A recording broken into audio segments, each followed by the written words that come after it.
Further scratchings down to that list, so numbers 29, 35 and 40 have all scratched from our 1 meter 35 82. Please bear in mind, not a warm-up, and if there are any other scratchings, kindly inform us in the judge's box. About 15 minutes to go before we get things underway. Once again, for those still walking, course length of 500 metres, time allowed will be 86 seconds. Passion for aviation and commitment to service excellence have been an inherent part of United Charter Services since it was founded by professional pilots.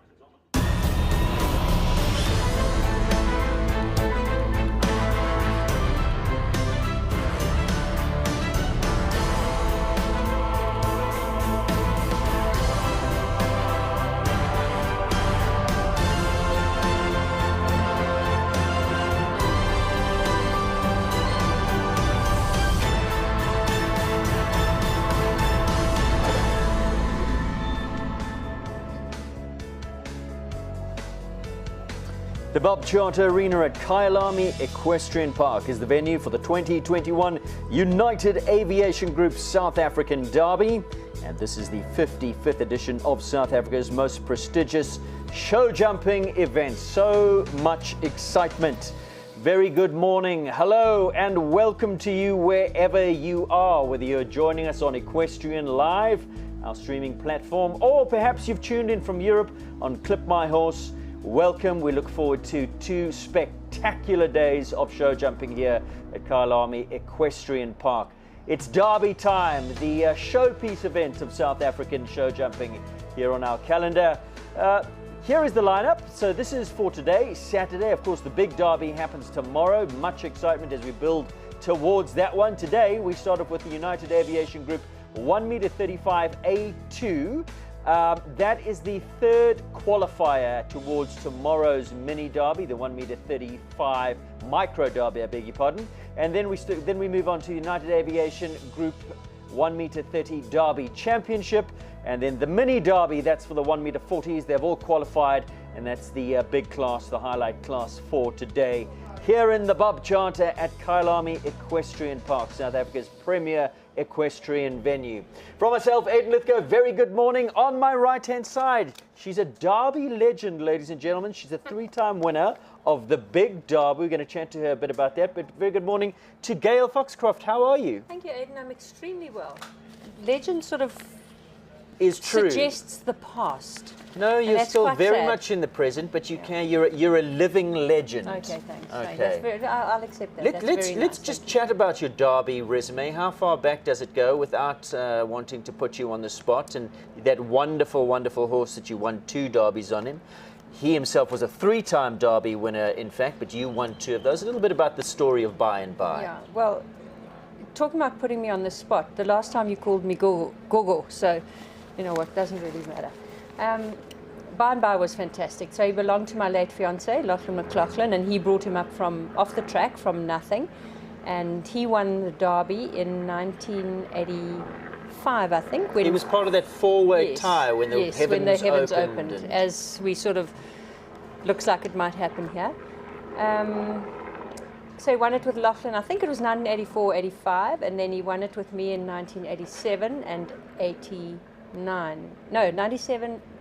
and 90, and then Lindenberg won it in 2005.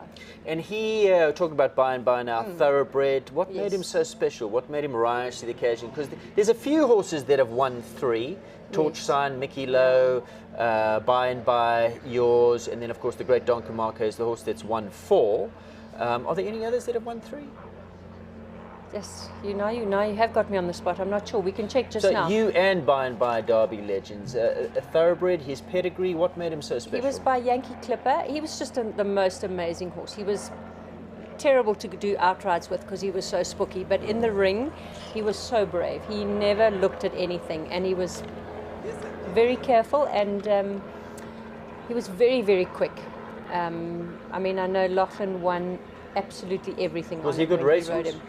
No, useless racehorse. I think but he came off at 3. Bring that thoroughbred speed into the show jumping. Yeah, no, he was a big horse, a big horse and beautiful horse. And just the nicest person. He just was really brave, and he wanted to give his best every time he went into the ring, which was fantastic. And then in 2005, Lindenberg. Tell us about him, the great Lindenberg. Yeah, Lindenberg was lovely. He was also a brave horse. When I first got him, he had a total aversion to water, which he kept sort of on the back burner throughout his life. I could never surprise him at anything. He would always want to see the water or water tray when he went into the ring. The one time, I think it was 2006 maybe, the year after he won it, I showed him the water tray when I walked in the parade. And I thought, oh, you know, he's fine now. And I came in and I rode it a bit quietly, and he put me on my head right in it.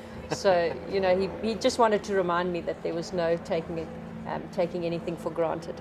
But he was a lovely horse too, and I mean, he was stunning as a Derby horse. He jumped everything. He never looked at a thing other than the water. Now, the Derby has a long history. We're in the 55th year. There have been 2 years that it hasn't been run.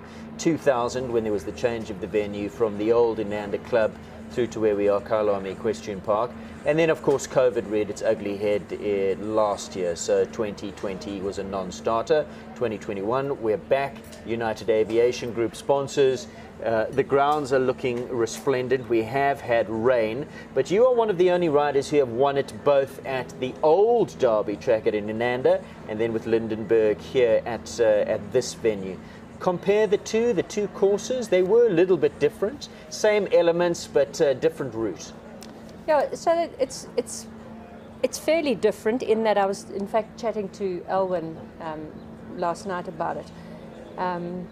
The difference, the biggest difference being that even though this arena is on 2 levels, in the old arena, every single jump other than jump number 2 was on a slight slope, whether it was a slope going away from you or a slight uphill slope. All these jumps are absolutely on the level. There's a, you know, you go down the dike and you go down the bank and stuff, but all the other jumps are absolutely on level ground, whereas in the old Derby, everything had a slope. Number 1 had a slope up towards it. Number 3 had a slope down towards it. You went down to the stile, you went down to the wall, you went up to the last jump. So it was it was a little different. Balance must have been a big... Absolutely, yeah. Balance was a huge thing. So it was different. I mean, the jumps are massive when you come here. The Derby, it's still a real test, but I always feel that because of the ground always had a slope on it at the old arena, it was just that much. It was an extra test, basically. Obviously, I was younger in those days and growing up, and I think when you're a child, everything seems bigger. But I was chatting to Gonda the other day, and she seems to feel that the old track was slightly smaller than the track that we have here today, but I'm of the opinion, and maybe it was my years back then that I was looking up at everything, that it was just massive. I remember going down, walking, the spectators get to walking down that hill after the balustrade, then came the hedge, and running down to that hedge between 8 and 10 strides was that massive hedge. Am I wrong in saying that it was smaller? I don't or think bigger, so, or? because Natas Ferreira, who built, he built one of the biggest courses ever. That was when By won it in 1990, I think, or 80. Oh, yes, I don't have a memory anymore. And Natas sent up one of these derbies, and he sent up his measurements. And I mean, he was like at 160, the wall, 160, jump number 3. So I can't see that it's any bigger here. I really can't. Maybe the odd thing, I mean, maybe the St Andrew's Cross might have been fractionally smaller there because it was on a really steep uphill slope. You know, so maybe those kind of things. But the ground definitely made it a hell of a test. And final question, Gail, before we wrap, we're going to go to a break and then come back for the 1m35 final qualifier. The bank was different, sheer drop. Yes. Today it's a higher bank, but not as steep. Which terrifies you more? Neither really. It just, you know, it's so, the way you do the bank so depends on the horse you've got. And luckily I've got such brave horses, and they've always been brave. And of course you're a South African event rider. We're going to go to a little bit of a break. We're going to come back, and when we're back, we'll be back in commentary seats for the first class of the day, and that is the 1m35 A2, which means it's 1 round on time. Don't go away. We'll be back shortly.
Welcome back to our pictures from Kyalami Equestrian Park. There we are.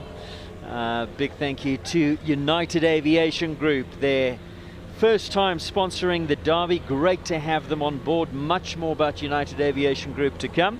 And coming up next, United Aviation Group 1 meter 35 A2 competition. This is not a championship class. This is the final qualifying class towards the micro derby that happens tomorrow. Let's take a look at the lineup, what we're going to be going through today. So as you've just seen, the 1 meter 35 A2 competition. Gail, explain to the viewers, there's lay viewers watching as well. A2, what does that mean? A2 basically means faults in time. So obviously the fastest round with the least number of faults or clears. So that's really, it's about speed is a factor. One round against the clock. The winner will be the least penalties, the fastest time. Basically, that's how it works. Let's take a look at the lineup for the class. Paul Garlicki from the Western Cape. He brings in Kelleher Lorado at number 1. Lisa Williams, another equestrian legend. More about Lisa Williams. She rides Regenesis Vet Pilgrim. Charlie Crocker, I believe, is a scratching at number 3. Vulcan comes out. Chatted to Charlie. That's a new ride for her, and she's not going today. Martijn Swanepoel, Kelleher Falvio at 4. At 5 to Mark Glixman, Otanikwa, Thoroughbred Power. Ronnie Healy on Elmo. He goes at 6. At 7 is Ryan Akorba. And that is back on track. Sheldon making great inroads into the bigger classes. Nicole Horwood on the fantastic Capital Night Star. Watch out for him. Class all the way. Yannick Kleinans, Kelleher, Conzano. Michaela Corson at 10. Cassius Clay. Dominic Alexander. He takes in Coleman at 11. At 12 is Jean Soliers and Chiquita. Thomas van Rijkvorstel, the 17-year-old Wunderchild. Capital My Lady. Looking forward to them at 13. At 14 is Catherine McFarlane. Russian Jet, another one of the thoroughbreds in the class. 15 is Lauren McLaren. She rides Horse Lacano, Nandi, Thoroughbred Power. Nicholas Riley, Contessa at 16. Lisa Rahman and Libra at 17. At 18, Alexandra Klaassen, Assegai Contador. Joe Roberts on the old man, the 19-year-old Zambezi Z. He goes at 19. At 20 is Rochelle Cook and Moon Zapper. Hot little fiery one, that Moon Zapper. Alexia Gerber, youngster, on Capital Hudson at 21. Tamar Glixman's her second ride is Cosmo K at 22. Lorette Knowles-Taylor, former Derby winner, Regenesis Vet Voshkirch Sahara at 23. At 24, Carl Bunzaya, Gallo Luc Duayen. Carl Bunzaya having just a fantastic year in great form. Chiara Tain van Jaarsveld rides Phoenix Kwei Liu at 25. Danielle Moore on Kelvora is at 26. Out of town, I think the Eastern Cape Daniel's from. Lauren Pretorius, Capital Caleonid at 27. The big stallion brings a lot of jumping power. And Aaron DeSantos, Altador Z at 28.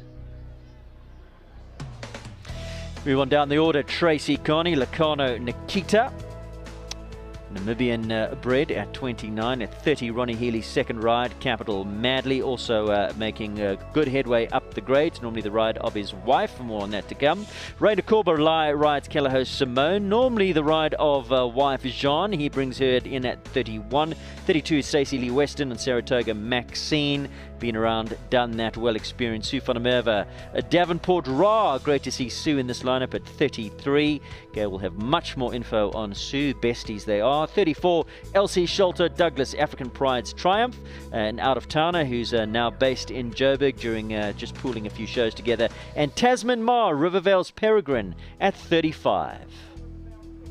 Kerry Rees, Zeas Leschamp at 36. At 37, Lynette Duplessis on Grappa De Niro. Kyla Brains, Piccadilly D, another old-timer, another well-experienced campaigner at 38. 39 is Jennifer Jacoby, thoroughbred, another old man in the class. Michael Blom, he rides Eagles Lazarus at 40. At 41, Lorette Knowles-Taylor, her second ride, Made in Heaven. And Ivan van der Sade, the out-of-towner, all the way from Plettenberg Bay at 42, Equine Librium, Callao Caprice.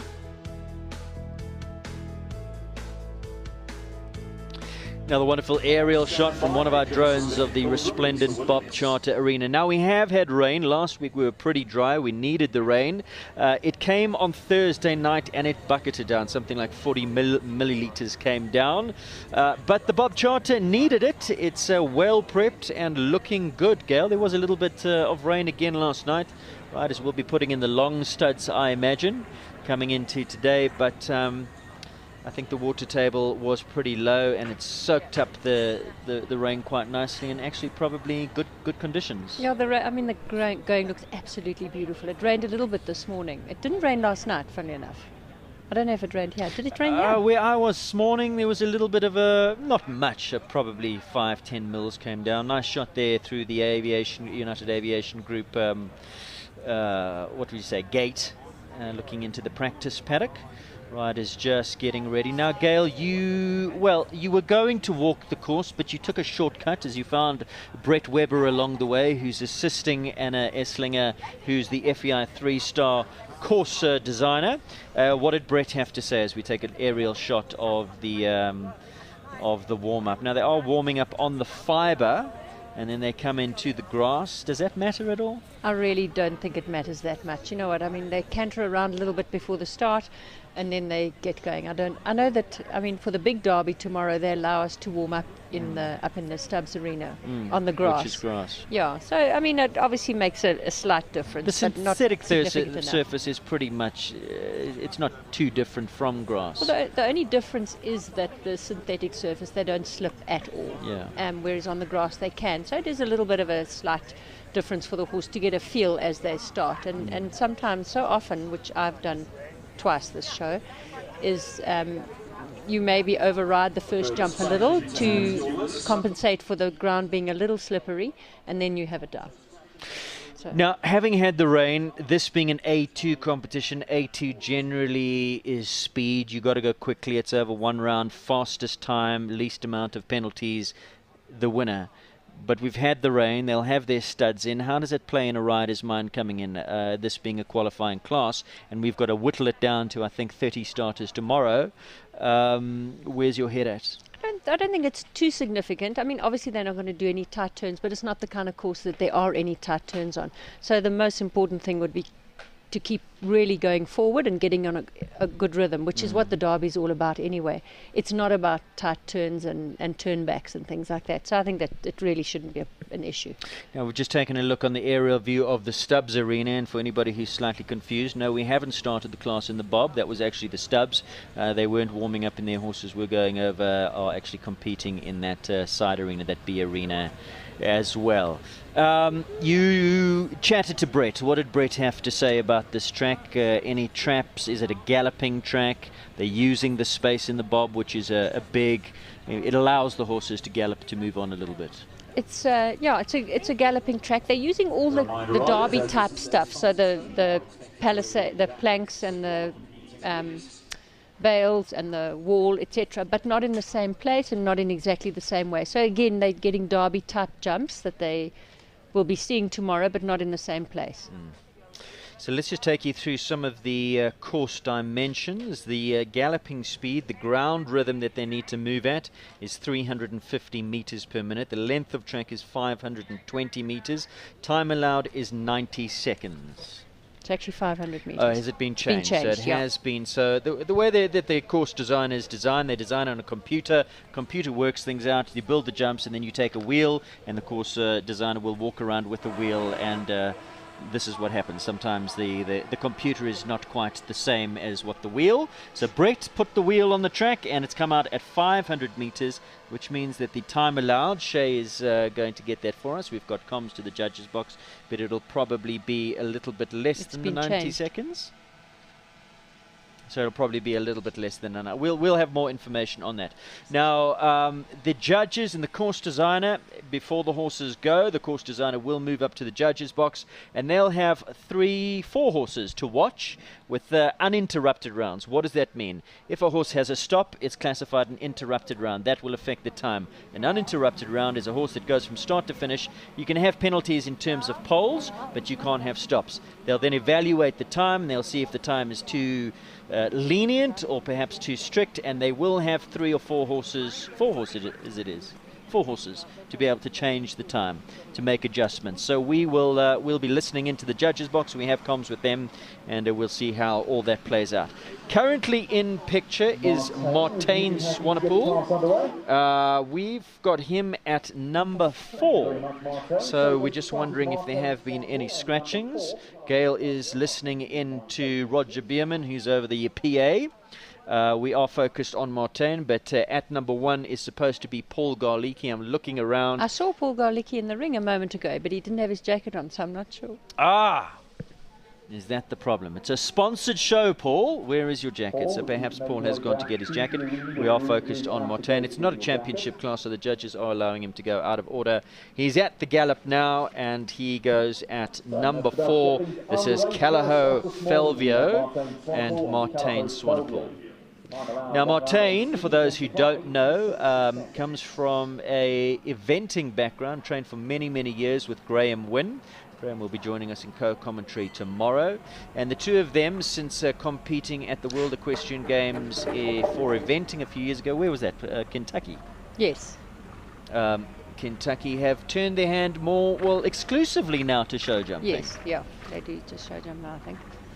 Shame, did you see that? I think he tried to do a shortish turn to number 3, and I think the horse just focused, got his eye on the water, so Martin asked him for an extra stride, and he was a little deep and knocked it. So he's currently sitting on a score of 4 penalties on Felvio. Martin hailing from Springs, the same neck of the woods as Graham.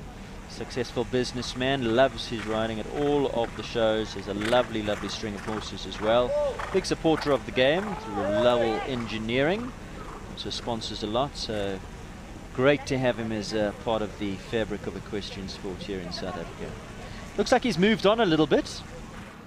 That's his last jump he's coming to, yeah. I think it's quite tricky that if you want to turn short to 3, they're going to be looking straight at the water, so I think they have to take that a little carefully. Now, if you were riding, would you have a spotter having a look? Do you No, capitalize, try and capitalize on other people's mistakes, see what's gone right, see what's gone wrong? I'm afraid I don't, but I think a lot of people do. I think it's nice to have someone to look out and tell you what's been happening. But very often, you know your own horse and you have a plan in your head. And just because someone else does something, you don't necessarily want to do it. So sometimes it's better not to have someone telling you what's going on. You stick to your own plan. Tell us about Paul Garlicki, a rider that's been around for a long time. Paul's been around for a very long time. This is Paul. Has he got his jacket on? He's got his jacket on. So Paul Garlicki now, this is number 1 who's come back. Western Cape rider? Yes, and Paul used to course design as well a while back. I'm not sure if he still does any of that. He just looks like he's not quite going forward enough. Looks like he needs to be getting a sort of slightly more forward rhythm because the horse is looking at things. And I think sometimes also, especially if the ground is a little wet and the jumps are a little spooky, you need to up your pace. You want to have a bigger pace than you normally have. Again, when you've got a slightly bigger pace, then you can also have the odd pole, but I think it's a difficult thing to do though mentally when the ground is wet and now you think, well, I really need the extra balance and I need to steady so I don't have a slip, to rather be going forward. Yeah, no, wrong choice. You need to be going forward more. You need to up your pace so that if there is any little slip or something, they can still keep moving and get over it. Oh, the horse is napping badly there. Yeah. At least he's got a smile on his face. So unfortunately, 2 disobediences for Paul Garlicki. And that unfortunately means elimination for him. This was the final qualifier towards the mini derby, the micro derby. Not Paul's day today, so elimination there for Paul. I wonder if he borrowed somebody else's jacket and it's a bit tight and he got a little bit tight in the shoulders with those elbows and the horse wasn't going forward. Possibly, yes. If it had him like in a straight jacket, could have been a little difficult. So coming in now, and when we say they're coming in right next to the commentary point, which is quite nice. They're using the top entrance today, and I see that Rainer Korber has just trotted in on Back on Track Sheldon. Back on Track... big sponsor of equestrian sport, Linda Ellerine, the name behind that, a fantastic product which hails from Sweden.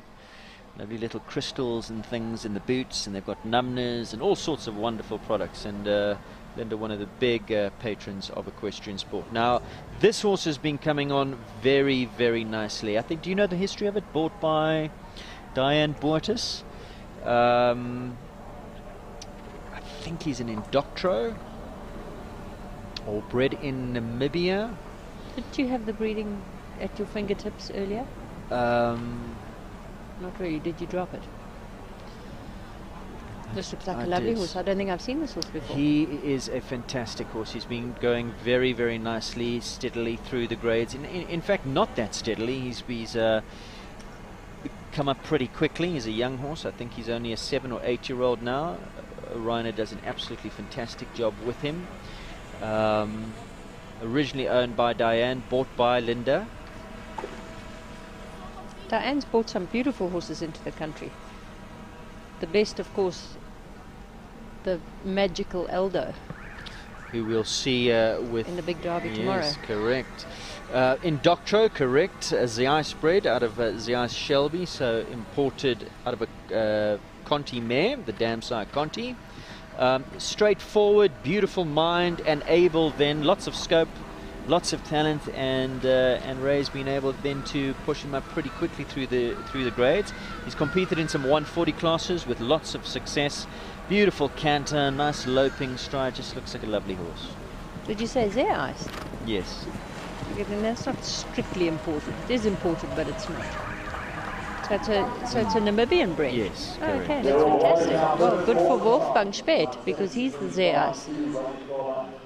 And a 0 penalty score in 73.52 means that Reiner Korber moves now to the top of the leaderboards as the only clear. Well done, Ray. So that was number 7. Nicole Horwood goes next, so she's number 8. This is R&R Capital Night Star, and if you want to see quality, this is true quality. Ridden by 4-time Derby winner Nicole Horwood. Of course, she won all those 4 Derbies on the now retired Don Camarco. There'll be more about that later, and of course tomorrow another Derby legend, a 4-time winner. Gonda's on 6, couple on 4. You're on 3. You're right up there. And yeah, it's about time I needed another one. Yeah, well, you've got 2 chances tomorrow. So Capital Night Star. Don't you just lovely horses, and Nicole rides him so beautifully. Yeah. I don't know much about him as either, but he's a beautiful horse to watch. And of course, he can't possibly have a better rider than Nicole. She's outstanding, and she gives him every chance. Wonderful pedigree by the Boomsire Toulon out of a Darko mare, imported. She's been just going nice and easy with him. He is a horse for the big time. She hasn't been rushing him off his feet to try and win any major classes. She's got her eye on the bigger stuff. This is a Grand Prix horse through and through. Yeah, it definitely is. I'm not sure who rode him before. Who was it? She's produced him. She bought him off Natalie and Ross Robinson, R&R. Bought him off the Capital Sale. And okay. Nicole's had the ride right from the start, so she's done all the production work on him. But quality, I mean, just floats up over the fences. Beautiful, beautiful style. What's her time like? She's faster than Ray. Yeah. There you go, 71.45. So that now moves into the lead. R&R Capital Night Star. If you are watching Ross and Natalie, very good morning to you. 71.45. Back on track Sheldon in second in 73.52. Those are the 2 clears, but of course we've got a long, long way to go yet in this class. Right, so our drone shot zones in on Yanni Kleinans. Yanni brings in number 9, Equus Calaho Conzano. Yanni will be competing tomorrow in the big class as well on his wonderful horse Chilliwack. He had a ride around his first derby 2 years ago. Interesting story about Yanni. He was a very good young rider and junior, well ensconced in the sport, and then left it for something like 27 years to go and be a businessman, chartered accountant, and only came back to riding 12 years ago. Is that rain I can hear again? That is rain coming down on the top. It doesn't seem too heavy, but there is I mean, it is very overcast conditions. I see a horse really looked at that. Yanni had to bring out his big voice for that. South African warm blood bred by Concoriano, or by Concoriano out of an horn mare at the Callahoo Stud in Christiana, not too far away, about, what is it, 100 k's down the road from Kimberley, there or thereabouts. Yeah, something like that. Oh, horse seems to be looking a little bit today, maybe. Do you think the rain comes into play? Not really. Or a little bit dull conditions in terms of light? That's possible. The dullness can make them a little bit more spooky.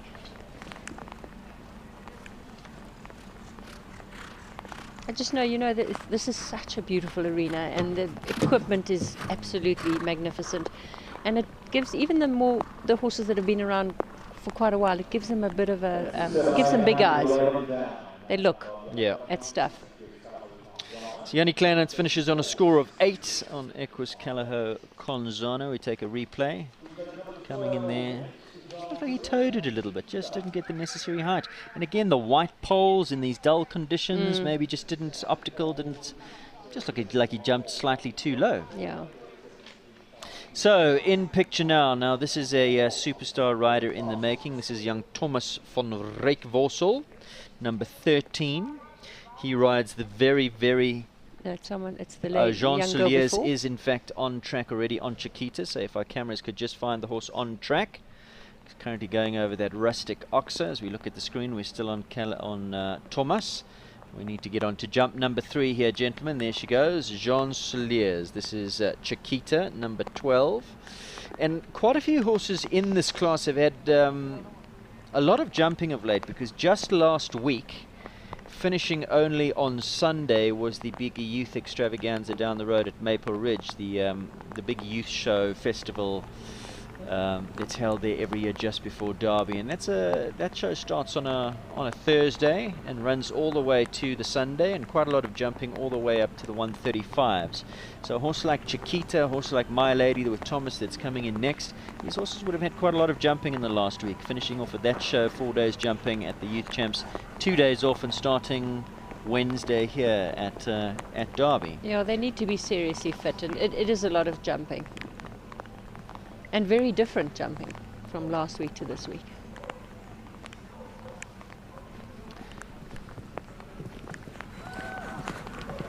There you go, fit young lady and fit horse, 73.08 her time, and that puts Jean at this stage and Chiquita into second place. So well done, young Jean Soliers, very nice. So 13 now, Thomas van Rijkvorsel, capital My Lady. This is another horse that was imported by Henning Pretorius as a young horse into the country. She is diminutive. She is small, but she defies her size. She doesn't know how small she is. She's got all the canter in the world. Very uphill. She is a crackerjack. When they say Dynamite comes in small packages, just watch this little mare go. She's beautiful to watch. And he rides her beautifully, Thomas. He's a lovely, lovely young rider. Originally produced Thomas from the Eastern Cape, in the same neck of the woods as Ivan van der Sade, who did the production work on the mare earlier on. When Thomas is only 17 years old, I think just turned 17. So he was still on ponies at the time that they bought this mare. And has now taken the ride, and look at the pace that he goes at. Look at her ground rhythm. She just covers. He's coached by Nominee, and he's got a beautiful pace here. This is exactly how you want to be riding this track. And I think, didn't he win last weekend? Oh, he's had some wonderful wins on this horse. He was a winner at the Youth Festival. He was a winner, I think, at was it the Rionet Championship or the Rionet World Cup show, one of the 135 championship classes, when he went so fast. This mare has got springs in her feet. She is so beautiful to watch. She's a lovely mare. And how much air does she give the fences? She just really is something very, very special. By Untouchable, which is kind of fitting, the sire, well named, out of a Cassini mare. Beautiful round. And the family very, very supportive of Thomas's career. I think they know that he's got. He reminds me of Lorenzo De Luca. Always teased on me. We call him Little Lorenzo. It looks a bit like him, the Italian, the top Italian rider. Now training with Dominic, and I think the family is now moving to Gauteng to further his riding career. So into the lead he goes. Look at that time, 68.94, some 3 seconds ahead of the next best, which is R&R Capital Night Star Thomas into the lead. And just used her natural, I mean, he wasn't pushing her, he was still probably he had in a third lovely gear. rhythm. Yeah, beautiful. Just using her natural pace, natural. Currently on track, this is Catherine McFarlane on Russian Jet, number 14. Catherine, fiance of Oscar Ngube, the two of them from Linro Stables, literally a stone's throw from where we sit here at Kyalami Equestrian Park. In fact, if the drone goes high enough and pans left, you'll probably see Linro Stables. Oscar, a new addition to the United Aviation Group sponsorship. He now rides under their banner. And Catherine does a wonderful, wonderful job running the stables. Very passionate about her riding and her horses. Russian Jet by the great sire, thoroughbred sire Jetmaster, out of a Rainbow Dream mare, and she calls him just the horse of a lifetime. She has given her so much confidence. I think slightly nervy rider, and he just he looks after her. When I say nervy rider, I don't mean now. He's given her a lot of confidence, but I think in the past he really has built her up, and that's important, girl, isn't it? Hugely. You know what? To me, you want a horse that's brave. You want a horse that wants to do it for you, and you can just look at this horse's face.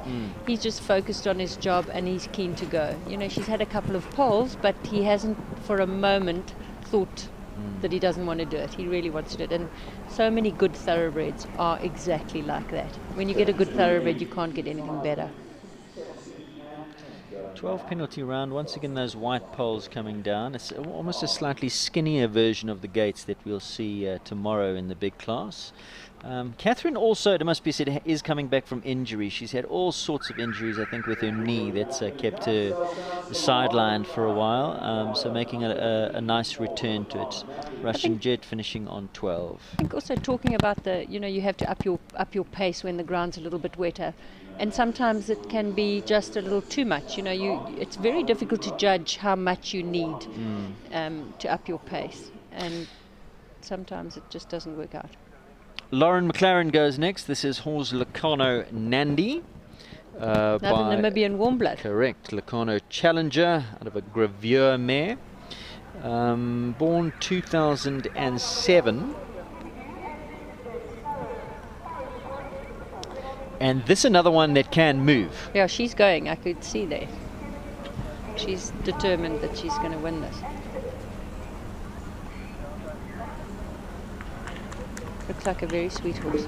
Well, she's taken one down there. That's you'd call the commentator's curse. Yep. That Hollard fence coming down. She wins lots of classes on this horse. Is very, very fast.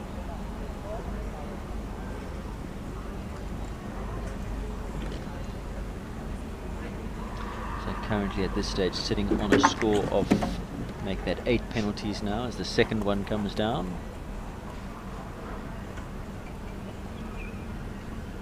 Going to be interesting tomorrow. These are the 135s, so these go through to the micro derby tomorrow. And the micro derby is another one rounder on time. And it's a table C, so different set of rules tomorrow, which is going to, and it hasn't been table C for quite a while. It's a change this year.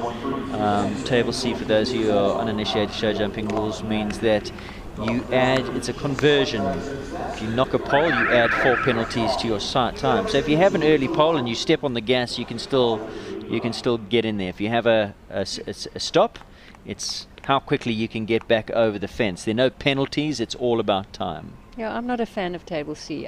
To me, the whole point of show jumping is to jump clean and fast. So I'm not a fan. So currently on track is Lisa Rahman.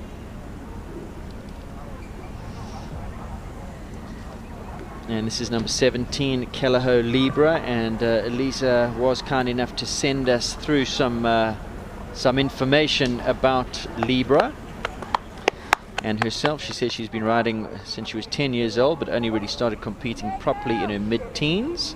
She lost a lot of confidence at one stage and was actually about to give up, but thanks to Bill Johnson and Sandy Manassi, they restored her confidence and love for horses, and she's riding now.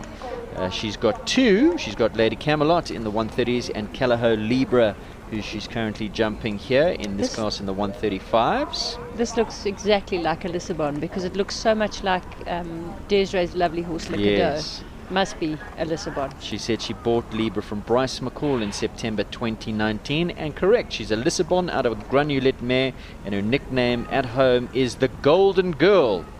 She looks like a golden girl. She said she's had her for 2 years and she's still learning a lot about her in the ring, and they haven't had a lot of competitions obviously last year. This is her first Micro Derby challenge, and it's always been a goal of hers to jump in this class. She's recently started lessons with Michael Blom, who's been a great mentor, and he's in fact riding a little bit later on in the class. That was a lovely round of hers. Well, she says she's also a one-star eventer with a little thoroughbred, so these kind of fences in the Derby suiting Lisa right down to the ground. And she finishes on Clear. Clear in 78.45. Where does that put her into? 5th place, Callahoo Libra and Lisa Rahman. So this looks like Jo Roberts, and she rides the lovely Zambezi Z. And Jo sent us a write-up about this one as well. Zambezi's by Zandor Z out of a Carthago Z mare, 18 years young. He really confounds the vets and physios how well and sound he is. He's more like an 8-year-old. Says he loves jumping, is careful but also a little bit spooky.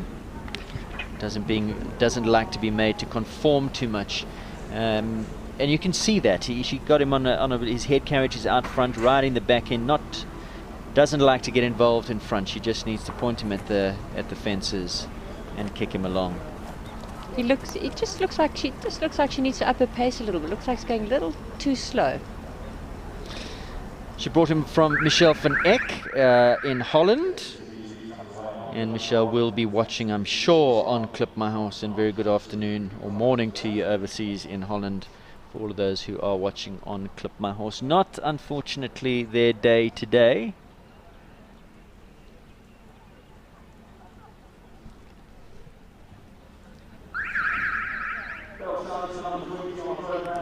So just taking a confidence jump there is Jo Roberts on Zambezi Z, unfortunately, an elimination.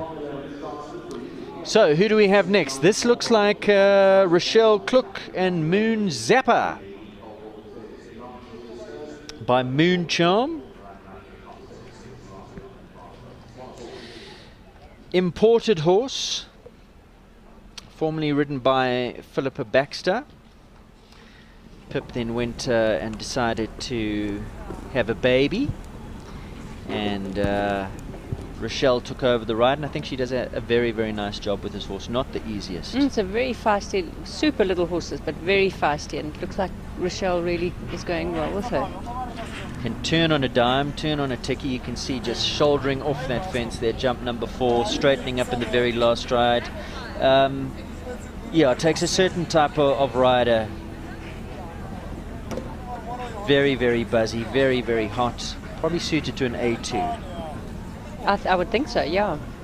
Well, she had number 2 down. That's unfortunate. Yeah, that is unfortunate. Rochelle, quite a serious businesswoman.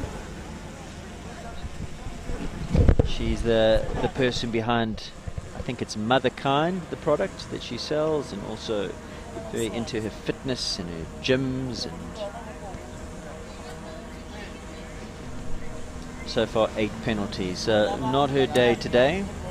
But another horse, a very, very buzzy mind, and perhaps on a day like this, in an arena like this, lots for it to look at.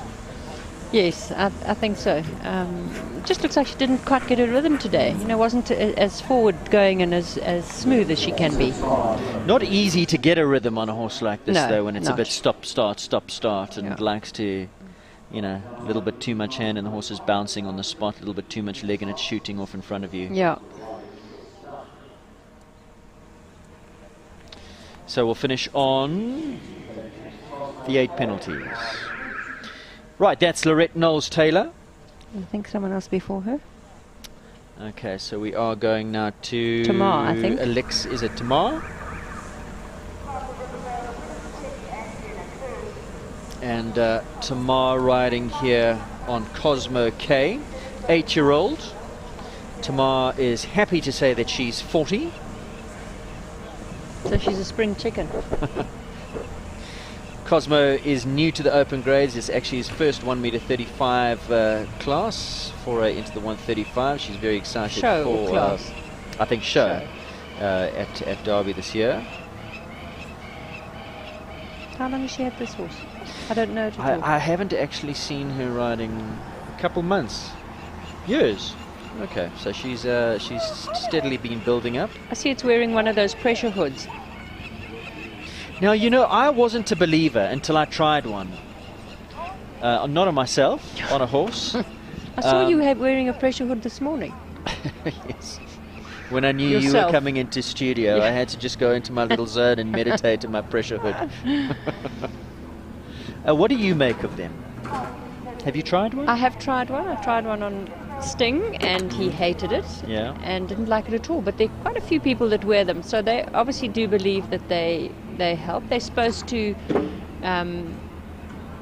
calm a horse down or give them a bit of security, like what's that? What was her name that did the whole autism thing? She's autistic, and she sorted the whole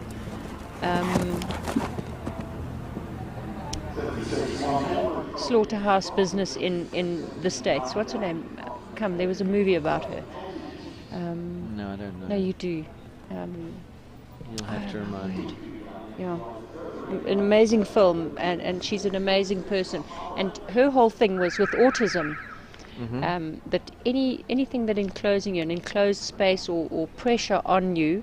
It's like a thunder blanket for dogs, Exactly, they say. those It's kind of just, things. It just yeah. gives them a sense of security and stops anxiety, and that's obviously the purpose of these hoods.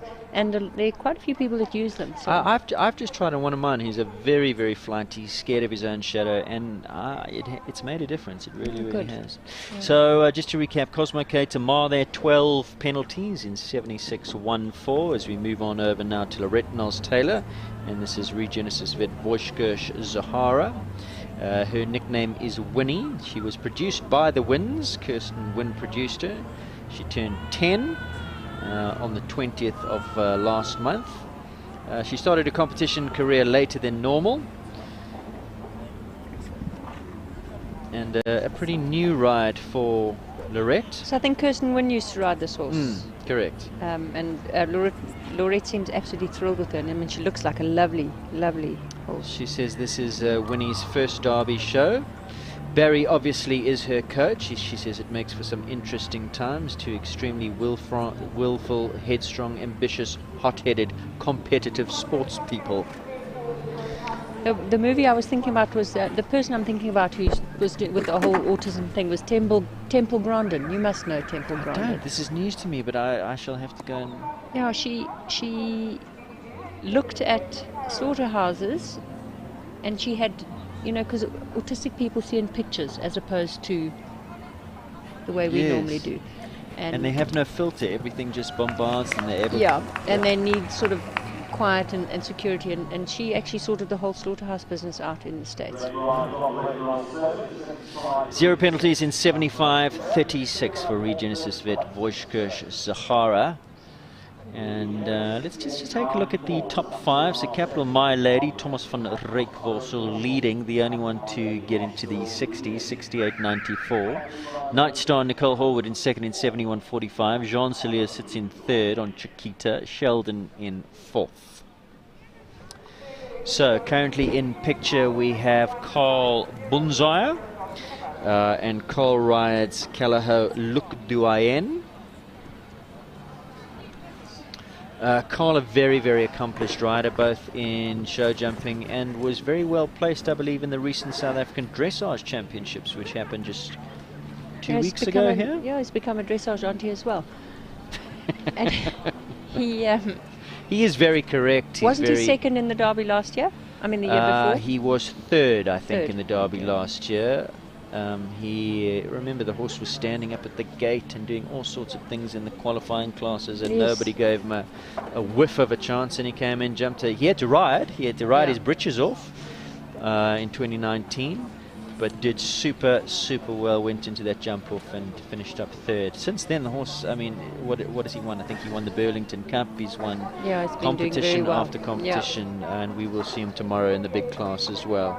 Here he rides for Chart Kruger on this Look Doyen.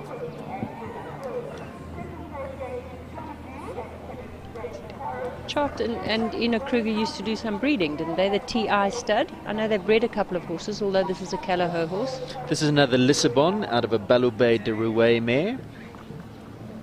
He's got the Lissabon white face. Yes.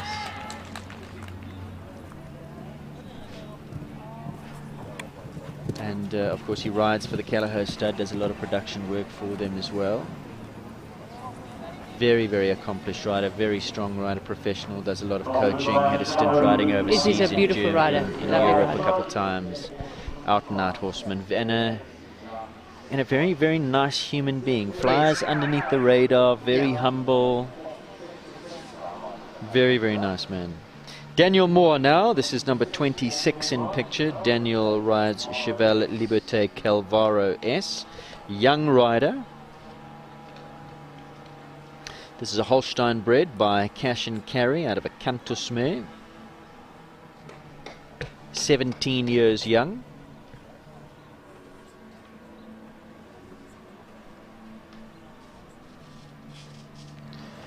Daniel, I believe, from Port Elizabeth or the Eastern Cape somewhere, I think. This is a huge horse, huh? He is very tall. And so is Daniel. Yes, Daniel. Daniel's a tall boy and looks an average size in him. A good fit for him. He is a very big horse. I remember 2 years ago commentating on the South African Junior Championships. Was it last year? Yes, so he's just come up into the adult ranks. He did very well in the SA Junior Champs. Nice ride into that, nice and forward. Seeing a good one from well out. Going in a nice clip here, Gail. Who does he ride with? Does he ride with Damien? I'm scared to say. I don't want to make that mistake. I saw Damien helping him in the practice paddock the day before yesterday, so it might be. And I saw him walking along the road from I think he stables at Liam. Walking along the road with the horse yesterday. This looks like a very good round. Then again, it might have been someone else completely. Big fan club. Lovely round. Very nice round. 0 penalty score on 74-2-2.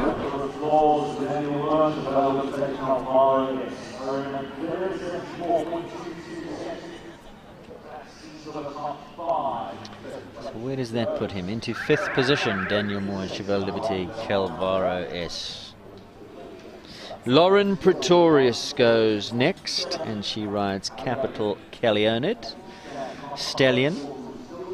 Super well bred. She did tell me so well related to some champion boom sire overseas, but for the life of me my memory fades. Yeah, she's brought him up from the bottom.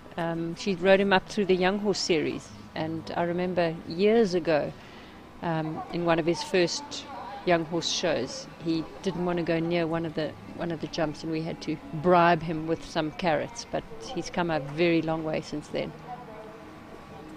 12-year-old now.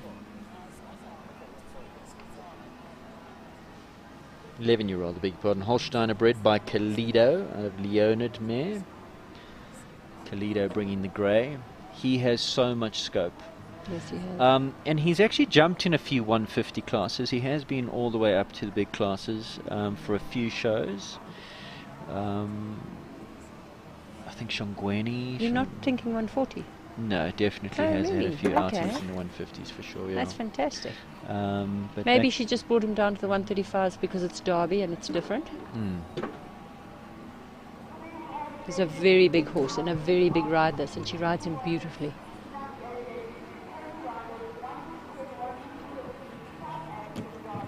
Nice round. Finishes on 2 down and 75-4-0 for Leonid.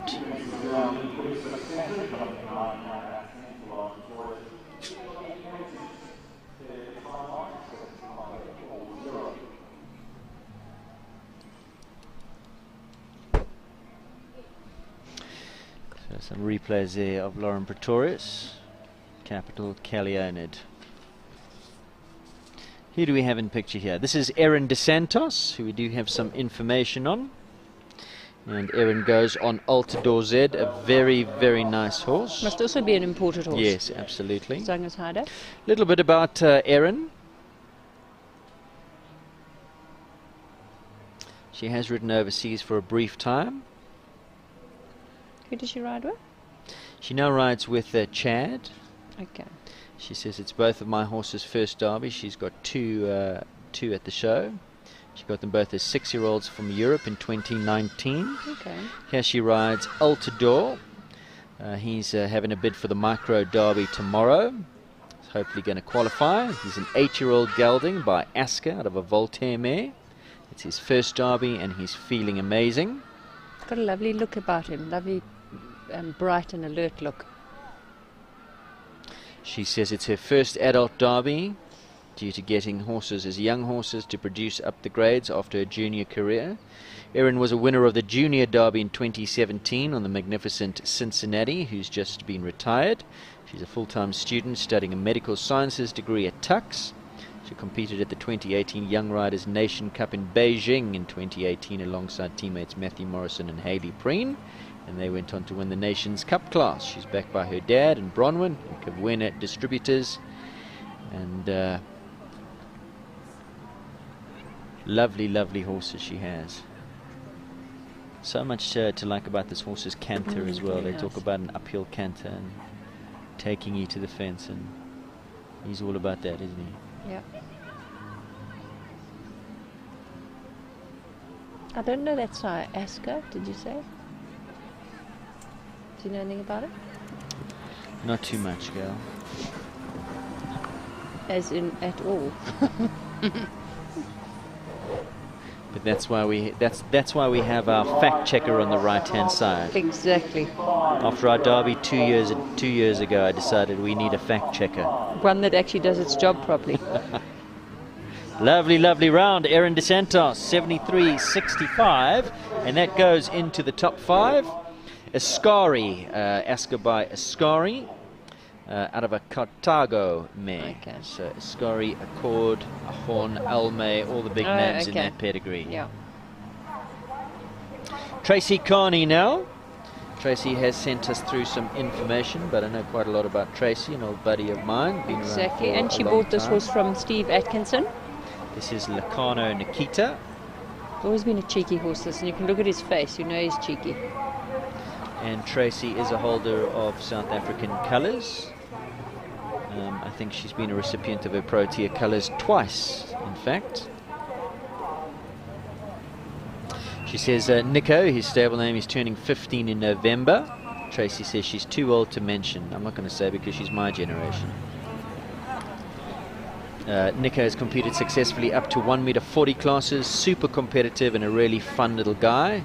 After little injury scares, competing in the 135, so he's come back down a little bit. He's super fast. Tracy received the SA colours when competing in New Zealand at a Tri-Nation competition and being part of a team that competed in Algeria, so twice a recipient of the SA colours.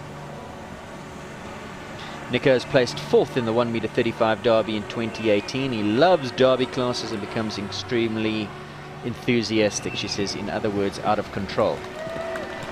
And there we go, Nice round, yeah, 71.04, which puts her into 2nd place. So doing super well here today, giving her a good chance in tomorrow's micro derby. She is such a good rider, isn't she? She's a really beautiful one of the rider. most underrated jockeys in South Africa. Also just flies under the radar. Yeah.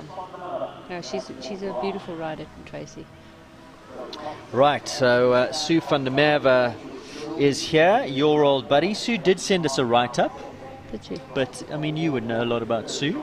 Sue's ridden in the Derby twice, I think, on that brilliant little thoroughbred mare of hers, Winnerling. Was that a thoroughbred? Yeah, she was by Wing South, out of a something mare. And that was in the 1980s, so sort of the late 80s. Sue has put it on my fact sheet here how old she is. Would it be rude of us to tell people? I don't think so. We're just a strong list. today as we were yesterday. 64 years young is Sue, and still loves her riding. Yeah, rode in the Derby. She said she's ridden with Gonda for many years. She's helped by her husband Fani. Davenport Ra has never competed in the Bob Charter Arena. This is his first time in this arena. She said she was fortunate enough to ride at the Ananda Derby many years ago under the guidance of Gonda Beatrix, with Express Photo as her sponsor way back then. Yeah, and that was Winnerling. Says her husband Fani helps her a lot. Oh, see. He just suddenly looked at the water tray, and he must say he never normally looks at water trays. Let's see. She says her biggest support team are her 6 grandchildren. And you, of course. Come on, Sue. Does he look like to you, like the Derby arena would be affecting him? The Bob Charter is quite spooky. I think he just looks at everything every now and again. You know, he sort of never normally looks at anything, but I think it's quite imposing, this arena. It's quite a big thing for them to come in here. So he obviously just had a little playing look. now. Yeah. Now he's finished the course. Now he wants to play. I think he's eventually going to be a lovely Derby horse. So replay there, Gail. You can just see, the water tray. He might have just had a little bit of a look there. Yeah, and he looked again. I think it's going towards the side there. Not sure why he looked. It's quite an imposing jump there with an oxer over it. So that was Davenport Ra and Sue van der Merwe. This looks like we're going back to number 21, Alexia Gerber, Capital Hudson. Alexia is 17 years young and Hudson is 10. She's only recently started competing in the 1m35 junior classes. She was second at Gauteng Champs in 2021 in the 1m35s. Coached by Barry Taylor. This is their second derby, but their first derby in the Bob Charter Arena. She says he's very, very brave, never blinks an eye. Where would you have done a derby if it was the first time in the Bob Charter? I think one of the junior derbies in the outside arena. Okay. Or Shongweni. Or Shongweni, perhaps, yeah. Stables at Farnham Stables with Barry and Lorette. She's currently in matric at Hoërskool Monument and busy studying for her final exams, so taking some time out. This was by Capital Hemiris, out of Elzu Omaha, by Optimum van der Wellington, Gelding. She said what makes her nervous is the open water.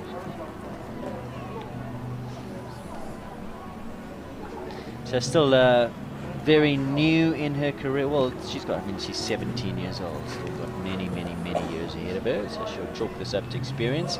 16 penalties, and of course, as we mentioned, the last of the qualifiers, as we take a look at the replay, going towards those flimsy panels on the shallow cup scale, and you just need to breathe on those, and those come down. What you really want to be doing with a jump like that is jumping right in the center, over the center pole, because it's a little bit more substantial and it makes horses back off a little. So final score of 16 in 73.89. Nicholas Simon Riley. She's on track now. Seems to be a lot of scratchings today. I think this being a qualifying class, perhaps some of the higher qualifiers who did well in the other classes have decided to skip a day, rest them, bring them out fresh tomorrow. Because they do only have to count 2 out of their 3 scores, the 2 best out of their 3 scores. Is that would that be your approach, or does it very much depend on the horse, the age of the horse, the experience, how well they've been going? Absolutely, because I mean, for the derby tomorrow, my older horse, I didn't jump in the third. What happened there? She was just going quite quietly, and the horse sort of looked like it looked at something else and just went straight through it. So this is Contessa she's riding, a Consuelo mare.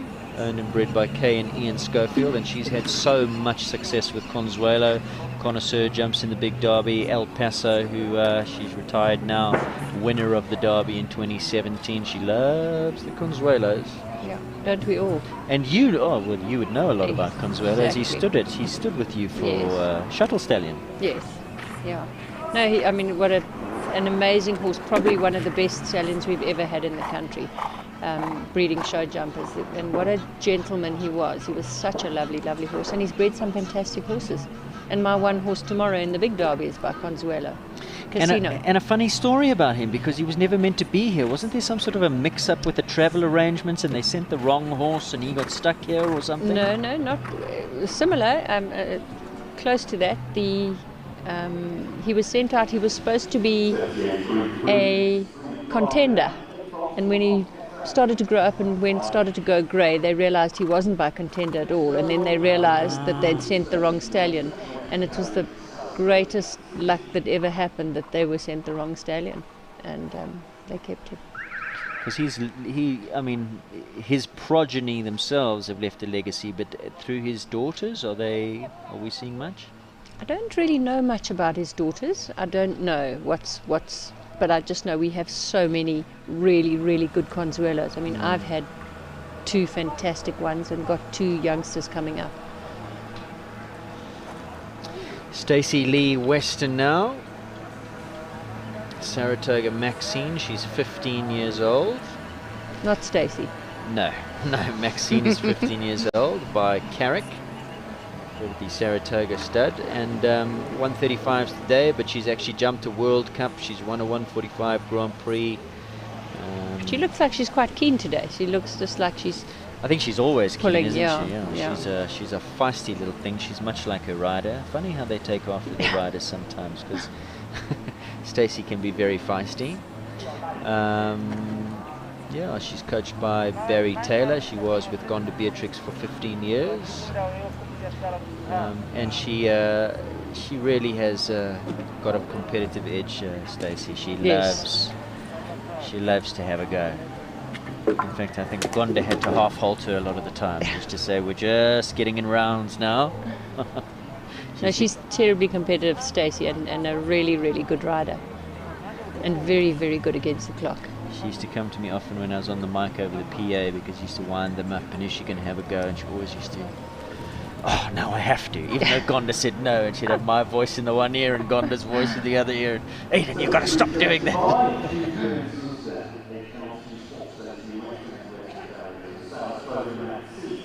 She looked a little bit disappointed, if I'm reading her face. I think she would be, because, I mean, as we both said, she's so competitive, and the mare's really, really good. They make such a good team. As we look through, once again, those panels come into play. You were saying they need to be aiming at that upright. She goes to the left-hand side, and they literally, those are very, very flat cups, and it's a square bracket that sits on those cups, so they just need to literally toe them, and they're coming down. Stacey walking past us now and saying she thinks she got one of the distances slightly wrong. Rainer Korber goes next. Country Life Properties, Callahoo Simone. This is his second ride. We saw him on Sheldon earlier on. Gave us a masterclass display there. Not so this time around. Just sitting down on that back bar a little bit quickly. I think the horse just dived a little bit. He jumped it in the centre, and then she dived a bit to the left. I think just made it a bit wider for herself. Usually the ride of Jean looked like he had to work a little bit hard at that one. Yeah. John normally rides this horse. In fact, it was bought originally for Ray, and he's putting his hand up. It looked like he was just backing off, that he really had to get stuck into her going towards that oxa, and perhaps not loving the going this morning. Yeah, it's possible, and maybe he's done well enough in the other 2 classes. Possibility, correct. Lovely aerial shot of the Bob Charter there. Let's take a look. Dived a little bit left in the air, didn't she? Yeah.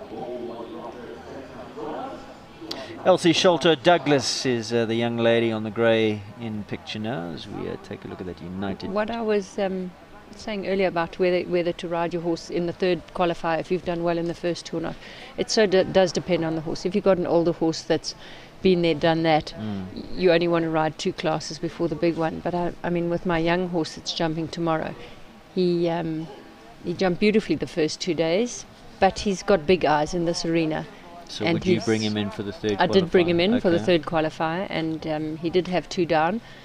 I was riding him maybe a little too strongly, but it just proved that he needs to be in here. Elsie on track now, young lady, 21, and Mary's 13. She's competed up to the 140s in the Western Cape, where she hails from. This is the second time she's having a tilt at the Micro Derby. She is from Cape Town, trains with Daniela Smith, but when she's up here she rides with Ray Corber, who's just come out of the arena. And she's really here to try and get some mileage for both her and her horse. Currently a student at UCT, but she tries to make a trip up to a couple of shows to Joburg every year. Trixie is her nickname for this mare, locally bred by Claire Dicey, and she's very by fast time. Wangu out of a Lunch Junker mare. What Very is she fast finishing? time, faster than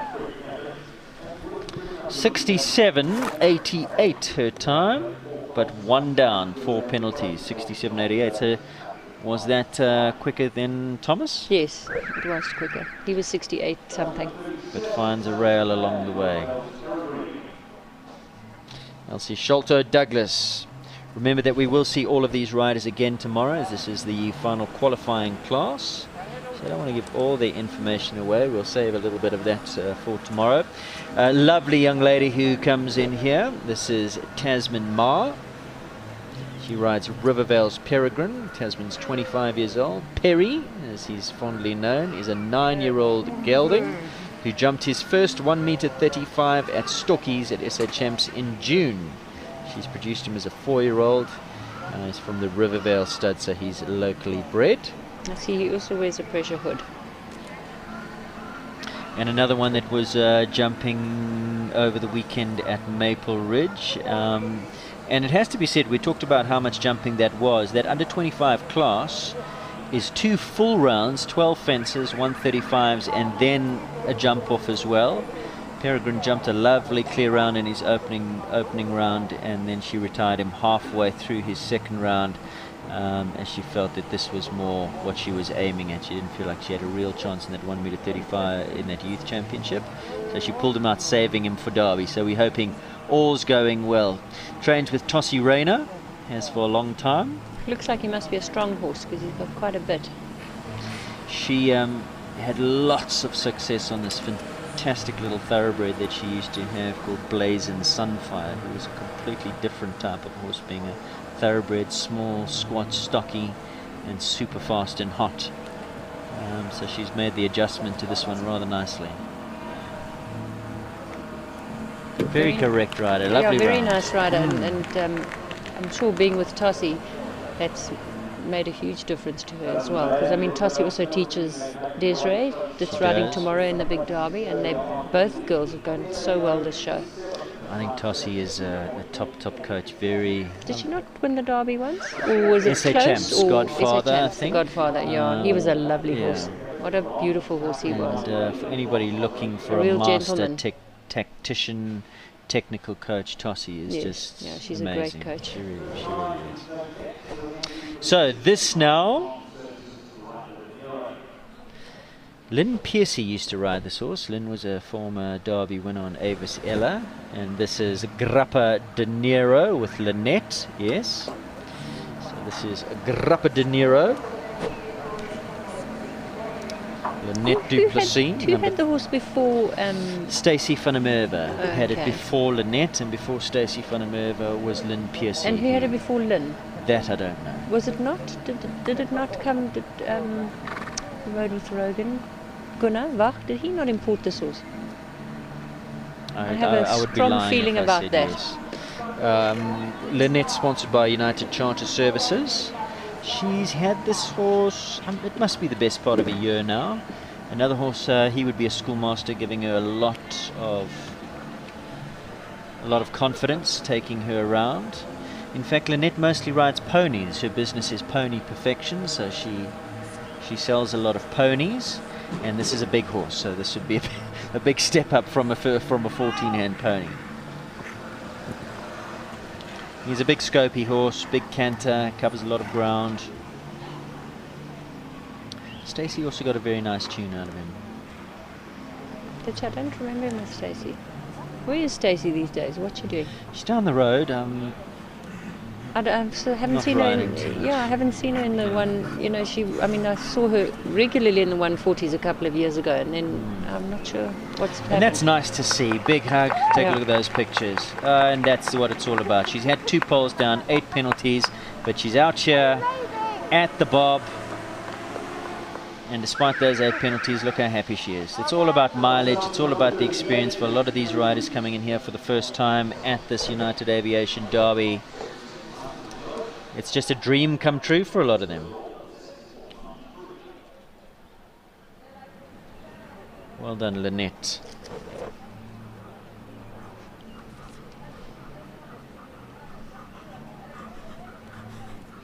So from that shot, I'm just trying to get an ID on the horse currently in picture. Having a little bit of a balk at the wall there.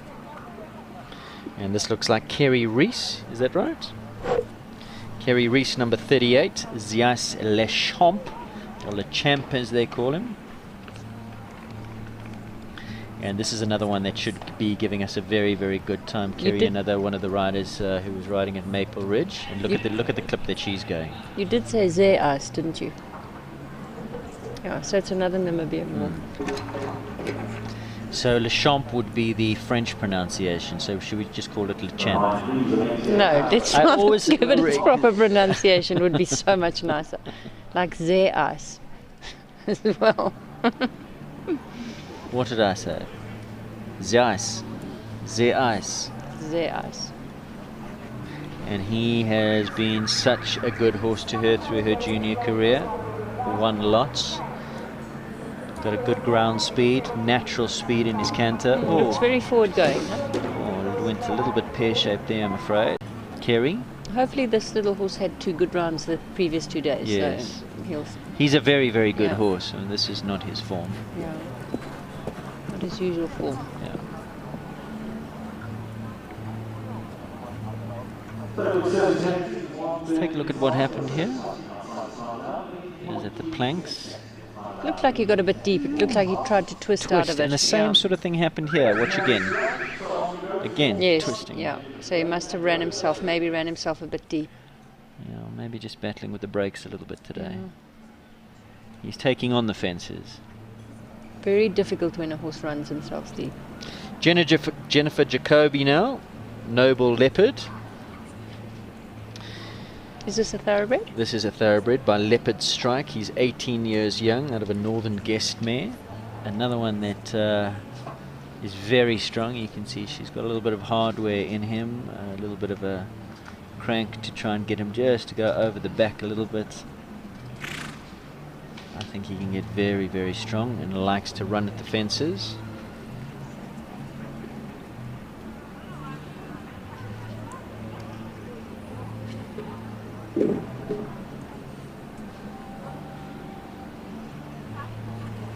She says he's a little bit of a tough ride because he locks onto fences so quickly, and sometimes it's the wrong fence, and when he decides he's going to jump it, that's the one that he's got to go to. So there have been occasions where she's even been eliminated for jumping oxes backwards because he's locked on and just taken it through to the fence. And they came 6th. They finished 6th in the Micro Derby last time out in 2019. She says her big thing is to keep control and stop him from fly leaping and running away while trying to be accurate. She says Derby is his favourite show of the year. He loves the Derby jumps, but her least favourite jump is the Star. Star's a jump that can draw you in. You can get really it's like deep. a spider's web, isn't it? It just sucks you and gets you stuck. So a pole down there for Noble Leopard and Jennifer Jacobi. 4 penalties in 75-73. Right, here's a little speedster. I was going to say this one looks like it's This serious. one means business. Yep. This is Kayla Gertenbach, Frischgewacht Monteo, who only knows one speed, and that's forward. Another Namibian warm blood. There are quite a few Namibian warm bloods in this class. All the results of good breeding programs. Another Consuelo. can. Just, he's been a prolific stallion.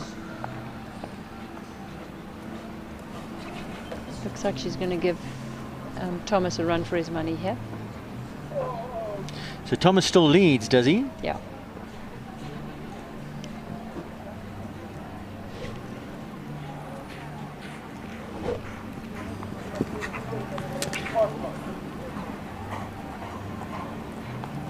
The Gartenbach's very, very horsey family. Chelsea, Kayla, Barbie just down the road, Reba Stables.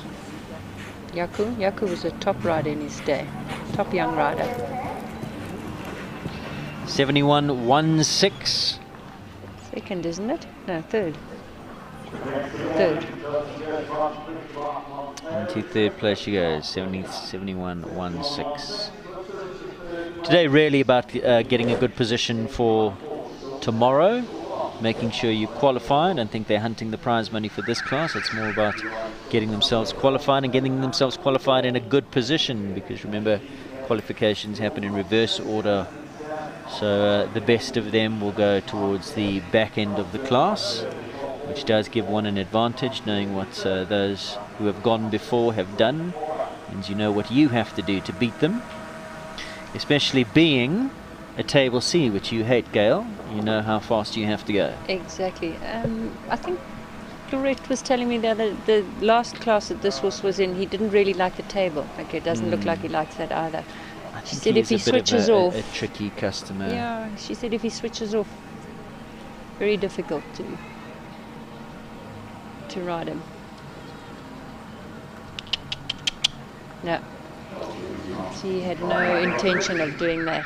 Yeah, again wearing the hoodie, is he? Yeah, no, yes. Or is he just that? No, I think it's just his colour. Okay, I know that she has had him in the hoodie. So Made in Heaven, not his day today. Yeah, he just looked like he switched off, didn't he? Yeah. It's very difficult when that happens. But yeah, you could see he's just not taking the bit. He's not taking the bridle at all. So she will be... Not happy. No, she won't be. Not sure he's a Derby type of a horse, though. No, I don't know. I know that you've got the opinion that all that horses every horse can, is absolutely. if you train them right. I do. Yeah, I absolutely do. So some what just would you do if he was yours? Some just take a hell of a lot longer than others. You know, I mean, when we think about how we train Derby horses, right from the start, they go out and they jump rocks and bushes and everything. It's about learning to trust you, because then most horses have never seen this stuff before they come into the ring, so they need to trust you. And I think that horse has already had a career. It's already been around. He has got quite a few riders. Yeah, so it's difficult to get on a horse that's already got a history. Much easier to start with a horse. When the riders are changing all the time, it's difficult for the horse to get the confidence as well. Absolutely. I mean, who do they know who to trust? Yeah, it's very definitely a partnership. But if you take a lot of time, you can work with it. Another young rider, another man from Port Elizabeth, travels a long way, is Ivan van der Sade. He's 27 years old now. Equilibrium Callahoo Caprice.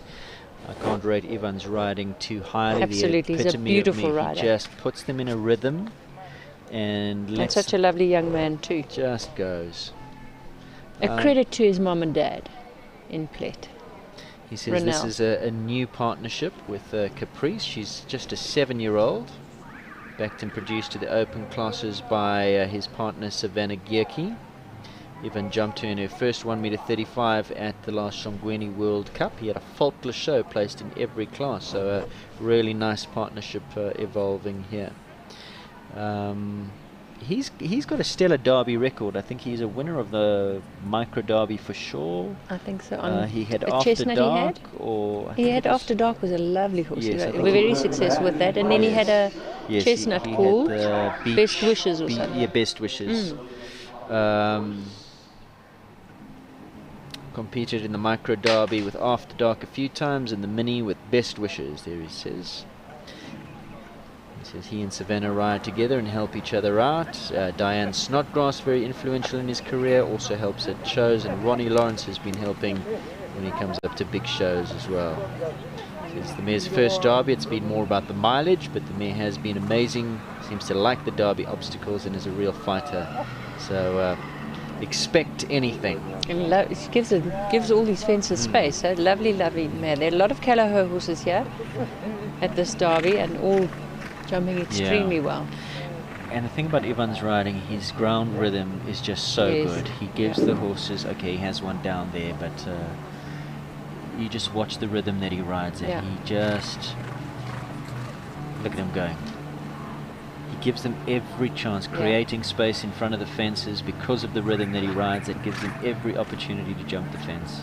And he's a really positive rider, which is so good. When the horses are looking a little unsure, you really need positivity, which he gives them. If I was a betting man, I would have a few bob on him every time in a jump off. He's the ultimate competitor. He is indeed. Travels a lot, lives in Plettenberg Bay, tries to come up to a lot of the big shows. And a really good time too. 68.13. One down.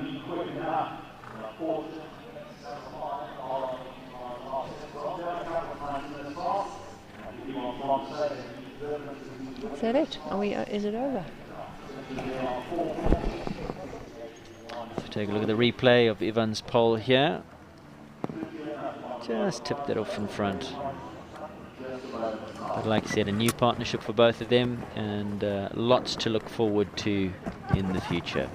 So that, Gail, wraps up that. That is the first of the classes for this Saturday here in this resplendent Bob Chart Arena. Derby for 2021, sponsored generously by United Aviation Group. Big thank you to Jonathan Wolpe and his team of United Aviation. Big pity that spectators this year not at Derby due to COVID. Yes. But we will obviously having riders sitting in the stands and some guests of the various restaurants.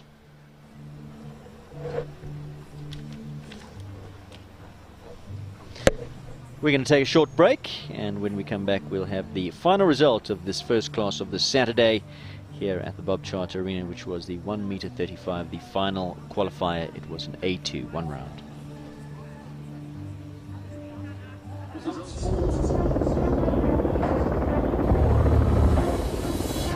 Yep.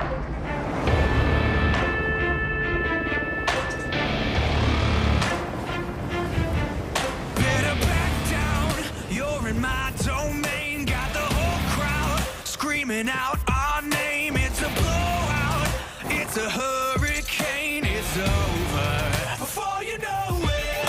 Why you shaking? We're a dynasty in the making. We're the royalty, now we're breaking down the enemy. Move over, the soldier.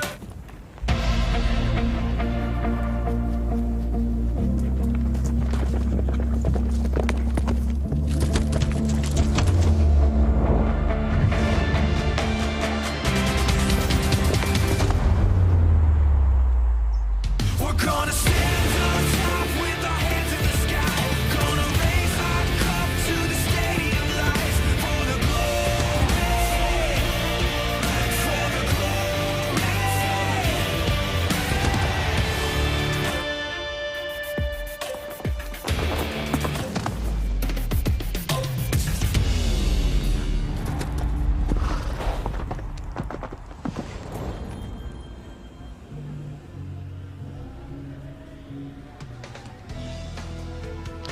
Welcome back to our pictures here from the Bob Chart Arena, Kyalami Equestrian Park. On Equestrian Live SA. Thanks for joining us. Of course, these pictures also going out to Clip My Horse.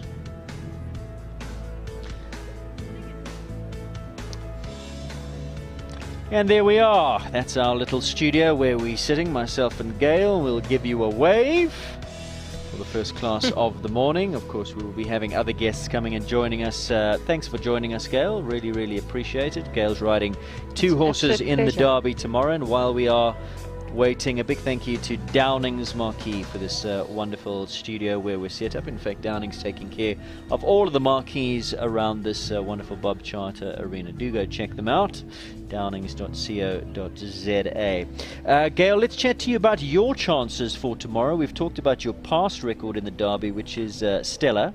Your horses tomorrow, JFK, he's getting on in years, but he's evergreen. He's had some years off, recovered from injury. How's he doing? So he's 20 this year, and he's gorgeous. I mean, he's so brave, and he just does whatever I want. But he is 20, and he has done very little this year. He's been off with all sorts of things, a broken tooth and a skin condition, and so he last jumped in April, and he just came back for this show. So I'm not expecting much. He's not fit enough. How have you qualified? I only rode in 2 of the classes, and on day 1 he'd forgotten that show jumping, it wasn't about braille, so we had he had 2 down, but he's been jumping. Was he towing all of them and just towed 2 of them a little bit too hard? The second class he was much better. We had 1 down, but he's a lovely horse, and I love him to bits. So I'm expecting him to go around okay. I'm hoping he's fit enough to get around. Casino, it's his first time. He's only just started in the big classes. And so it's quite a big ask, but he's a brave horse, but he's got big eyes in this arena. So I'm never quite sure. Have you jumped in years past the micro or the mini? He did the micro in 2018, and he went very well. But it's difficult to know. He looks at everything. When he walks in, he gets a fright at everything he sees. And you think, oh my God, I'm going to really have to ride him hard, and then he just goes, and then he wants to do the fences. So I'm never quite sure how much to pitch it, but I'd rather override a little and have some poles than sit quiet and give him a bit of a fright if he suddenly looks at something. So it's just going to be, we're going to feel our way around tomorrow. It's just going to be, I hope I give him a good ride. And the years where you won with By and By and Lindenberg, where was your head there? I'm talking to you know your chances. I mean, you never really know because it's Derby. Yeah, you don't. But you have a feeling it's going to go well or it's not going to go well because of your prep because you're qualifiers. So in terms of those years, how do you? I don't know. You say you should really know where you could. It doesn't matter. Your horse can be on top of the world and you can be jumping beautifully, but you never know in the Derby. You can make the slightest little mistake coming off the bank. You can they've got to jump at a certain point. They've got to jump off the bank. They can't just slide to the bottom. It's so easy to make a little mistake. The horse can drift slightly, and I mean the difference between clearing something and knocking it is a centimetre. So you can never really know what your chances are. But I mean, I just want to have fun tomorrow and give both my horses a good ride. I don't really think I've got a chance of anything. So but it's Derby, anything can happen, and that is exactly. I'm hoping the beauty about Derby. They could settle into a rhythm and off they go, and you just never know. So lovely picture there in front of that United Aviation Group's hospitality marquee. Some wonderful entertainment lined up in there and for the end of the show as well. There in picture is Thomas that is in fact Tracy Carney, so the picture's a little bit dark, but Thomas is sitting on Gulliver. He didn't bring Capital My Lady in for the lineup. He sits on his new horse, recently acquired from Dominic Alexander, who is his coach. That is Gulliver, that he's brought in for the prize giving, but in fact Capital My Lady, the winner with young Thomas van der Reekvorsel in 68.94. Lacano Nikita and Tracy in second in 71.04. Monteo and Chelsea Gartenbach, they get the third placing in 71.16. And it's the awesome R&R Capital Nightstar, Nicole Horwood, followed by Chiquita and Jean Soliers. Sixth place back on track, Sheldon and Rainer Korber. Erin DeSantos, she gets 7th on Altador. Peregrine, Tasman Mayer in 8th. 9th place went to Calvaro S and Daniel Moore. Well done, Daniel.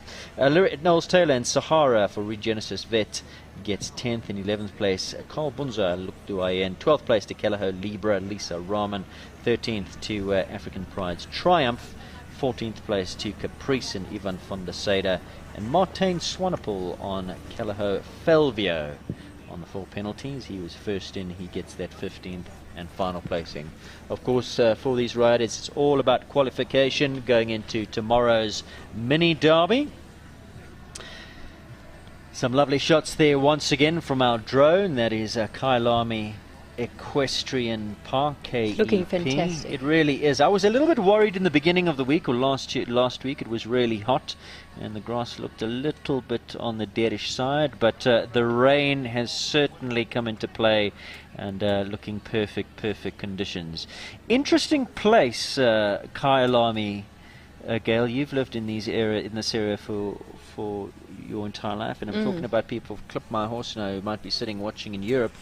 Is it true the most densely populated horse area per square kilometre? Is it the southern hemisphere? Yes, it is. Kyalami. It's absolutely amazing how many horses there are in this.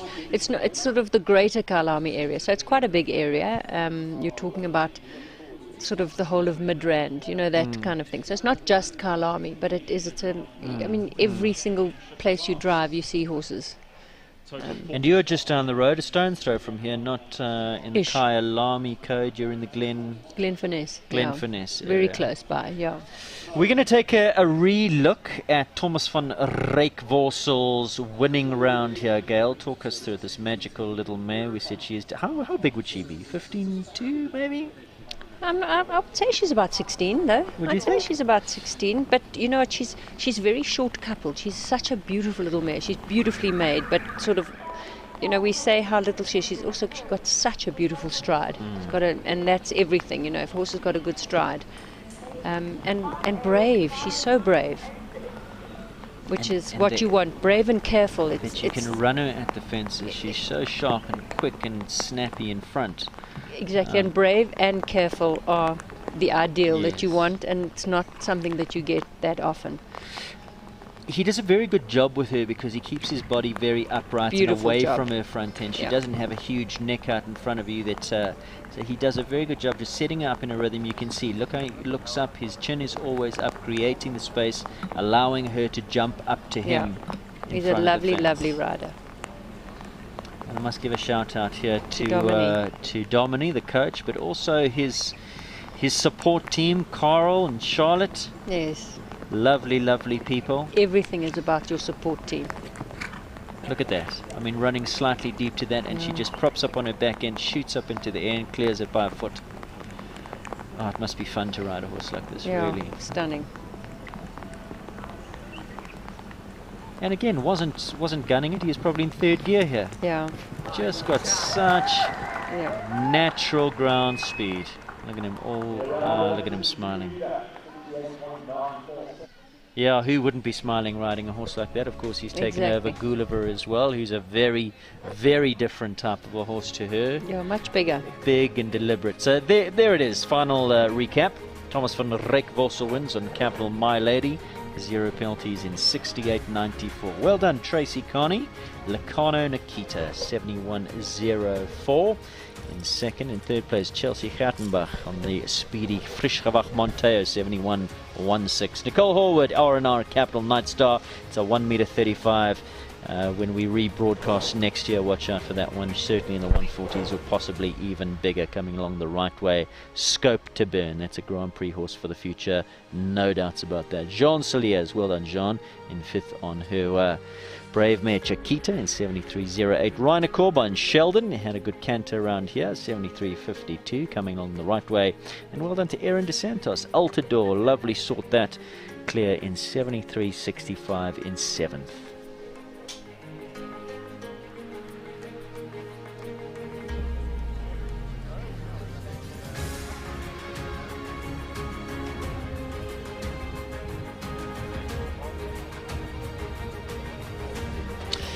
Right, Gail, it's been wonderful having you here, as we introduced earlier on in the day, and I'm going to say it again, legendary Derby competitor and legendary show jumper, Gail Foxcroft, three-time winner of the Derby. Thanks for having me. Two rides, always an absolute pleasure. Has two rides tomorrow. We'll be watching you with keen interest, holding thumbs.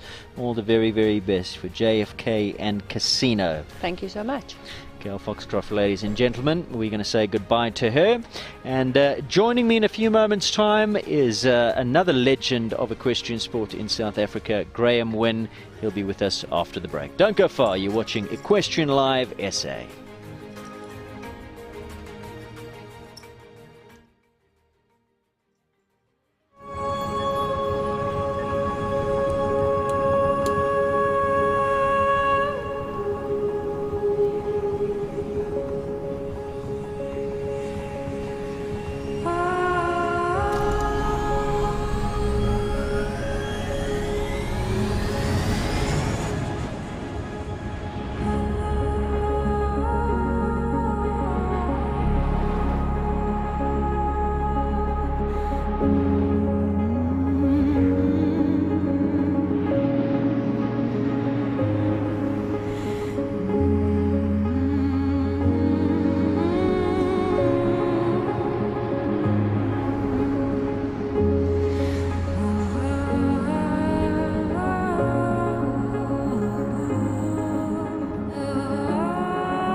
Welcome back to our pictures here from Kyalami Equestrian Park. You are watching Equestrian Live SA, wherever you may be. A very good morning to you if you've just joined us. Coming up next is the adult 1m30 Derby Championship. Of course, we've just seen the final qualifier for the 1m35s. That was an A2 and won in some style by the young man, the up-and-coming superstar rider Thomas van Ryk-Vossel.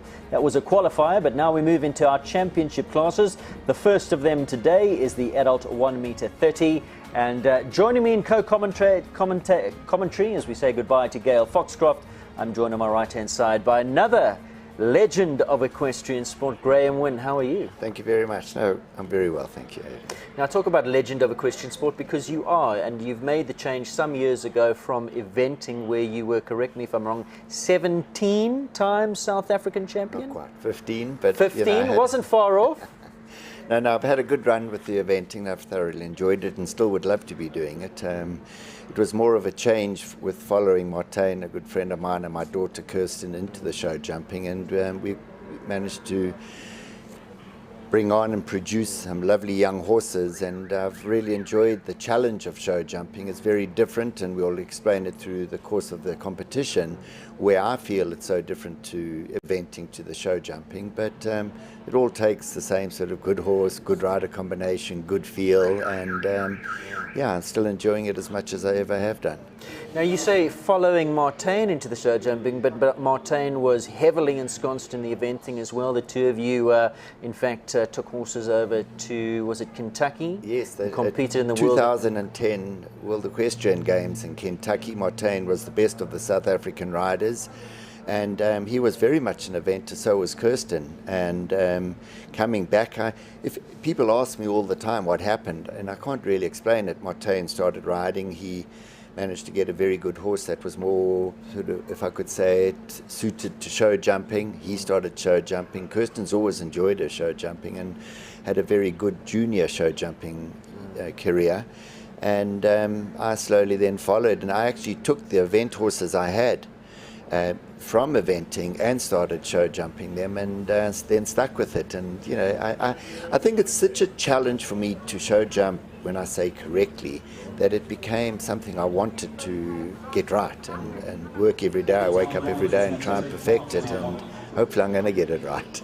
Well, I mean, you have gotten it right, because you were a Derby clear round, was it 2016? 2016, yeah. With the stallion, went into a jump off in your wildest dreams. Was that was your first ride in the Derby? It was my first ride, and actually my first year of riding in the open or 150 classes.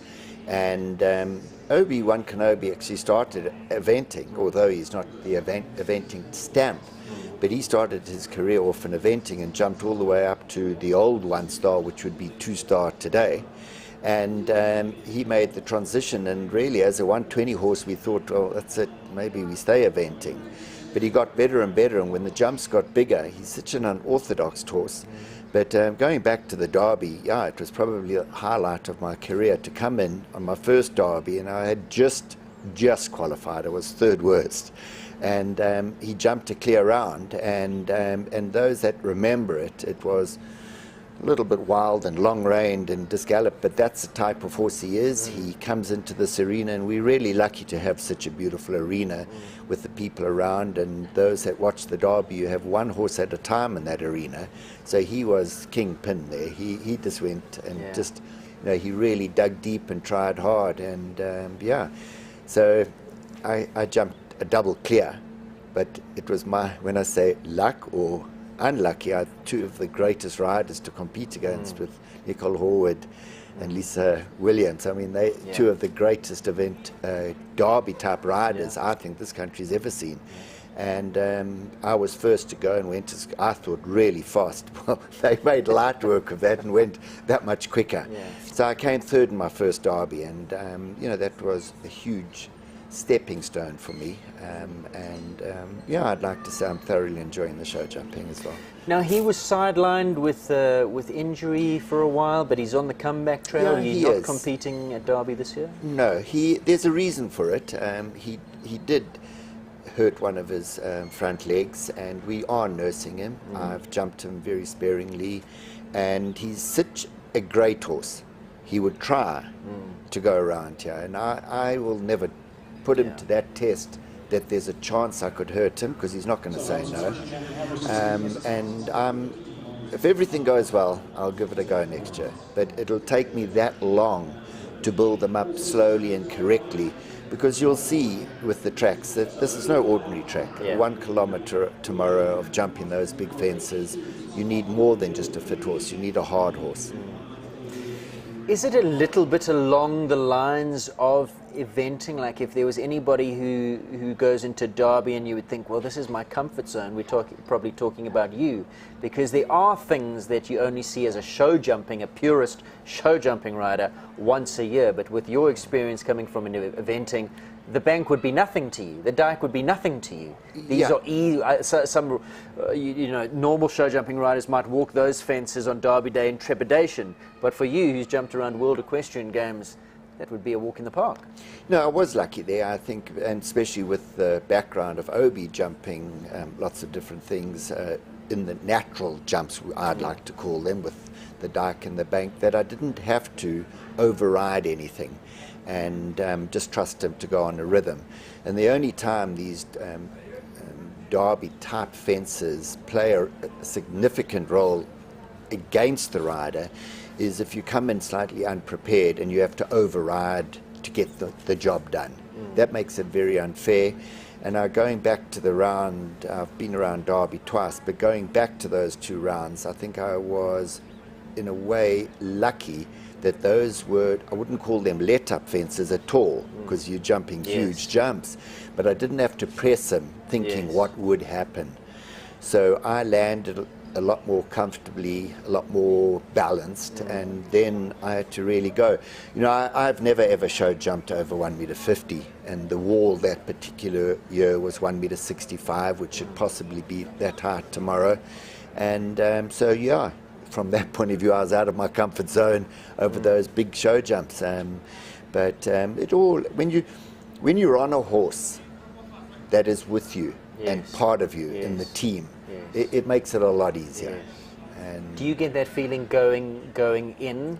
I mean, you know beforehand that the horse is with you, or do you get a sense once you're into rhythm over fence number 1, number 2? Okay, we're settling down. When do you get that feeling? Yeah, with Obi, if I can only really talk of Obi, because that's the only horse I've really jumped at that big level at. I pretty much know in the warm-up arena that he's in that zone, and with him being a stallion, and those that know him, he's a very loud, noisy stallion, and he can get distracted very easily. Although his bark is worse than his bite, he wouldn't hurt anyone, and he wouldn't. And it's around really, breeding season starting. That's now it. as And well. you know, he's the kind of horse, and you'll see Carl Bonsai's on a stallion as well, that if you start off with too much pressure, too much dominance, they could then say, hey, whoa, just back off. So he warns me every now and again, and if I let him come in on a long rein and let him have a look around, and pretty much when I pick up my legs, pick up the rhythm to go to number 1, it's going to be a good round or not. It's as simple as that. So there's a huge amount of horsemanship that comes into this as well, knowing your horse, knowing his idiosyncrasies, his quirks, especially with stallions around this time of year. Because, I mean, Carl, 2019 Casperon, you wouldn't have given him a sniff. Throughout the course, the horse of the week, the horse was coming in, jumping half the course, stopping, standing up. He couldn't get, and then comes in on the final day and pulls it off. And pulls it off and goes into the jump off. I do think you've got to understand the horses, any horse you ride, but particularly more with the stallion, and especially, as you say, coming into breeding season now, they know what it's all about. And with Obi, I've often, and because I'm very lucky, a lot of the top riders do help me and give me advice. A lot of them, majority of say, Graham, shorten your reins and get them together and just make it look normal. And I do try, I really do try. But who's the voice in your head saying that when you're going around? Well, I've got always Barry Taylor. He's been a real, a great help, and really always joked with me a little bit. And he's often said, Graham, we've got... Well, Barry's probably going to say, listen, Graham, do as I say, not as I do, because I've watched big things of Graham or Barry with his reins out here as but well. I do go to the extreme of long reins, only because the moment you shorten him up and say, come on, come together, he says... Too much pressure. I actually will... Leave me, I've got it. Do a Casperon with you if you do that to me. And so I know it, and Yeah, and I suppose because the jump's a bit big, I tend to ride a bit with my elbows, and it looks worse than it really is. But that's the way he goes, and that's how he wants to go. And yeah. The crowds, I mean, this year we're not going to have the crowds because of COVID that one would normally get, but do you find they walk into Derby Arena on Derby Day, grandstands are packed, it's the only time of the year where we really get those crowds at a show jumping event where it's you can feel that electricity. Do the horses come alive? Do some shrink? Do some come enjoy it? Others don't? Yeah, absolutely. There are a lot of horses that you will find jumping jumps towards the crowds. They're not very confident. If I can again talk about Obi, he came in here and he was the only horse in Derby Day. You only have one in the arena at a time. He owned that stage, and he rose to the occasion with the crowds. I must say I was very intimidated by the tracks. I didn't notice anyone or any crowds or any. It was only watching the videos afterwards did I hear how much noise the crowds actually made. You just blocked I it never out, heard a thing. I never heard a thing. And even though I have been very fortunate and ridden overseas a few times and ridden at a very high level in eventing, maybe I wouldn't say I'm used to the crowds, but I never heard a thing when I rode my Derby round. And as I said, when I watched the video, I thought, wow, that made me feel good because there was a lot of noise. Yeah. I can remember the course designer that year was Ryan Sanders, and you know, it goes from worst to best, and I was third in, so I was pretty close to just making the grade, and I jumped clear. And he quite openly said afterwards, Graham, it did go through his mind, what have I done? If I've got my third lowest going clear, what is the rest of the competition going to do to this course? And with him, it being his first, he was also under pressure. Because I know a course designer for the Derby, the ultimate goal is one clear. That a horse on one clear will win it. You don't want your third lowest one going clear. And I can remember walking around, and actually I thought I had fairly strong nerves to be able to cope with the competition. But I can remember walking around and hearing this one had 4 faults, 12 faults, and there wasn't a clear for a long time. I thought, you know what, I'm going to pull this off. Yeah. But the last two riders were the best two riders in the country, and yeah, they both went clear, but still, for me, it was fantastic. Yes. What company to be in. I mean, Lisa, as you say, that's Dennis the Menace, or as we say, his first Derby as well, finished second. He's back this year, so that's great. And of course, the mighty Don Camarco. And So I had the two of the best Derby horses around at the moment. I mean, just look at Campbell and Lisa have gone on to go overseas and jump. You know, everyone says, Graham, what height do you jump? I say 150 is sort of top height. They recognise 165 events over there in a small arena. So Campbell is unbelievable, and Lisa's a cool customer. I mean, she's got unbelievable nerve, and you know, it'll be very interesting tomorrow. But talking about tomorrow, this is, I guess, what we're going to be watching next is the future horses and riders that are going to be coming up, and in 2 to 3 years' time, they are the horses that would be in that big class. Well, it's going to be a nice field, some good riders, some good horses. Coming up next is the UAG Derby 1 meter 30 Championship. Just want to get back to your past in eventing, and I've seen videos of you helping out at studs and their young horses and formative training. You employ a lot of that, the funnies, the logs, the natural into your training? Yeah, I don't think, I guess it's from the eventing days of producing an event horse over natural jumps, but the way to go now, and you'll see that the studs, and when you talk of the studs, how lucky we are to have these studs producing the quality of horses, and to start them off over a natural log is natural. It's you know, it's not bright, it's what they would see out, and we do it by follow the leader, kind of learn by example, and they not only learn respect, but they feel comfortable in it. And the real secret of the natural jumps is not to ever make them narrow, that it's dependent on the rider to get them to go over. Yes. It's actually wide, natural enough that these horses find their own footing, they can trot. There's no such thing as did he take off correctly or things like that. And a horse learns natural balance with gradients of up and down, going through a little bit of water, finding a step, finding his footing. And the whole thing is the production, and I would have thought the business has changed so much of late into horse production. Well, that's your big game now, is it It's not? actually more so than teaching, more so than my own riding, is producing young horses for the sport.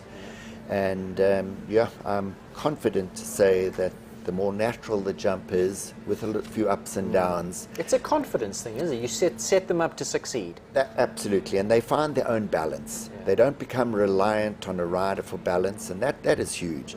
You know, you get the top riders who naturally just feel balance, but those horses, in a way, possibly could become reliant on their top riders. So I'd like to say I'm producing a horse for everyone. Whether it's a dressage horse, a show jumper. It's an interesting point you make. You become reliant on their top riders when producing young horses. Do you encourage them to make their own mistakes so that they have to learn from their mistakes, so they become a little bit more self-aware of their bodies and what they're doing, that they're not as reliant on the rider? Because a rider can't be 100%, no matter how good you are, correct every single time. Absolutely. The horse has got to help you at some times. You know, if you spoke to one of the top riders and say, look, canter and sit still, and please, if you're on a wrong distance, sit still and let the horse have a little bit of self-preservation, initiative. You're going to say, don't forget it. You know, there's a right and a wrong, and that's how they ride, but they take a lot of that away from their horses. So, you know, even overseas, those top riders, if you look, the top riders have riders riding for them that do the lower grades. And once that, you know, because they're quite open, there are a few riders that send me their horses, and they would outride me every day, any day, but they send me their young horses, and they say, you teach them to be clever. We're going to see if it's some a compliment top or not. riders coming in throughout the course of this. We've just heard the bell go, so I'm going to have to cut you off there. But we've got Graham Wynne for the next class, which is the 1 meter 30 Derby Championship. We're going to take a short break, and when we come back, we'll be with you for the first horse in that class. Don't go away.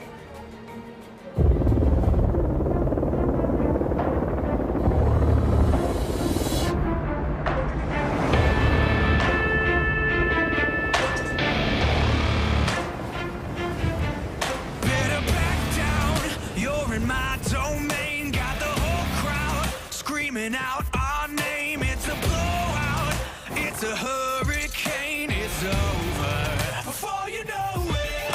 While you're shaking, we're a dynasty in the making, we're the royalty. Now we're breaking down the enemy. Move over for the soldier.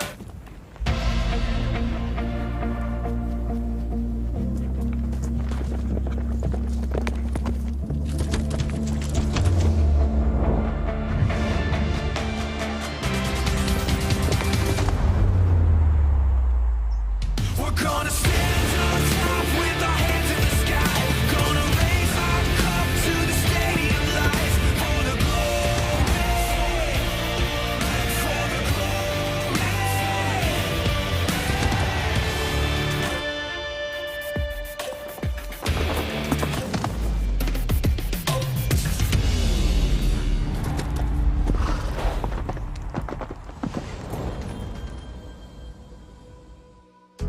Big thank you to United Aviation Group. More about them. Fantastic company coming in as the sponsor of the 2021 Derby.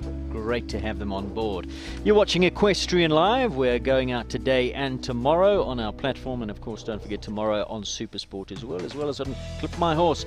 Line up for this class, 1 meter 30 Derby Championship class, the 1 meter 30s. This is it. All comes down to this moment. Patrick Brown, Caratado goes at 1. Thomas van der Rijkvorsel, he's looking for a quick double. He goes on Gulliver at 2. Amelia Campbell Hall, Geloven at 3. At 4, Cassandra Catherine, Capital Night Watch. What a horse that is. Robin Kopch, Elvue Skagway. High. Lots of experience there. The old man, number 5. At 6, Anya Molla. At 7, Lauren McLaren on Concaro. Joanne van Achterberg, she brings in the Napolitano Z at 8. At 9, Ivan von der Seyde on Carina. Stuart Barker, great to have him in the lineup. Captain Bear, 10. At 11, Andrea Eltona de Klerk on Chile. At 12, Charlie Crockart on Vittorio. Eltinka Wenzel on 13 on Carlson. At 14, Leanne Herselman, Clementine Z. 15 is James Curtin. It's Mr. to You. Emma Dix on Polo Lounge at 16, the Thoroughbred. At 17, Yannick Kleinans on Landeur von Het Linderhof. Caitlin Pike at 18, Boy Wonder. Michaela Powell at 19 on Fullanders. Grant Langley brings in Buck Rogers at 20. At 21, George Perbrick, Conchavella. Tanya Gable, Bachman Eleanor at 22. At 23, the mighty Lisa Williams rides Perluche. At 24, Christopher von Westhuizen on Souvenir. Daniel Lemmer, the youngster, at 25. Contano, Michel van Eck, I think he's out. I think that is a scratching at 26. Michelle back already in Europe, I'm afraid. At 27, Terry Bryson. 28 is Whitney Duvenel on Daring Drift. Michaela Domain, Judah the Prince, another Thoroughbred at 29. At 30, Chelsea Hattenbach, Chipolata. Olivia Garton, Electro at 31. At 32, Stuart Barker, his second ride, Radiant. Andrea Eltona de Klerk, her second ride is Casimir at 33. Kim Williamson, Karina at 34. Eltika Wenzel rides again, her second ride, St. Roche at 35. Leanne Hasselman brings in her second ride at 36 on Valentine. Ailey Crosley, 37, Saratoga Magic. Dana van Jaarsveld on Claret at Claret at 38. At 39, Lisa Rahman, Lazy Camelot. Lauren Pretorius, Cashmere at 40. 41, Corne Labuschachtny. Bianca Ziadi at 42 on Rohan. And the last couple, Samantha Hardcastle, Conrado, Callagher Conrado at 43. At 44, Shanley Marshall for Tasca, and Bronwyn DeSantos on a new ride for her, Olympic Zambezi, highest qualifier at 45. Remember, this is a championship class. They've had their qualifiers, and we go in order of qualification from the highest qualifiers at the tail end of the field.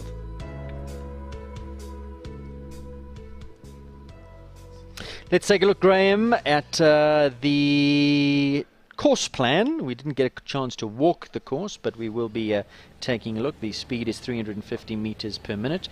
The length of track is 740 meters, so substantial length of track, around about 200 meters longer than what we'd see in a normal track. Normally 480, 500 meters is what we normally see.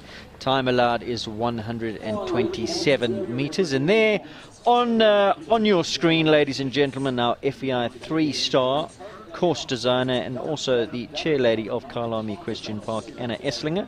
She is a 2-time winner of the main derby, won it all the way back in 1988 on Cognac, and again not so long ago on Oregon. So she knows her way around this track and how to build one.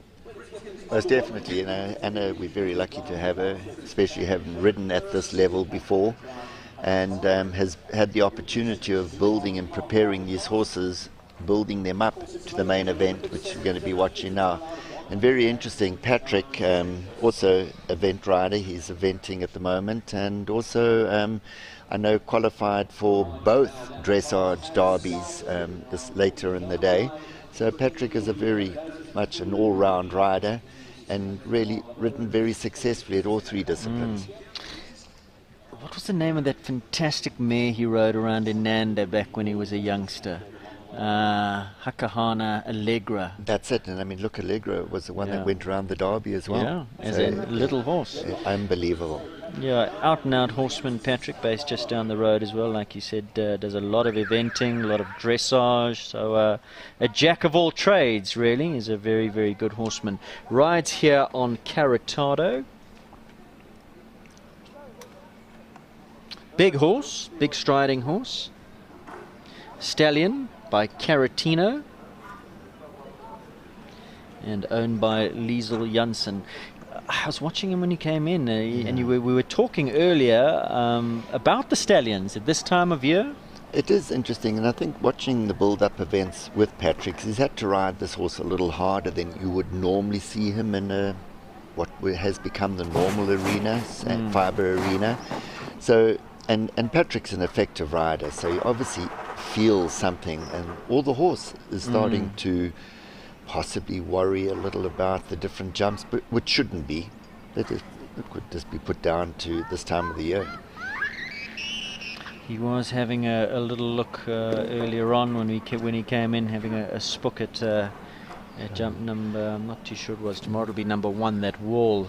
Well, it's interesting, the jump he's just jumped now is a real jump where they could either bounce it or sit very still, which Patrick tried to do, but the horse was not in front of his leg, and really difficult to go. And when a horse is not travelling in front of your leg and becoming reliant on, like what you can see Patrick really having to work hard, it becomes very difficult to keep the horse through its back as much as one would like to have. But let's have a look here and see what he does. So now they're going over the road. There he was happy. Yeah. Funny enough, going that way, the horse seems to be a lot happier. Now, for the lay person out there who might just have tuned in when we say things like horse not in front of your leg, what exactly does that translate to? Well, anyone watching Patrick's legs having to work, he's having to really keep kicking on to get the horse to keep travelling. He unfortunately even had to use his stick there. So it's not what one would want to be encouraging, but Patrick, I don't want to use the word is surviving. I tell you, he's trying to get this horse around, and it's not normally like this. So there could You want the horse to be taking you to the fence, that you're not having to really drive and creating engine. You want a natural engine underneath. That's it. It's going more and more the sport, whether you're eventing, show jumping or dressage, that you teach the horse to travel at a speed that you want, and it holds it on its own to within reason. You know, as much as you hold the horse in a shape, they learn, and you teach them that right from the beginning. But yeah, I think Patrick's really doing a good job to just get around this, and if you speak to him afterwards, I'm pretty sure he's going to say, I got the horse round, and we're going to go home and see what happened and try and work on it. Total of 16 penalties for Patrick Brown and Karatala. Their time 121.5, time allowed 129. So it comes in around about 8 seconds or 7.5 seconds inside the time allowed. But you can see he's blowing a little bit there. He's had to work. They really did. And then if you going back to what I said about Patrick as an all-round rider, having evented as well, and he's a strong rider. So there are not many that would have got him around. Right, so this is the young man who was the winner on the Magnificent Capital Mile Lady in the previous class, that 135.82. A new ride for Thomas van Rijk Volsel, formerly the ride of his coach Dominique Alexander. This is the lovely Gulliver, or Gulliver as I was corrected. Apparently Gulliver, a Dutch story, and that is the pronunciation, Gulliver. Excuse the pun, but we hope he travels well here. It's lovely to see Thomas and his family, who are based in George, now coming up and riding more often up here, and actually living around their son's dream to ride at the top levels. And he, for me, certainly has managed to ride a lot of different horses at different levels and be competitive. And maybe it was just me, but coming into this field and riding against the top and household names of the sport, it hasn't seemed to influence him at all. He certainly does have BMT, big match temperament. This by Muscaris, out of a Capitol mare. He's not the youngest anymore. He's a 15-year-old, and I think Carl and Charlotte bought the horse for Thomas to now get mileage up the big event in the big classes. Dominique has campaigned. I think he's been around a Derby, in fact, this horse. I think so as well. And if you watch Thomas, and again, I just like the way the youngster rides, is that he sits pretty still, and but he has been helped by Dominique, who is a very, very, very good coach, and riding at the level with us all.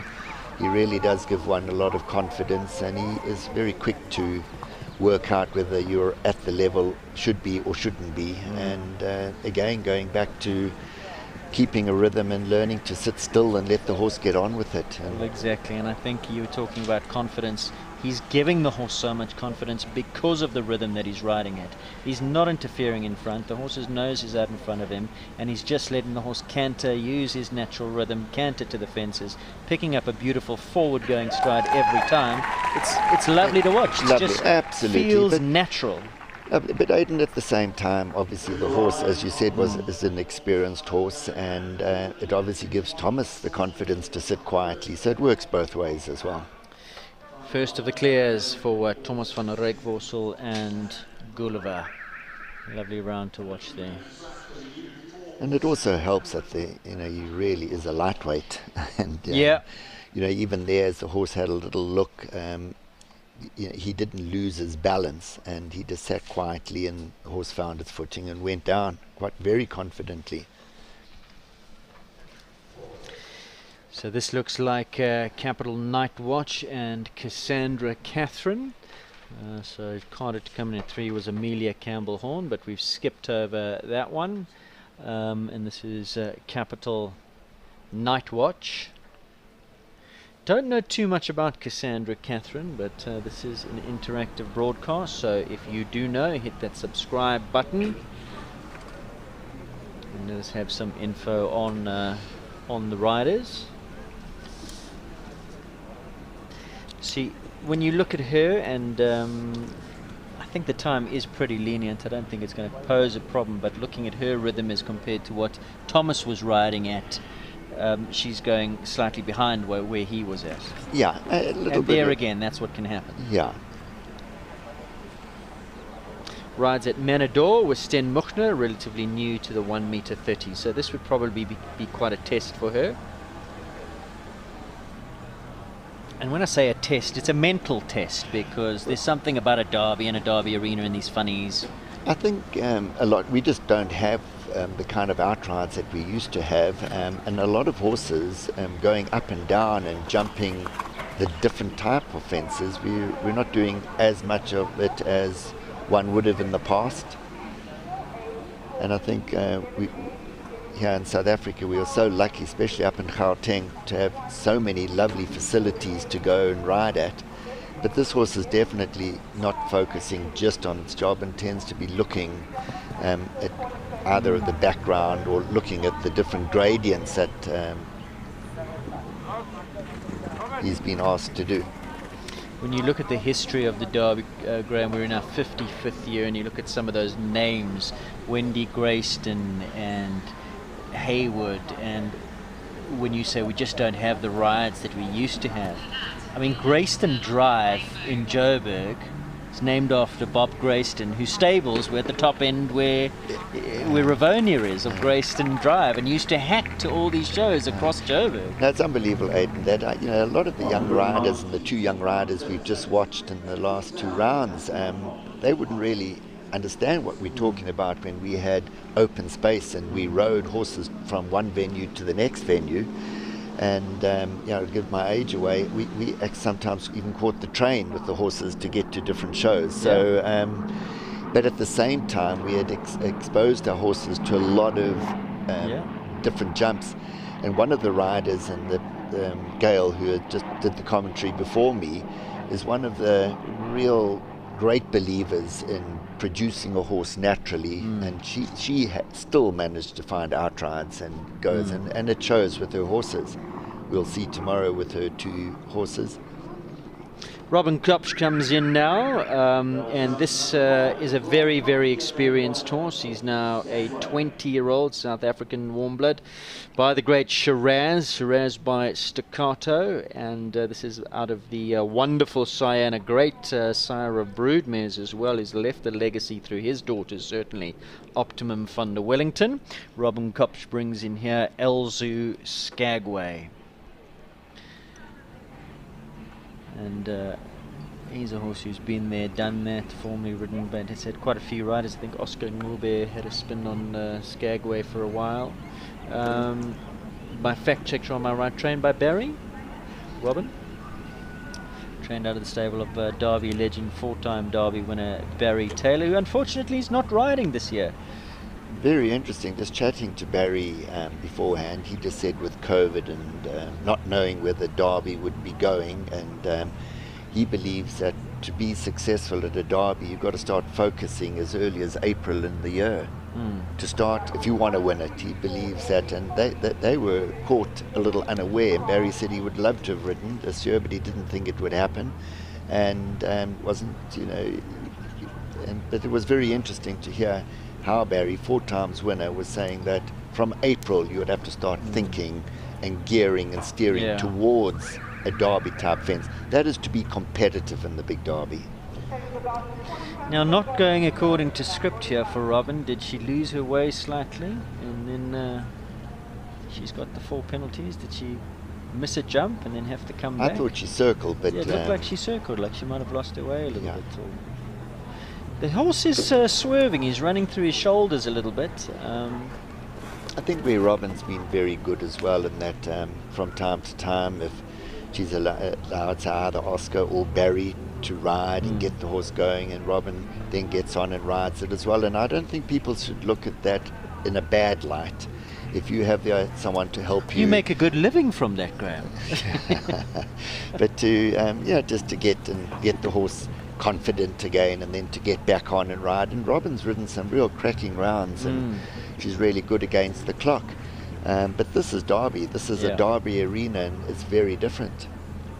I was talking to Gail as well. Obviously, the Saturday, the forecast today is overcast for most of the day, and that also, when it just dulls things down a little bit, makes them look a little bit more.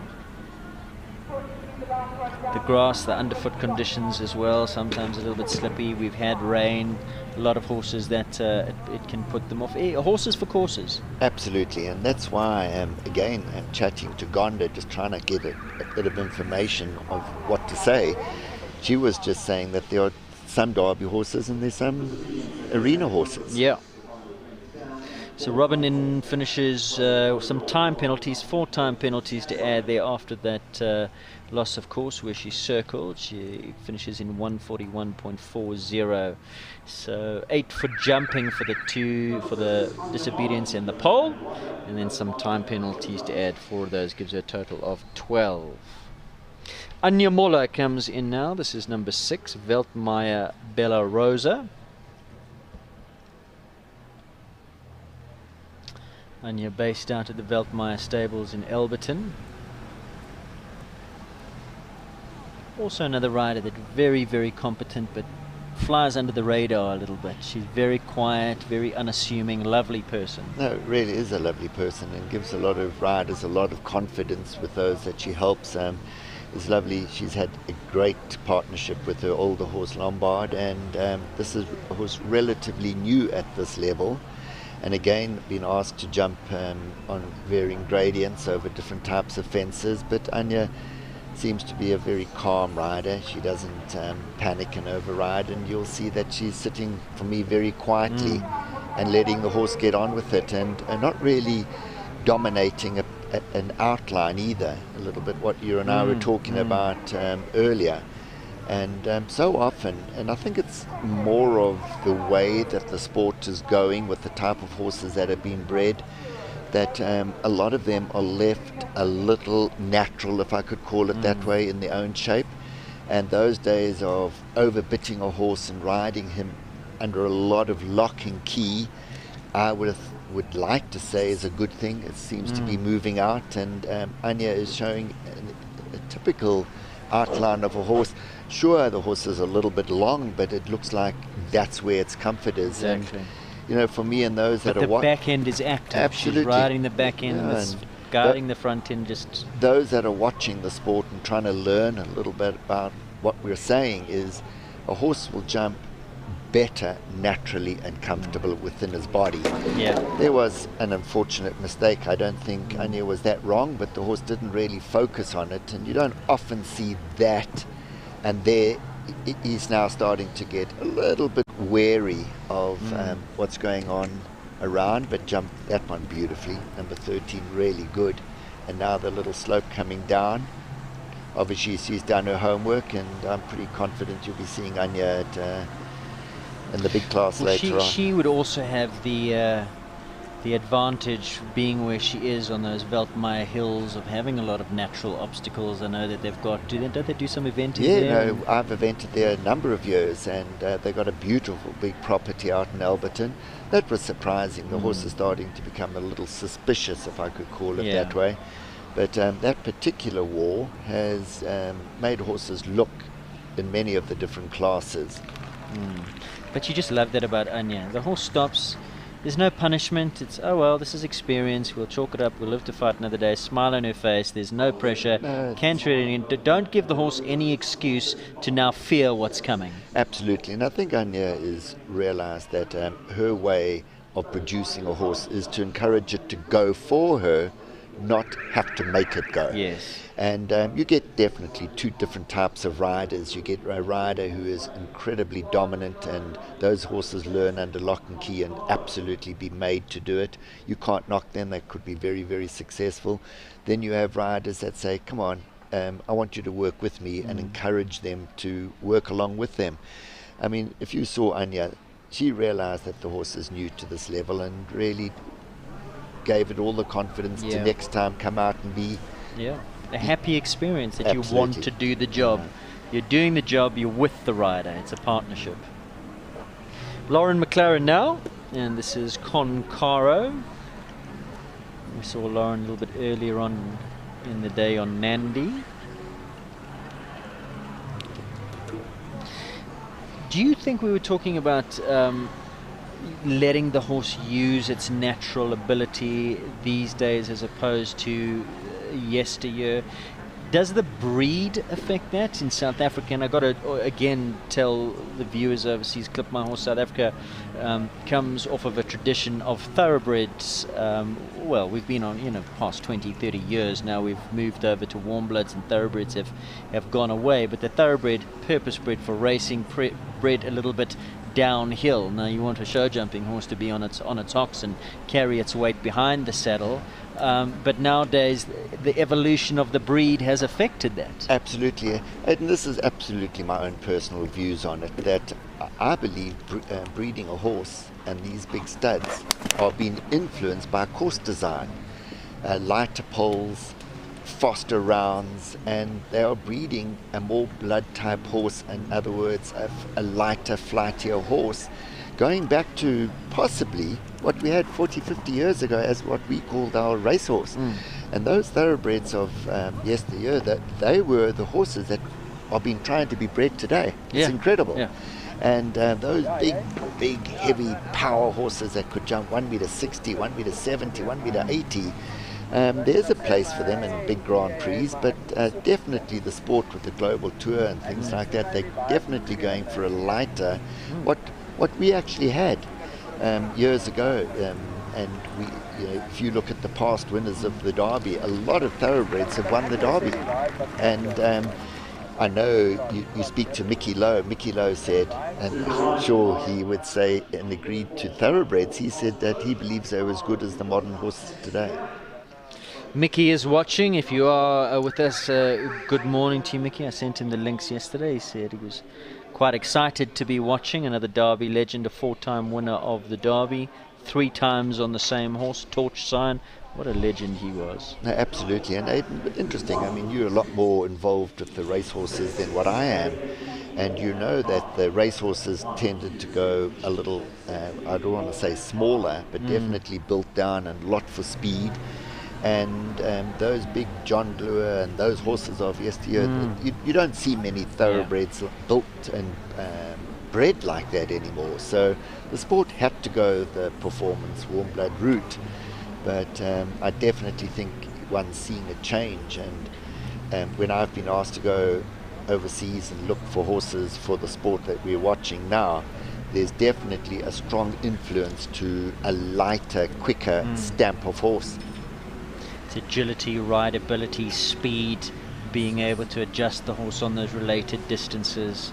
It's changed. It's like Formula One, flat out over 165. That's it. It's unbelievable. And you originally asked the different horses whether they are encouraged or better left alone. I do believe there is a very strong influence on the flat work where you would encourage a horse who had a weakness to build up, and you would spend hours on the flat nurturing that horse to build him up, to strengthen his weaknesses, to teach him balance. But once you're in the ring, I believe you've got to leave them to jump where they feel most comfortable.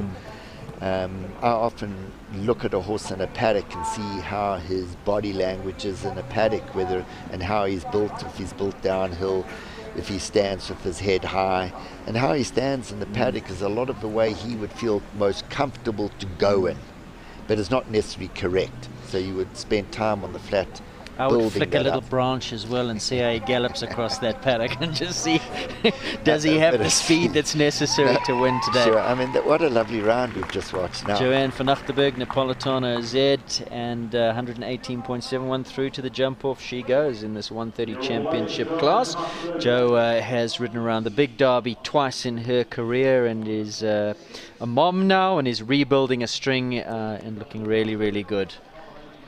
Manager of King Cardigan Equestrian Centre, just down the road, out and out horsewoman. And we'll talk more about her as we get to the jump off. More about that jump off as well. This is the 130 Derby Champs jump off over 1, 2, 18, 6, 8A, 8B, 4 and 5. We'll take a look at that a little bit later. Now this is a man we're chatting with, Gail. I have a huge amount of respect for him in all departments. A lovely, lovely man he is. 27-year-old Ivan van der Sade. And he brings in a Carignan now. And talking about a horseman that just lets the horse do the job, doesn't dominate, dictates the pace, the ground rhythm. He is the epitome of a rhythmical rider. Absolutely. I mean, those that have known and watched Ivan in the past, he is incredibly competitive and really rode. And coming up from Plettenberg Bay up to Gauteng and riding, he would ride to win. But I'd like to say he himself has also started riding horses at a level that they are most comfortable at, and that's also so important. It's not all about just making a horse reach above his means all the time, and Ivan for me has got a lovely feel for his horses. He is brave, he is fast, on a good day he's as quick as anyone in the sport, and it's, for me, it's all about learning, and Ivan is definitely a rider that has come a long, long way, and if I could say, matured as one of the top riders. Sits very well on a horse. And although, it's a long trip, we're very fortunate that Ivan can still travel around, but here again, if you look at it, this is just inexperience going close to he actually wasn't looking at the dike or the ditch in the middle of the dike, but more at the grandstands and the approach to it. Yeah, I think you hit the nail on the head there. Inexperience, there was just a lot to take in. As you say, from Plettenberg Bay, has to pick his shows, tries to pull them together around Derby time. I think he tries to do a Durban show, a Joburg show before heading back. It's a long way for him to travel. And it brings these horses on, doesn't it? Absolutely, and it was lovely. He jumped that big jump there and patted the horse afterwards, although it had already been a little naughty going into the dike. Well, let's not call it naughty. Was confused, didn't quite understand what was expected of him. Let's have a look at the wall. He jumped it beautifully, and Ivan has been patted the horse. I mean, it's about, this is what the sport's all about. That's horsemanship right there. He'll bring it on, come back stronger next time. There again, that's inexperience when you're landing on a raised surface. The horse didn't quite get his undercarriage under him, ran through the front rail there a little bit, but and then settled down. Here, from this angle, you'll see he really just didn't understand it. And Ivan didn't draw his crop. He just carried on, and after the next jumped. Stuart Barker goes next, another big patron of equestrian sport through both iFarmer, he and partner Natalie Heim, and also his sponsorship through Norbrook as well. Very generous man, absolutely adores his horses, loves the sport. Lovely person, Stuart Barker, lots of time for him. He brings in iFarmer LJ's Captain Bear at number 10 by Secundus out of a Wunderbar mare. Quite experienced. I would think that 130, 135, the horse is chopped. Knows his ceiling, but very competitive at this kind of height. Okay, having said that, he's already had a rail down. Stuart's also a very quick rider and has had a lot of success with this horse. And but going back to what the sport is made of, we mentioned about the nice sportsmanship of the riders and patting the horses and encouraging them. But this sport really revolves around the generous sponsors, like we are sitting here with United Aviation Group and Stuart and Natalie's contribution. The sport revolves around those riders that and companies that are prepared to help fund it, because the sport wouldn't happen without them. And this is a really nice round for Stuart. He's had the one down, but he's going well. Keep coming. You can hear That was Ray's Ray voice. in the background. Keep coming, he says. Ray Nakorbe's coach. I think it's also lovely that Stuart, being the businessman he is, and this is a hobby for him, so he would be classified amateur. Yeah, even he would call though- himself a professional amateur. Absolutely, and it's lovely that he takes on the advice from Ray, and Ray himself is riding on Sunday, top rider in the country, and giving his experience to Stuart. I love the colour coding as well. You can see the orange stirrups, the orange hat, all in the farmer colours, he and Natalie as well. She goes to town. She's got the orange numna, the boots, the hat, everything is orange. I think Just the one mistake. Yeah, I think he can be very happy with that. 4 penalties for Stuart Barkin, iFarmer LJ's Captain Bear. Number 11 next to come is Chile. This is Andrea Altona de Klerk. Chile's a 9-year-old. Yeah, just looking at Chile and knowing the horse, I think Andrea's going to have to ride quite hard. The horse is a little bit of a suspicious horse with a tremendous scope, but Yeah. Andrea's gutsy and going forward here. But it's just very interesting for those that are watching the sport that you have different types of horses, not only just different breeds, but you have different horses. Some are more suited to a Pacific type arena rather than the Derby grass. Some don't jump well on grass. This horse now, it's unfortunate, but just isn't really relaxed and I'll get myself into trouble, but not enjoying the footing possibly, or the big open spaces, or the different types of fences. And we'll see Andrea come back another day. He is new to the 1m30s. In fact, just a year ago was competing in the 110s. Says he is quirky. He can get very strong and run away with her. He's trained by Jason Phillips. But she'll be back. I mean, she only won the 110 Derby in 2019 at Dunblane, so it wasn't a huge amount going on last year. So to step up to the 130s after a relatively quiet out year last year, Yeah, they'll a be shame. back. But I also think it's quite an ask to make your upper grade and then come into the Derby arena is quite intimidating for any horse. It's known as a spooky arena, the Bob Chart, isn't it? Especially for horses. I just think going back, we don't have many grass arenas anymore. Yeah. Another evolution of the sport, really. Unbelievable. The And, footing. I still think that a good grass, well prepared, good grass is probably still your most natural, best surface, but I might get myself into trouble there again. But I think grass is a good surface. Well, this is Eltika Wenzel now. She rides Voiskirch Carlson by Niall Game out of Menotti Mare, Canasta. Eltika lives just down the road from me. She's been around a long time. Campaigns seriously in the 130s. She's a hairdresser by profession. Very interesting, the Volkswagen horse now that we're watching.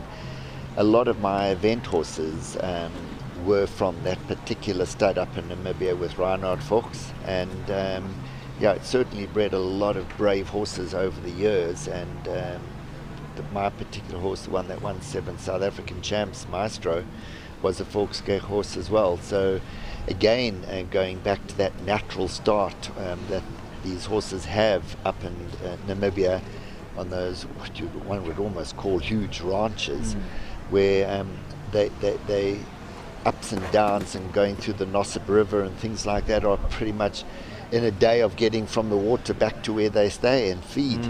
So it all, look, just watching this horse go around now, I hope I'm not going to talk too soon, but he jumped the water tray, jumped those steps confidently, had a rail there, but the dike didn't seem to cause a problem. So the Derby type natural fences seem to be coping very well with this horse. Am I wrong in saying that he's got a bit of a maestro look about him? Yeah. Now, I mean, one has good horses, but Maestro wasn't just good, he was a great horse. And I remember talking to you a year or so back, and I could not believe that most of his career he never had shoes. He ran 2 South African champs. I had to put shoes on him, and that was only because I trimmed him a little bit short, otherwise he would have competed his entire career barefoot. And even in the grass barefoot, and it's only of late that we've learned to put studs in horses, so I'm a little bit behind the times. I think LT will be pretty happy with that. Yes, that fence has come down a few times already. I'd like to, I can't see from here what's in the background, but the horses seem to be lifting their head and looking at something else rather than focusing on the top rail there. And also it's that dark beyond navy blue of the United Aviation. I don't know if they battle to sight it correctly in these overcast conditions as well. It might be that they just don't grab good vision on it. James Curtin now, and this is number 16. James rides It's Mr. to You, young rider from Burlington Stables, and his riding has come on in leaps and bounds in the last couple of years. I think he was quite a late starter to riding, and he is just got a wonderful partnership with this horse. Very interesting, Aidan, what you're talking about with the weather conditions and the light. On the FEI eventing or course design seminars that I've been on, there's an app that you can go on and look at what they presume a horse's colour is, and it's not quite what we see. If we yellow, green, they see it a slight different shade to us. And I would have thought over the years one would start realizing what is a good colour and what is a bad colour for the different lighting conditions. But it's been, I wouldn't say proven, but horses definitely don't see the exact shades that we see. So that might be the one that is catching the horses a little bit, that colour. That's his second fault, so 8 penalties now. Well, I'm looking at the United Aviation Group, and I think it is the jump that has come down. Look, there are other mitigating factors. It's set right next to that Bob Charter grandstand as well, so horses could be looking at people milling around the catering, but it has come down more than any other fence. That's a pity. The horse ran all the way down and had a look at that little ditch under the pole. They say that's where the devil lives. And James, that was good. He got through the second time. And where I think that James has come on really well, in that he has had 2 poles and that little stop, but it hasn't now made him change anything. No. He's carrying on, he's riding to get home, and I'm pretty sure his coach will be pleased with him, and he should be pleased with himself going around your first sort of track in the Derby arena.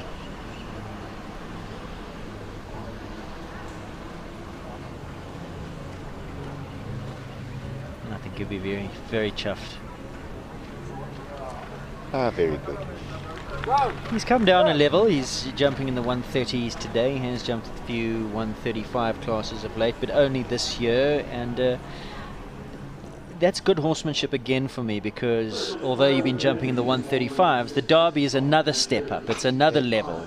So to bring him back down to 130s and give yourself and the horse a little bit more of a chance is, I think, good horsemanship. Absolutely. I mean, I've just spoken to Martin Swanepoel and I ride a lot together.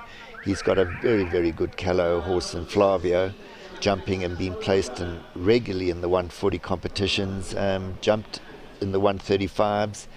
the horse was a little bit suspicious, didn't really do anything wrong, and Montaigne said to me, Graham, I'm not going to ride tomorrow.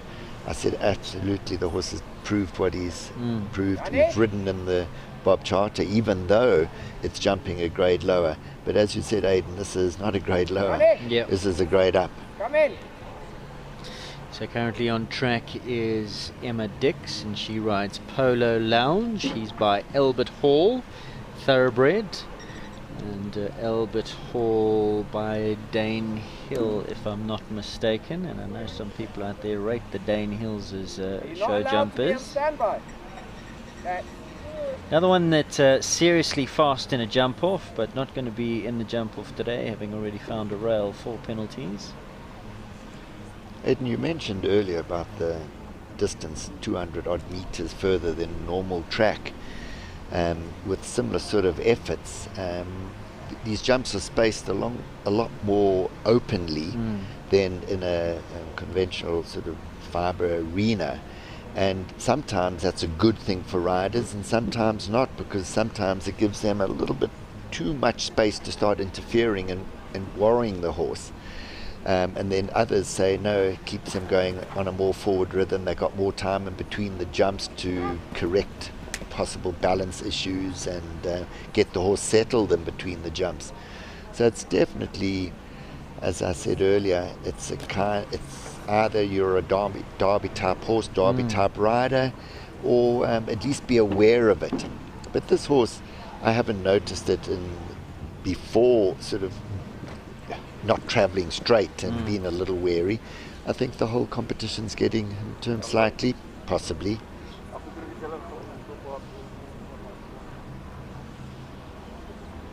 Because he certainly jumps. He's got nothing wrong with that.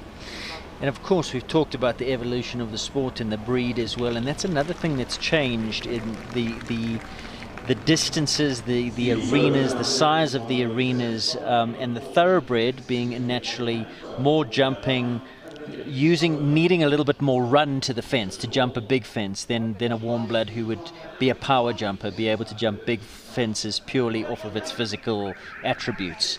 And nowadays, getting away from derbies, the arenas, the distances are smaller. The warm bloods possibly cope a little bit better. Derby's different in that you do get a little bit more run, so perhaps that's why the thoroughbreds, I don't know if it's that or perhaps there were just more thoroughbreds around in those days, but why they've got such a good record in those older derbies. Absolutely, but I still think that the thoroughbreds you're talking about, Aidan, were a different stamp of horse. Yeah. You know, it would be lovely to get a person like you said, Mickey Lowe, and just talk to him, and I think it would be of huge interest to people interested, the sport itself, to listen to someone like Mickey talking about the thoroughbreds. This horse again came in and was a little wary and had a real good look at the last jump. I think Patrick knew that it's best to just give him a little bit of a look, but he's not a happy camper at this. No, this is Yannick Kleinans and Landieu. Sorry, wrong there. Thanks, Aidan. Was backing off that first fence, wasn't he? No, he's not.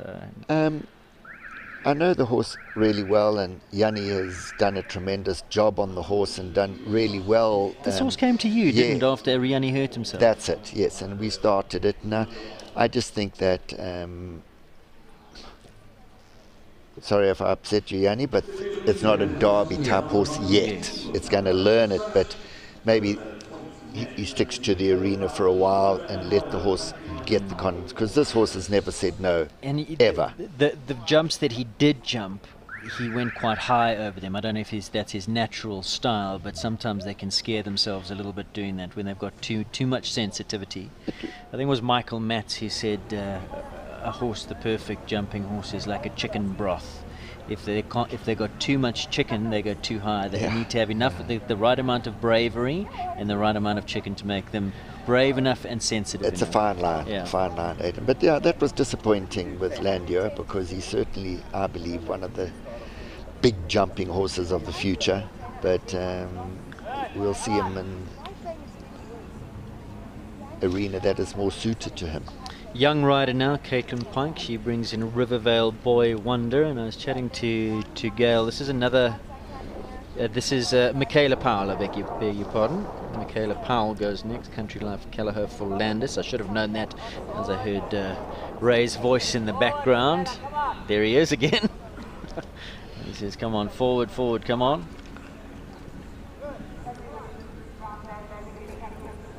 And this is a horse that she bought from Ray some years ago. She's had some very good results on him.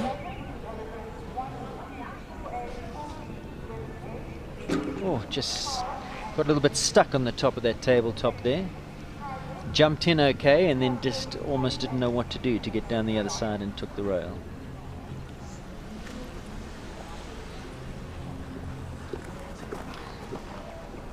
So how much of that would be homework? That something that perhaps the horse hasn't seen before or seen in this arena before? Well, you talk of homework. I would have liked to have seen Yanni over the first few days and seen how the horse coped then, and then encourage Yanni to say, look, the horse is starting to back off and look at a few things, but most definitely to ride in this arena you need to practice. You need to give the horse the opportunity of seeing different things, and it certainly requires a lot more preparation. And we go back to what we originally said, insufficient outrides, going out and just going ups and downs, and it's been unfortunate, but maybe riders have got to realize as important as the Derby is in the calendar, it requires homework to be done at home and in preparation for it. And I think if you do that, you realize, listen, this is not a Derby type horse. Will you say that looking at for Landis, as he goes into this lovely top shot, a horse that in my books normally pretty straightforward going, and she had to really ride him there. Look, jumps up onto the tabletop. It just got a little bit stuck, discombobulated with its back legs. If I can talk again from my own experiences, I believe I've got a very, very good horse. I'm expecting huge things for him in Vivaldi, Kelleher Vivaldi. He's not here because I've only just settled him down in a normal arena, and this, I didn't want to chance it. I can't afford him to become suspicious at all. And there again, it's up to knowing your horse of, is he a Derby type horse? Would this competition be producing him and giving him the experience to make him even better? Those are the kind of things that the riders need to look at. That's out and out horsemanship, because what you're saying there is I'm putting my horse before my own wants, needs or expectations. I'd like to say absolutely, but I certainly, it's the only reason Bob Charter's my arena. I love this arena. I think it's fantastic, but I wasn't going to risk upsetting a horse like him. On track now is a man who does lots and lots of mileage down the N3. He is from Shongweni, Summerveld in particular. Grant Langley used to be many years ago from this neck of the woods, but now has Foresight Equestrian, very successful. And this a horse who was being piloted by one of his work riders just last week at Maple Ridge. Jethro Bauer had this horse in the under-25 championships. This is Foresight Buck Rogers, and Grant bred this horse. He has a very successful breeding operation as well, and this by his wonderful, now unfortunately deceased Belgian stallion Belia de Droit. This is Buck Rogers, and out of a four pleasure mare, and a lovely type of horse. Jethro had a nice show on him, and now Grant's jocked Jethro off, and he's taking the ride around this 130 Derby Championship class. I think if you not think, I know for a fact that Grant is one of the most effective strong riders, and it's slightly different bringing a young horse, possibly a little inexperienced like that, into this class. He would be giving it as much opportunity as he could, but again, I think let's choose to look at the Derby as that's what makes the Derby so interesting. Is it's not the normal event. Again, chatting to Gonda, she said in the years that she rode, and probably the most successful rider we've ever had in South Africa, she said there were two main shows of the year, SA Champs and the Derby. we've had such good opportunities, especially in the Gauteng area, that we have shows 2-3 times a month.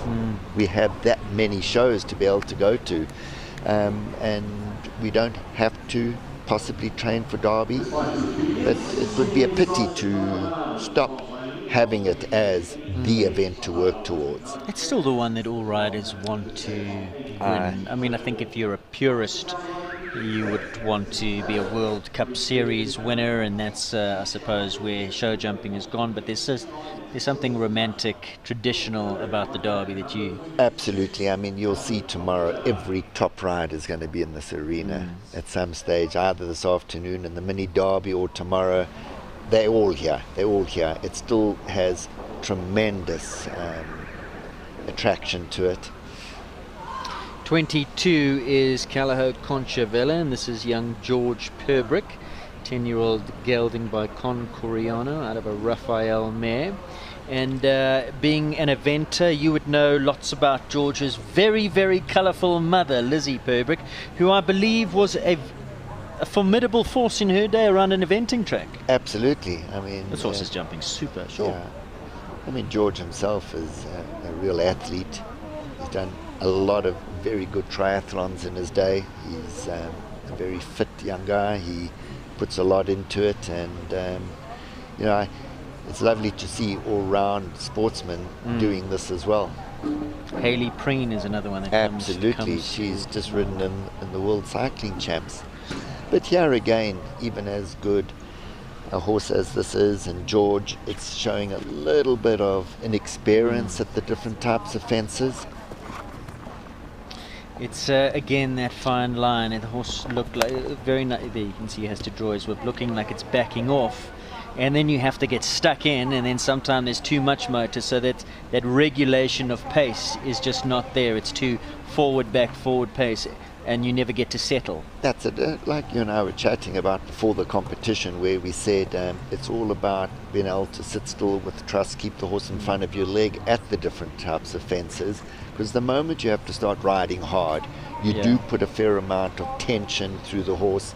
You put a little bit of possible doubt, and you become a bit wary, and then they actually start to back off even more. But it seems to be George is getting it going again.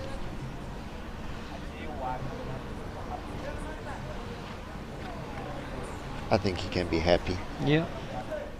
As I say, the horse over the first couple of jumps was really, really jumping. And then once they see one or two funnies that they're not quite used to, I suppose it can change just like that. That's where it kind of started to just go wrong. I think George a little bit was committed with his upper body and sort of riding as if the horse was going to bounce it, and then put a quick step in with George ahead of the movement. That didn't help him either. Final score of 8 for young George Perbrick. Callao Conchavella. If you've just joined us, very good morning to you. This is Kailami Equestrian Park. You're with Equestrian Live SA, going out on our YouTube channel. And if you've joined us overseas, wherever you may be on Clip My Horse, hope you're having a wonderful, wonderful day. We are in spring, although you wouldn't say it here. Looking at the light, it looks like a European summer's day more than a South African summer's day, I would guess. But we are very, very grateful for the rain. This here is Christa van der Westhuizen, Rondemont Souvenir, born 2009 by the sire Rondemont out of the Elzu Locomotion. Christa now van der Westhuizen, formerly Elberts, one of the nicest people you'll ever know. Runs Tarlo Equestrian Rehab and a livery yard, I think it is.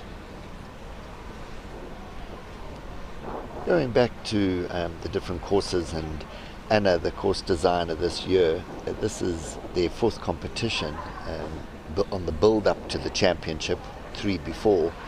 Anna's been really kind and introduced the different types of fences in a more sort of in a softened way, and given them the opportunity of seeing most of the ups and downs. So I guess it's really going back to, when I say horsemanship, feeling Do you then ride them in the championship? Are they up to it? Have they started backing off? These are the questions that one should be encouraged to ask yourself. Did the horse have a positive experience? Did it come out all the better for it? And if riders can start thinking like that after the first competition, the second competition, that'll help you understand a lot more of what's going on. And there definitely been one or two combinations prior to this that I don't know if they really did ask themselves that question. Well, I'm looking at the expression on both the horse and rider's faces here, and they look like they are loving life. When you talked about a horse being in front of your leg earlier on, where Patrick was perhaps battling, Krista's not battling here. This horse's ears are pricked. He's up in front. He's taking her to the fences. She's all smiles. The horse has got a beautiful expression on it. Oh, and at the last, just looked like he swerved to the right there. Yeah, very much so. Again, that is a jump that we don't see often. What a pity, because that was, look at her face. Look at her, she's just smiling. Glint in her eye, horses, it was such a lovely start. 4 penalties at the last. I feel for her there. Comes in straight enough here and then just look, bang, to the right. To the right, yeah. I'm not sure if you've watched, Aidan. Has that particular jump been in previous competitions at this level? I haven't been at the qualifiers, I must be honest. I couldn't answer that. One or two have looked at it. In fact, Patrick's horse came in and looked at it, and I think that was the start of the horse going, oh, I don't like that. Absolutely, and poor Yanni as well. His horse didn't even want to go near it in the beginning. I'd like to find that out. It'll be very interesting to find out if that has been used in previous competitions. Why do you think that would happen, that he swerved so badly to the right? Do you think it was the fence or perhaps something next to the jump? It's hard to tell. Just the way how confident he was through it, because he was having a little look at all the different types of fences, but was ridden so sympathetically and so kindly. I think he took off and said, well, wow, what is this? And shot to the right. Otherwise, such a good round for Krista. But that's Krista. She'll be all smiles. She never gets down. She just loves the game, loves her horses. And it's also right next to the dike. It could have moved away from the dike. I'm not sure. So many things to look at. I think she should be happy with that, despite the 4 penalties. That was a lovely round. Lovely pictures coming to us courtesy of Equestrian Live. There is a little bit of a break in proceedings. 27 is carded to go, Michel van Eck, but he's not here. He's back in Belgium, I believe. Michel, good morning to you if you are watching. We're going to take a look at some of the replays of previous rounds. I'm told we're not, in fact, going to take any replays. We are waiting for the next rider who's just come in. And this is Terry Bryson? Yeah.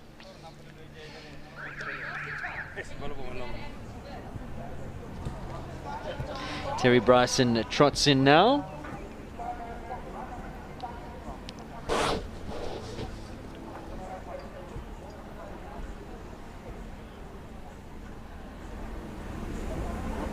Some of the Farnham crowd below the judges, the commentary box here watching on. Ronnie Healy is there as well. Cheeky grin on his face. What exactly are they looking at? Ronnie's got a few words to say here. In picture is Arnold Boerter, who I believe will be riding tomorrow in the big class. His first ride around the Derby. And Anna and them just checking on the grounds. I hope they're not hunting rabbits. We've had a few feral rabbits causing havoc here over the last couple months. Right, so Terry is on her way. This is Staccato's Boy by Staccato Dream. And they've got a leader M mare.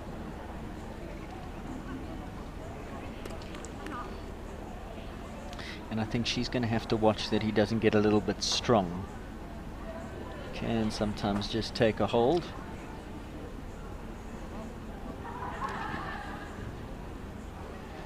Anna mentioned earlier to me about she'd be happy with one clear round in the big class yesterday, and that just shows you how different the preparation is for the different horses. I mean, here I'm confident you'll get a fair number of clear rounds, but you definitely get more clears going around say, a normal arena For sure. than a derby type arena.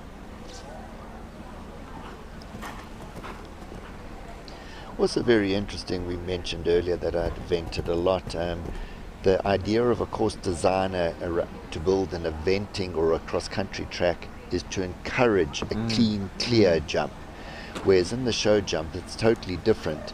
You don't intentionally want to trick, you don't trick a horse, but the faults are from a pole like that. Yes. So the jumps are designed on a very knockable basis, very light Correct. poles, easy to fall. But in cross country, the profile of the jump would be totally different, and you encourage a horse to clear it. So there's a very big difference in. There's an element of danger that comes into it as well that you've got to try and avoid, I suppose. I'd like to not use that word. I really think it's again Yeah. natural, but it's a total different profile of jump. Up and get them up and out over the cross-country jumps, whereas look how upright that jump is, had the little rail, but that's all it had, a little tip of the pole, and they fall. So the competition is based around light poles that fall easily. So it's again a different way you prepare and produce a horse, show jump to the cross country. Interesting, Aidan, here's another horse that didn't want to go near number 16, and I'm not sure if it's because it's right near the dike. It's very interesting. Yeah, look at him, he's very wary, isn't he? This is Whitney Duvenel, Daring Drift. Yeah, I wonder, I wasn't here for the qualifiers. Maybe that's a question we need to ask Anna, if this is the first day that artificial rock has been brought out. That'll be jump number 1 traditionally in the Derby tomorrow, and they talk about jump number 1 being inviting.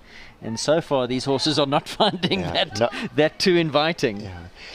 I'll chat to Anna. I'd like to find out whether it's the artificial rock, as you said, or the position that it's in next to the dike. Another thoroughbred by Daring Bid out of a national emblem mare. Whitney herself has evented a lot as well.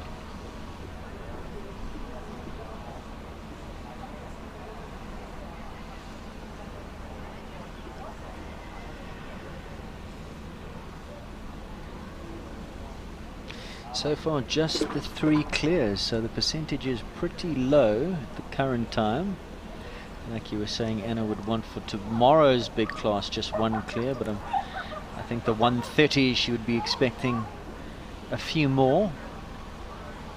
And as a course designer, because you've a course designer for eventing tracks, as you said, when pitching the course tomorrow, would she have an idea already in her head what she's going to do, having watched the qualifiers? Or because when you chatted to her in the week, you were saying, well, what sort of heights? And well, I don't know, I'll have to see. So when does she make those final decisions? When I say it with a smile, I chatted to Anna about tomorrow, and she said to me very, very clearly that it will be up to scratch. It will be big. Yeah. They're not going to be jumping for that type of money. Yeah. And be given it on a plate. They're going to work for their money tomorrow, and I'd love people to watch and see exactly what is going to be built. And although the track and the layout is very much the same every year, they have a fair amount of play on the heights of the jumps. A lot depends on the weather conditions, the footing, things like that. But Anna made it very clear it's going to be big. It's going to be big, it's going to be encouraging, and she's hoping for 1 clear. So and it's amazing the things that we don't like to use that word trap, but I remember the year, I think it was 2 years ago, when Ryan built, and the Liverpool at jump number 3 was never a factor. It was always just, and he moved it slightly closer to the gate and suddenly causing a lot of problems. Yeah, well, when we do the course walk tomorrow, we'll talk about it, but they run down to a big Liverpool with a big water tray, and the horses tend to focus down onto it, and all they need to do is to look either at the gate, and they get sidetracked. 8 for jumping, 1 for time, so exceeds that 129 seconds, comes home in 132. Whitney Duvenel finishes on a score of 9. Now, Judah the Prince is next to go. This is Michaela Demain, and our producer in the OB van, Mike Demain, will be having a keen look. Perhaps Scott needs to take over the mixing here, because Mike will be biting his fingernails as his daughter Michaela goes around. Mike says he's under the desk, whispering in my ear. Michaela is 26, and this is a lovely, lovely horse, Judah the Prince. Calls him Blue for short. He's an 11-year-old gelding, and they're both pretty new to the 1m30s. This is the first time for both of them competing in the Derby. Coach is Jean Sonderup, with the occasional lesson with Gail Foxcroft, and Michaela reckons her chances for today, she's aiming for a nice, smooth and confident clear. She works in surgical devices full-time. And this is one by Antonius Pius. He's a very robust kind of a stallion, but out of an El Mufti mare, Graham, and lots of jumpers in the past. El Mufti, one of those stallions that left his mark on the thoroughbred jumping game.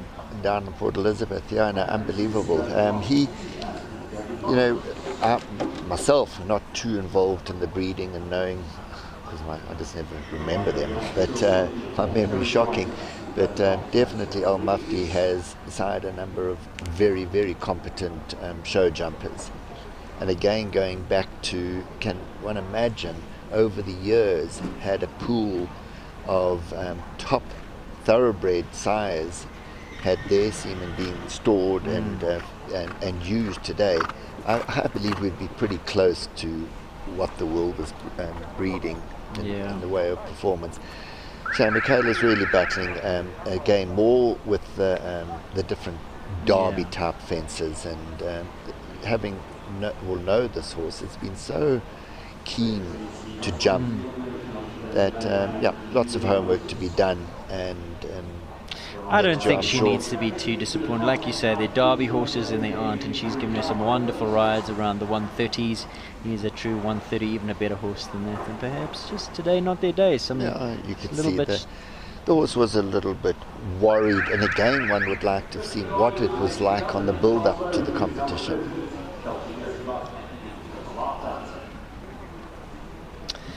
This looks like Chelsea Gertenbach Eagles Chipolata, number 31. He is a 10-year-old South African bred warm blood by Conchato, out of his Centurio mare. A very big equestrian family. Barbie, Kayla, you'll see jumping in the big classes. Chelsea herself, very competitive. But what really catches my eye at Chelsea is she's the most incredibly talented artist, and has such a lovely feel for the different drawings she has come up with. It's unbelievable that someone so talented in that field, and rides with a lot of enthusiasm as well. She's a very competitive young rider. She's a top vaulter as well. Unbelievable. The whole family. We were talking about the vaulting. How many top vaulters have gone on and become incredibly successful show jumpers, like Lexi Stace overseas with her vaulting? Is it that unbelievable balance that they learn early on in life through vaulting? But if you put together all those top young vaulters that have turned their hand to show jumping, have all been very competent. Even though Chelsea's not having the greatest round here, her balance is incredible, and I think a lot it's got to do with that start and vaulting.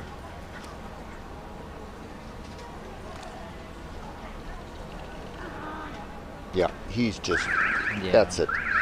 So homework needs to be done. Yeah. Now, what we need to talk about as well is during the qualifying classes, would they have been down the dike? We talk about closed obstacles, and even if it's a closed obstacle during the qualifiers, you're not even allowed to go and show the horses the walk down there to give them a shit that could get you eliminated. There's some rules about that. Yeah, that you aren't allowed to, but they wouldn't, for example, have had to jump poles over that ditch, and I'm not even sure if they have. Again, I just haven't had the opportunity of being here every day and to have a look, but Anna has tried to get them through most of the different Derby type fences on the build up to this, but I doubt that horse has been through it, so possibly they haven't in the 130s had an opportunity. So unfortunately an elimination there for young Chelsea Gatenbach and Eagles Chipolata. Stuart Barker returns here on iFarmer Davenport Radiant. His second ride, we saw him go on Captain Bear, that orange on the helmet. Now he needs to look like, I'm surprised we haven't heard Ray shouting move on a little bit already. He looks like he's having a good look. And for those that don't know, Graham, Davenport, a famous name, breeding name? Ernie, yeah, unbelievable. A lot of good horses in the past have come from Davenport Stud. I mean, we've been so lucky in South Africa that we've had a lot of farmers, business people, and I'm going to say it as a passion, as a hobby, have bred horses, because I think it's really difficult to make a living out of breeding, and a lot of them have done it through just as a hobby and a passion for producing a sport horse for the equestrian fraternity. And again, Stuart, he's had such a good run on the build-up to through the year that this again just shows you that Derby is something slightly different. It really is. But again, I think good sportsmanship showed there. He patted the horse. He said, listen, he didn't blame the horse at all. And I'm pretty sure Stuart and Ray will work on something. And also interesting, Aidan, looking at the different patches of on the grass, and that is sand, silica sand that has been put down just to keep it level. Sometimes horses tend to have a look at that, and that influences them as well. I know in the past that they dyed the sand green. They were doing it here. I saw really? pictures here. Arnold was, he's the groundsman here, was adding some green to the silica to help it blend in a little bit. But horses see that. So maybe shame for Stuart. Interesting, both times jumped in the A element and then just got stuck at the second one. Yeah, but I think you correctly said in the beginning you were surprised you hadn't heard Ray shout right from the beginning. Poor Stuart was off the pace. Yes. He wasn't riding forward enough, and in a combination, especially with that and an oxer coming out, you need to be in front of your leg and keep the horse flowing, and Stuart just never really got him going. So Gledsmuir's Casimir comes in. This is number 34, Andrea Altona de Klerk. Her second ride. She went earlier on Chile. Unfortunately, we saw Chile get eliminated. This is a 13-year-old stallion by Ustenhof out of a Berggraaf mare.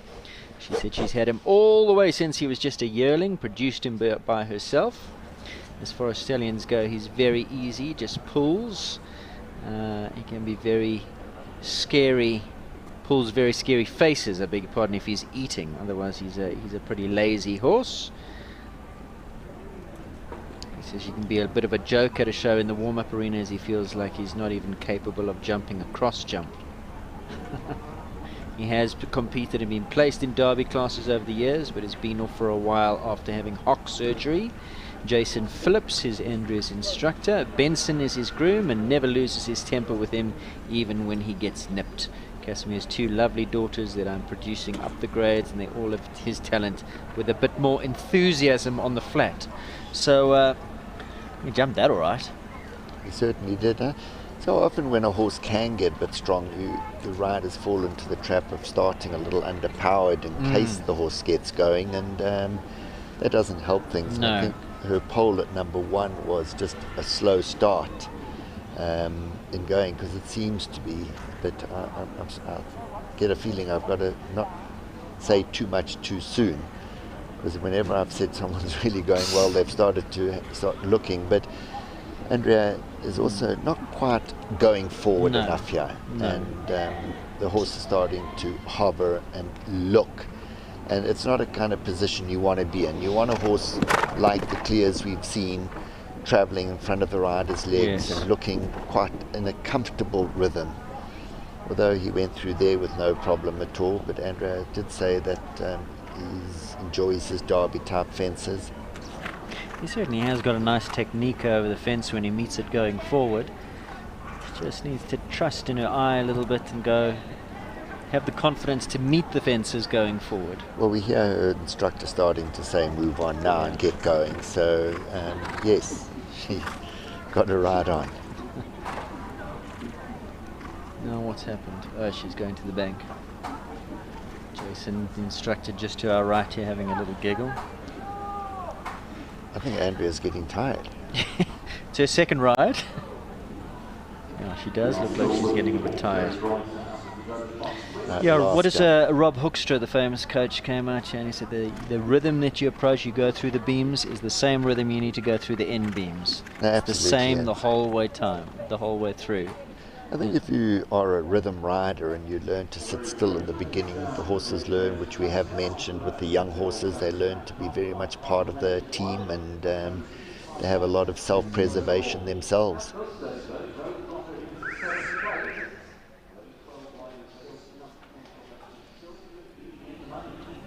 Six penalties, 2 of those being for time, so the 2-time penalty is just an indication that she was backward of her rhythm. Had the 1 pole at jump number 1 and then caught for time in 1:34.17. Who do we have next? Kimberly Williamson, number 35, Callao Karina. Karina, just an 8-year-old. It's a new partnership, first derby for Karina. Kim has jumped in the 140 derby on her other horse, Alexis Velvet. Her trainer is Stinek Mochner. She rides and manages out of Manador. He's by Corinth Argentinus, locally bred Callao mare out of that mare. Big supporters are her parents, her husband Peter Swanepoel, and of course Renelle Gilbert, her mother-in-law. She did ride overseas in Germany with Oliver Lazarus for a while.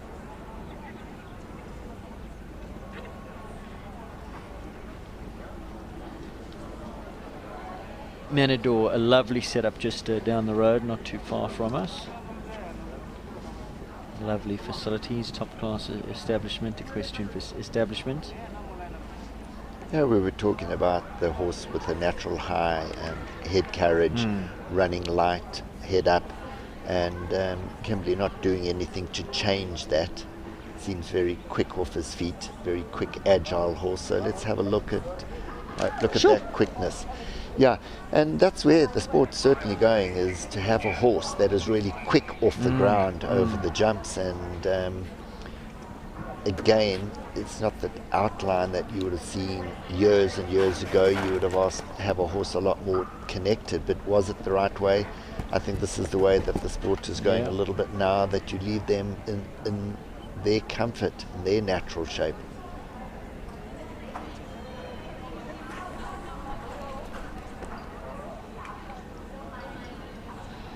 Use their natural attributes. Now, there, poor Kimberly went on an earlier one with her upper body, and the horse tried his really best to do a quick step there. But when the rider's slightly ahead of the horse in a situation like that, makes it even more difficult for the horse to get his front legs out the way.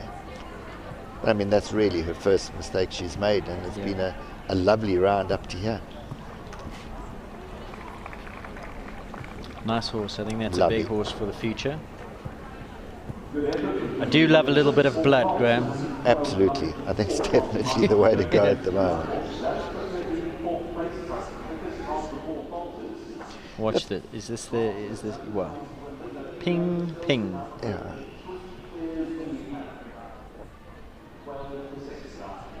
There, as you said, as she just was a little too forward and committed with her upper body.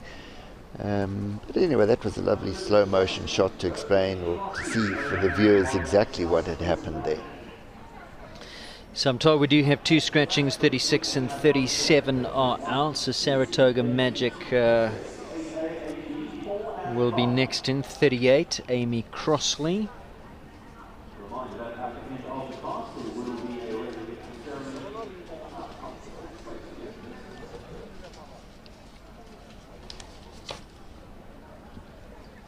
Thoroughbred gelding by Fort Wood, out of a coastal mare, born 2008, 13 years young. Amy Crossley is 22 years old. She's new to the 1 meter 30s. The horse has competed a bit at 130 and 135 level with a Shepherd Zero. Never competed at Derby. This is her first outing. She's coached another one by Stenek Mochner, Manador. She's aiming for a clear and then going to a competitive jump off if she makes it through. Stables at Manador. And interesting about this horse, it certainly can jump. Shepherd Zero took it to the 6 bar one year at the Easter Festival where he cleared 1 meter 70. So the horse has got a bit of a jump in it. But like Amy says, she's new to this level and just aiming for a nice round.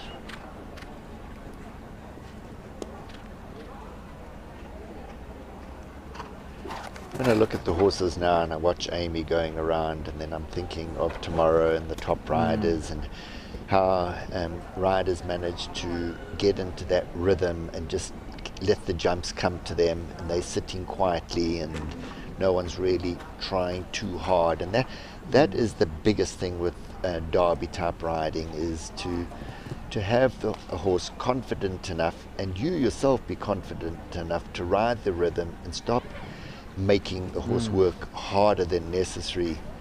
And that's where the mind comes into it, doesn't it? Because you think, oh my goodness, Derby, haven't seen these before, got to ride at that, got to ride at it, and you create the anxiety in the horse, because the horses are the mirror of the riders, and when you're feeling that anxiety, they're going to pick up on it, and that's when and relaxation is key. Yeah, no, 100%. And I think a horse, they read a rider so quickly, and the moment an example of this is if to watch a rider whose horse doesn't like water complexes or a water jump or a water tray, they put on a little more exertion to try and make the horse do it, and it just doesn't work. You've got to do your homework at home over and over again, that when you go into that water complex you can sit quietly and let him get on with it.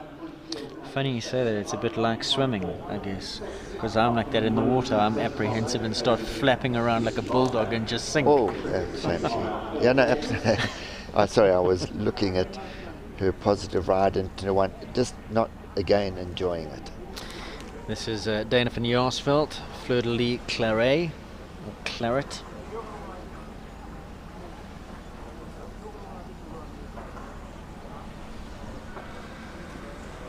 Yeah. And that's a bit of an odd one, because conventional type jump, it's not like it was a funny or a... Not at all. And I again, and I hope I'm not going to offend anyone, is to ask yourself, is the horse understanding it? Is he enjoying it? Is he prepared? Is he ready for the championship? And you've had 3 opportunities of getting here to work that out. Yeah. And just sort of ask yourself, how was my round? Did he understand what was asked of him? Was he happy to do? And possibly something a little bit hard, was I asking correctly?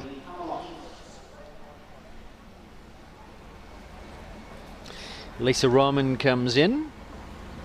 We saw in the previous class. Here she rides Lady Camelot by Lassiter out of a Supreme Mare who was bred by Lizelle Birchall and PE. Lisa bought her as a 4-year-old. She's self-produced her into the open classes. She won the second leg of the 2021 FEI show. She only did her first 130 at Gauteng Champs this year, but has already had some good places and some wins in the open classes.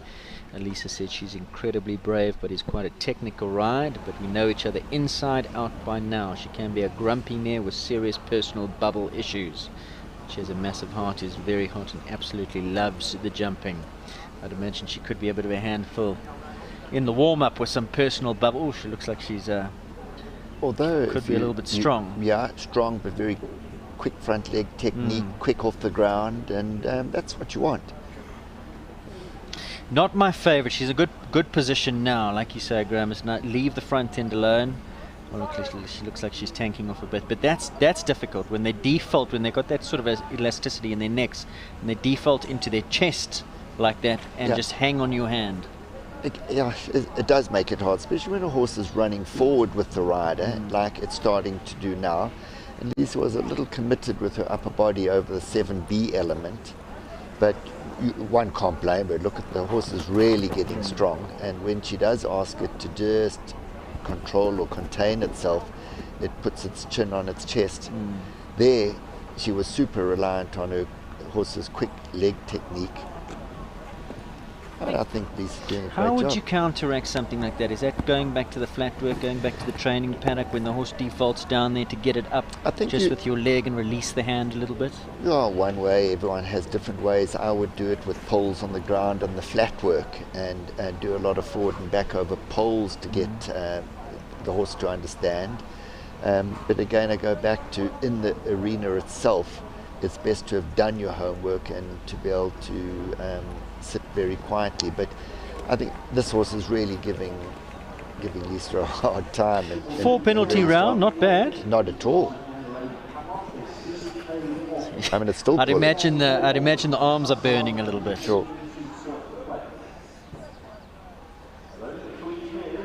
There, look how quick its footwork was there. That was a very I think quick Lisa one was stride. hoping for another step before that. They were just ran in yeah. a little bit too strong through the rider's hand there.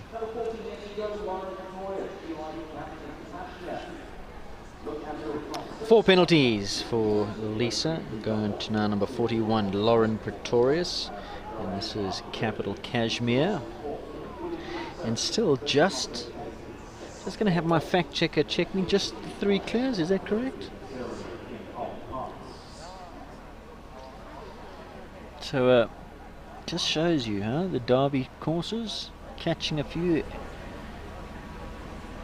Because if you take jump for jump, Yeah. there's nothing really out of the ordinary other than the odd Derby type fence like this. But even the normal jumps that we would jump in, what I'd like to say, every weekend, has started causing problems because it's not just a fence; it's it's the whole jumping competition put together that slowly starts whittling away. And you'll see The tomorrow in the anxiety big creeps class, in and, those last 7 jumps really are the telling factors. And even in the 130s, it's starting to slowly start working at the horses. Well, I think working at the riders more than the horses. I mean, it's both. It works at the riders. The riders start getting a little bit stronger with their leg because they're feeling a bit apprehensive and they need to get the horses going. Horses pick up on that anxiety, and it's a catch-22, so it's a snowball effect. Yeah. Oh, jumped that beautifully. I think also when you know your horse so well, like Lauren knows her horse so well, and it normally goes a lot easier, and then suddenly starts backing off and not wanting to travel like it normally does, you put yourself into unknown territory, and then you're encouraged to do too much of, not necessarily interfering, but overriding. Like the distance that Lauren found coming out of the dike. It's a funny story. There was an Olympic Games once, and somebody wrote a bit of a scathing, a non-horsey person said, why do we have horses, all these toffs sitting on these horses just cantering around looking like they're doing nothing. And well, that's what you want to try and do. It takes a lifetime of working to get to that point where you can look like you're doing nothing.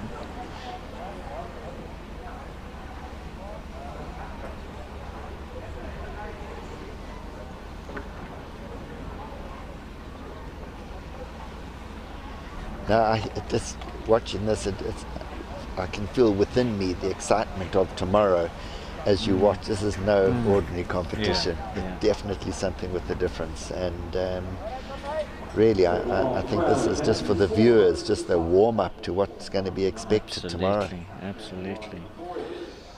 And of course, once again, we need to give a big shout-out to United Aviation Group for giving us these live streaming pictures for 2 full days here on the Saturday as we build up to tomorrow's classes. Of course, the mini derby, the 140 derby, coming up a little bit later. That's going to be a lot of fun. But the main event, of course, tomorrow afternoon, that kicks off at 2 o'clock. Ask My Partner and Corne Labuskachny is next. This is number 42. Thoroughbred by the sire Among Men.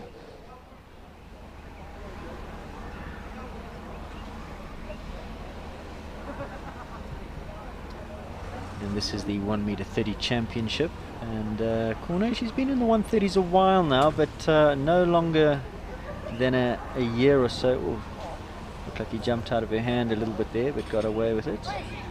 Lovely horse, this. But I think this would be her first ride around a 130 Derby track. But it also helps a lot for Cornet to have an instructor like she's got, who's really a complete all-round rider. We'll see him ride tomorrow. And I think it helps so much having a coach with a lot of confidence, tell you what to do, have you building up, work up for it.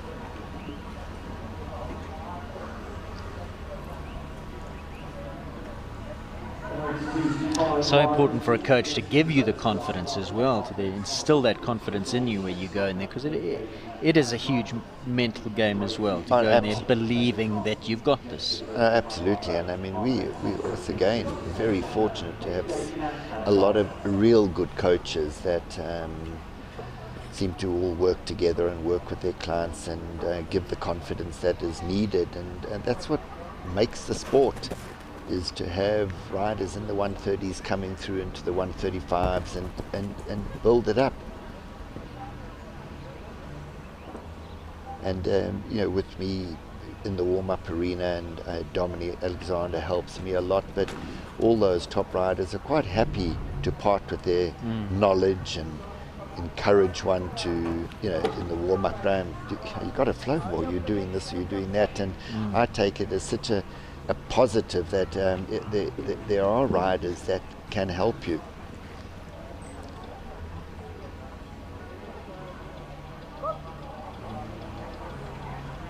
Also, what happens with Derby type arenas is horses tend to get a little stronger than they normally would be. Like this horse is now not lowering his neck, not jumping through his body. Cornet is doing the best she can, but he's jumping with his head high. And as much as we said in the beginning, you want a horse in a natural shape, he was running away from his back, trying to get away from it rather than work through his back. So, and that's a little bit of anxiety creeping in, and the body goes stiff, and then the back end doesn't finish, and you start having those rails. Yeah, like there with its back end just tapping it, but not lowering its neck at all.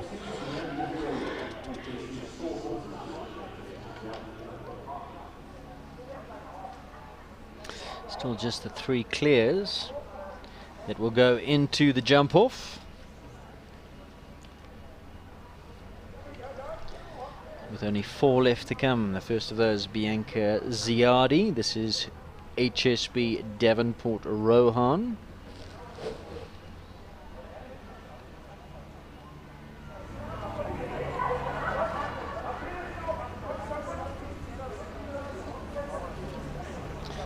Davenport Rex Garanos out of a Cartago. A little bit more of the old style warm blood we were talking about. Yeah, interesting, but certainly you've got jump. Yeah.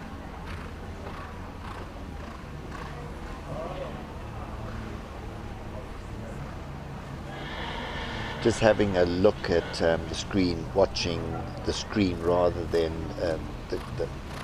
the competition itself like one would normally do. We're very fortunate to have the number of cameras we've got this year, and the different angles that they've given the viewers of watching these different horses jump.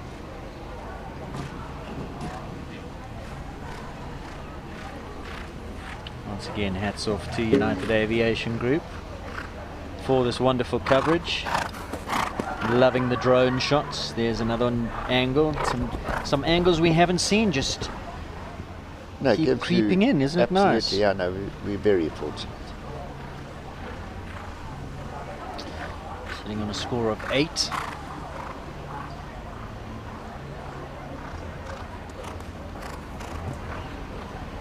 Bianca's sister's ridden around the Derby a few times, is she not, Sonia? Very, very competent rider, Sonia. Bianca's, again, has been very interesting. The last 2 horses have both run and jumped with a very high head carriage and not been soft through their backs. And it's really difficult for the riders. It's sort of like a catch-22 situation where you want to give them their neck, but then they run ahead of you. And I guess that's what horse riding is all about, is to work and find out what works for you, what works for the horse, and at the end of the day, have done enough homework to be able to sit still. Is that what feel is to you, that you get that balance between leg and hand where you can just settle them into that rhythm where they're with you and it's not a constant struggle? Well, it's that perfect balance. It is, but more against you, not against you. We want them with you, but it makes it so difficult when the horse is running against what you're asking by lifting its head, and it puts its back into a very awkward position to be soft through it and to be able to use its hind legs.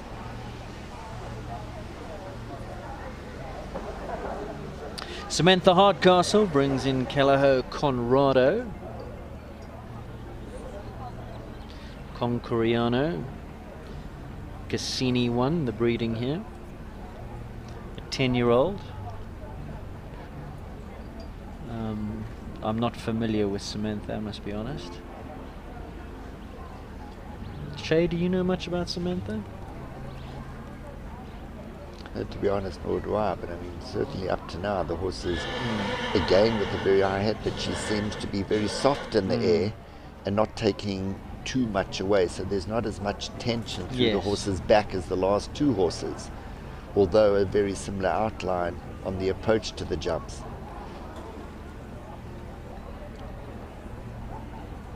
When I look at it, this is Derby, and it can happen.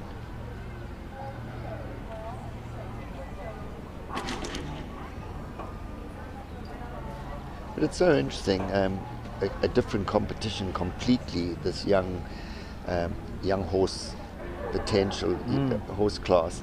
The one year they had bales, a normal bale with a rustic pole, and the young horses really battled. And that's something that 15 years ago you would see in every training show. Well, because we didn't have fillers, so we had bales. We had bale and a brush barrel. hedges. Yes. So things have changed lots, but it's certainly interesting. This horse was really going until the bales, and now it's a little on the back foot and suspicious. I remember in 2019, one of our sponsors was the Mandela charity, the Blankets for Mandela. And it was the knitters of the blankets, and so Anna decided, well, we would wrap the bales in the blankets. Well, that eliminated half the class. It's strange what horses see. At Burlington, they have a jump with that artificial grass sort of stuck to the filler, and that makes a lot of horses look at it, which you'd think was pretty natural for the horse. So those are all the little things that you would work on, but horse that is confident to go from your leg and has been produced correctly will work things out. That was a pity. And again, that's a case of back to the drawing board, and she'll come in better prepped for next year, knowing that she needs to do a little bit more of those naturals.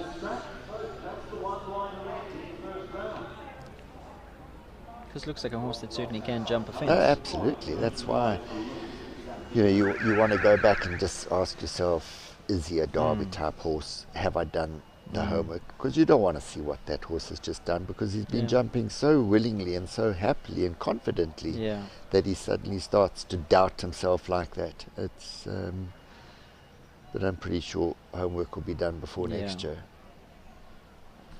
The other interesting point, Aidan, is that horses on grass, if they feel they start slipping, also lose a lot of confidence to put in that extra effort.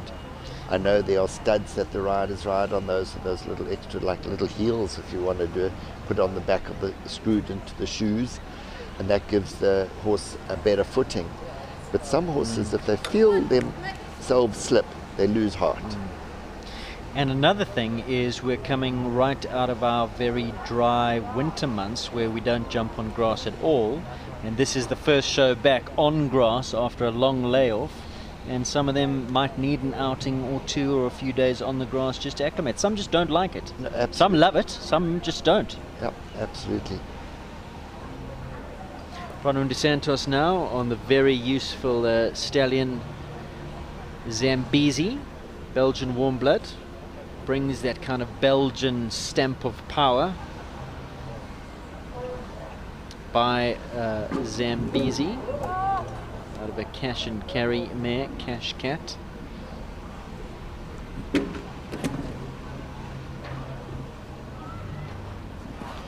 find myself repeating myself over and over, but you would not see this horse do anything like what it's just done over the last few jumps. So again, it just shows, and I want riders, or more the viewers, to see this is what the excitement is going to be tomorrow. And Bronwyn, she's no stranger to Derby. She's ridden many Derbies. Many in her Derbies, time. and very competent rider.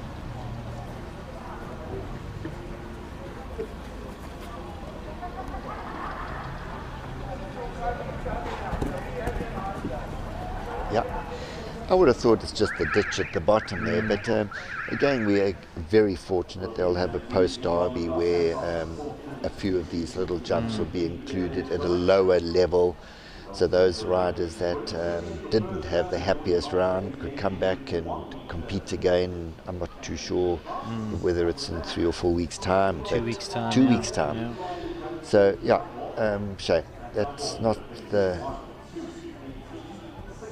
happiest round, but that horse certainly looks like it's got tremendous scope and jump. But again, a horse with tremendous scope and jump on any other day, but comes into this arena today and the environment and perhaps the weather, and some horses just shrink into themselves a little bit, and when they want to get to the other side of the fence as quick as possible when they do that, and sometimes they're just jumping a little bit a foot lower. But again, just watching this, and I hope people don't think I'm just talking for my own benefit here, but the production of horses doing a lot of these natural little jumps from the start in a very controlled, confident way, following a more experienced horse, learning it just helps so much later on. It really does. We're going to go for a little break. You are watching Equestrian Live with this magnificent coverage brought to you by United Aviation Group and our team of hotshot producers in the OB van. Loving the coverage. I hope you are too. We're going to take a quick break, and when we come back, it'll be jump-off time to see who will be crowned the 1m30 Derby champion, sponsored by United Aviation Group for 2021.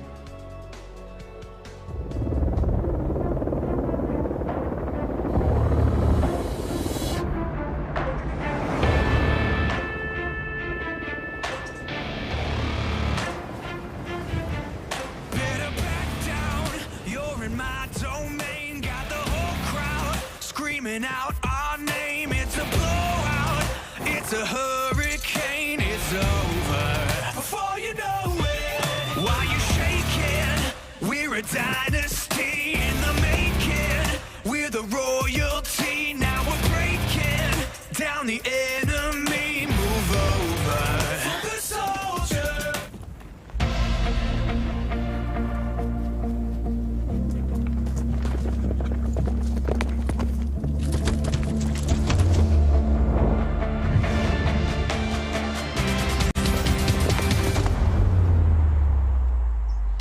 Gonna stand on top with our hands in the sky. Gonna raise our cup to the stadium lights for the glory, for the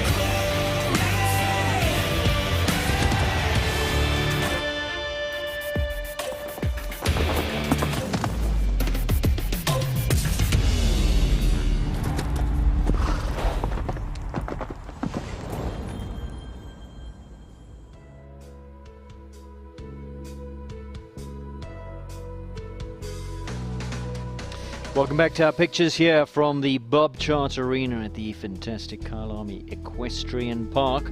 We're gearing up for the jump-off. Only 3 clears in the jump-off for this 1m30 Derby Championship. And they are Thomas van Rijkvorsel, who in fact was the winner of the first class of the day. That was the last of the 1m35 qualifiers, the A2. He won that in some style on his wonderful little mare, My Lady, and he's looking for a quick double here. Is the up-and-coming hotshot Thomas van Rijkvorsel. He goes against Lauren McLaren on Concaro and Joanne van Achterberg on Napolitano Z. Graham Wynne is with me. Been fantastic having Graham in the commentary box with me. He'll be back tomorrow for the main class. Looking forward to that. Things are getting excited here at Kyalami Equestrian Park. Let's take a look at this jump off, Graham. We start with 1, 2, then to 18, so a new fence in the track. 1, 2, 18, 6, 8A, 8B, 4, and 5.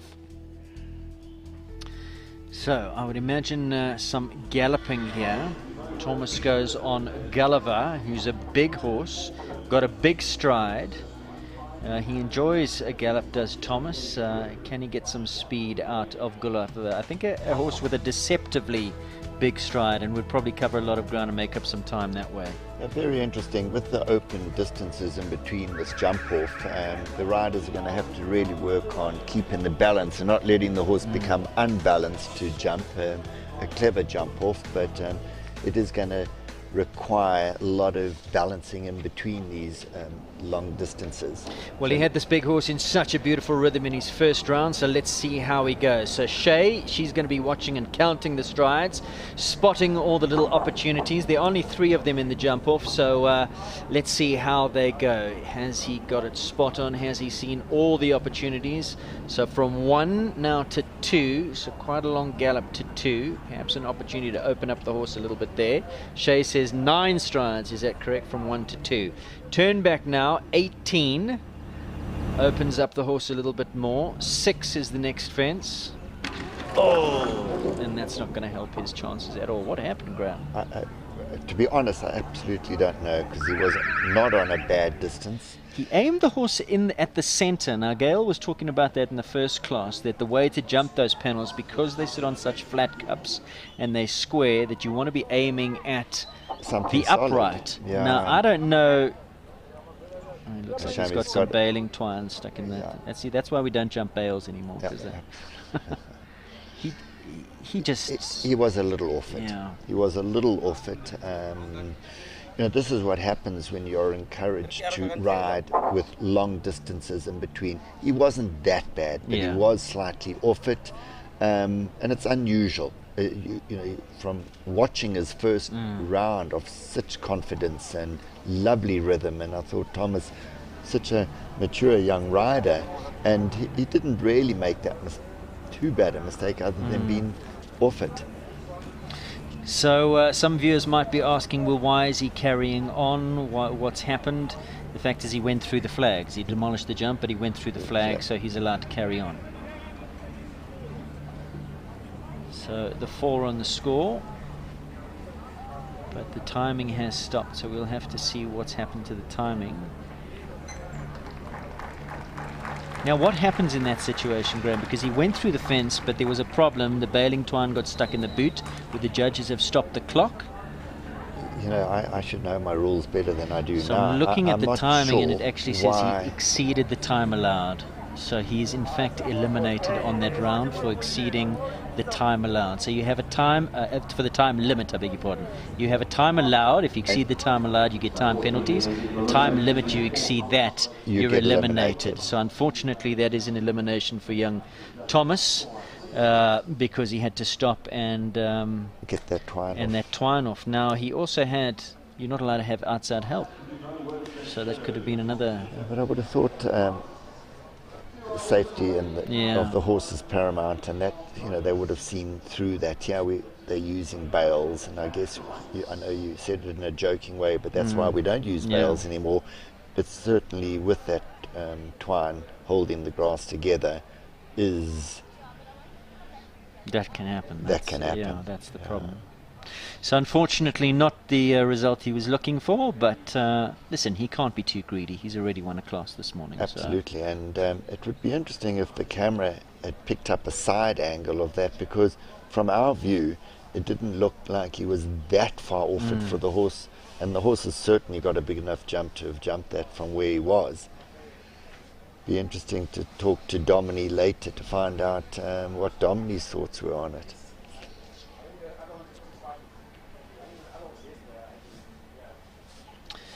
So the rakes have come out, got to rebuild that fence. Next to go will be Lauren McLaren, and she'll be followed by Joanne van Achterberg.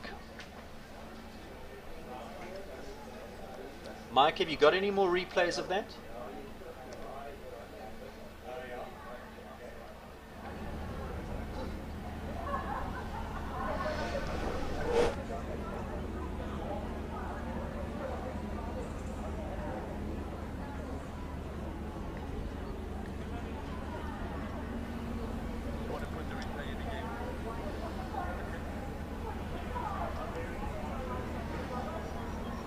So they are replacing some bales. We have a few moments, so we're going to see if we can queue up another replay, Graham, of exactly what happened to Thomas and Gulliver. So here he comes. I thought Gulliver, being the horse he is, could have jumped from where he was. He was a little off it. But what, it really, again, one thinks is it the grass? Did the horse feel a little bit insecure with the footing? It shouldn't have been. If we've just watched that horse and rider. Could it have been, a coach once told me there are two things that make a horse jump a jump. The jump and your leg. Yeah. Could he have backed off with his leg maybe and the horse just double guessed him? Yeah, but I still think the horse is an experienced, good horse. It could have done it, but I would have just thought ideally could have been a bit closer to the jump off and take off. Now, how does this affect the lady in picture now? Lauren McLaren, who's had a little bit of a wait. It's a coldish day. She's come in. She's had to wait until that jump has been rebuilt. Does that get in your head at all? No, I'd like to say not. I think at this level that the riders had the opportunity of just letting the horse relax. And let's have a look now. Don't let that horse munch on some of that bale, so it's not so bad. So what does she do now? Does she go for a nice clear and hope that Joanne's going to run into a mistake? No, she's... I think she's going to have to go. Joanne's a very competitive rider, and she's going to be giving it a good go. Lauren McLaren on track now. Concaro. Now you see Lauren got the horse right back there, even though it was a long run down to it, and had the horse well on its hocks. So Shay is telling me that Thomas went down that first distance in 9 strides and Lauren added 2, so we'll be behind.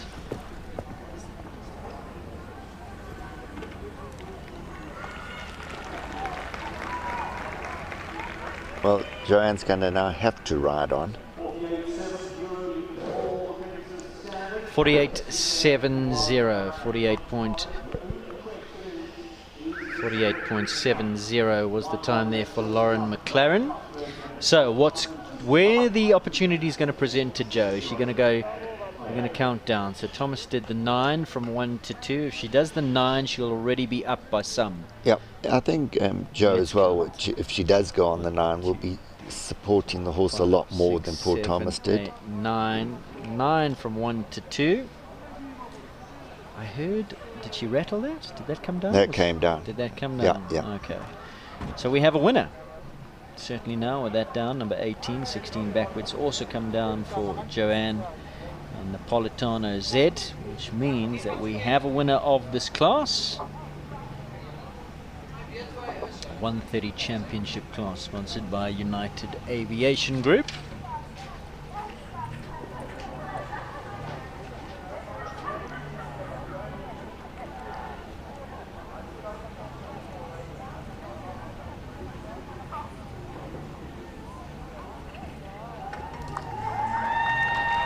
That was a good competition, Aidan. It was very interesting, and it certainly caused more problems than what it originally looked like it would do. 8 penalties in 51/06. Definitely very interesting, Graham, just because it's these derby elements. Listen, the weather's going to be a little bit better tomorrow. It's going to be brighter. Do you think that'll make a difference at all? We were talking about the optics, some of these horses of these fences and what they see. It's going to be brighter tomorrow according to the forecast. Do you think that's going to... Yes, it could do, but actually there will be more shadows than there was today. Correct. So looking at it now, pros and cons. It definitely is, and I think it was more the Derby arena, that was starting to catch the horses out and the riders changing. But again, we've just looked at 3 horses that went clear in the first round, all looking so relaxed, so part of it, so confident, so well ridden, to, I wouldn't say fall apart in the jump off, but poor Thomas, this wasn't his day, and he went down there possibly a little bit open and didn't have the connection and contact on the horse's mouth that he should have, possibly. And then Joanne, I thought she would pull it off because she wasn't doing anything wrong to have those poles down. So that's just, again, the sport. That's what happens. Yeah, it was a bit of a nothing mistake to that second where that first pole came down, wasn't it? Because she was on the 9, but she was on a supportive 9. It wasn't like she was chasing and flattening the horse out at the fence. She got to the second fence 9 quite comfortably. Anyway, that's it. Coming up next is the 1m30 Derby Championship prize giving. We'll be back with you in a moment or two. We're going to take a quick break here watching Equestrian Live SA. We do hope that you are enjoying this extraordinary broadcast we're bringing to you from Kyalami Equestrian Park. Don't go far.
Out our name, it's a blowout, it's a hurricane, it's over before you know it.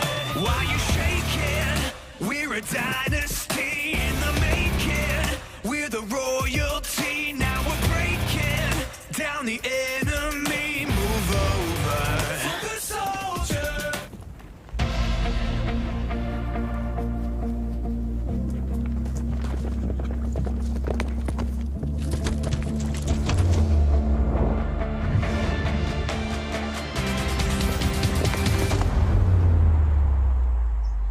Gonna stand on top with our hands in the sky. Gonna raise our cup to the stadium lights for the glory, for the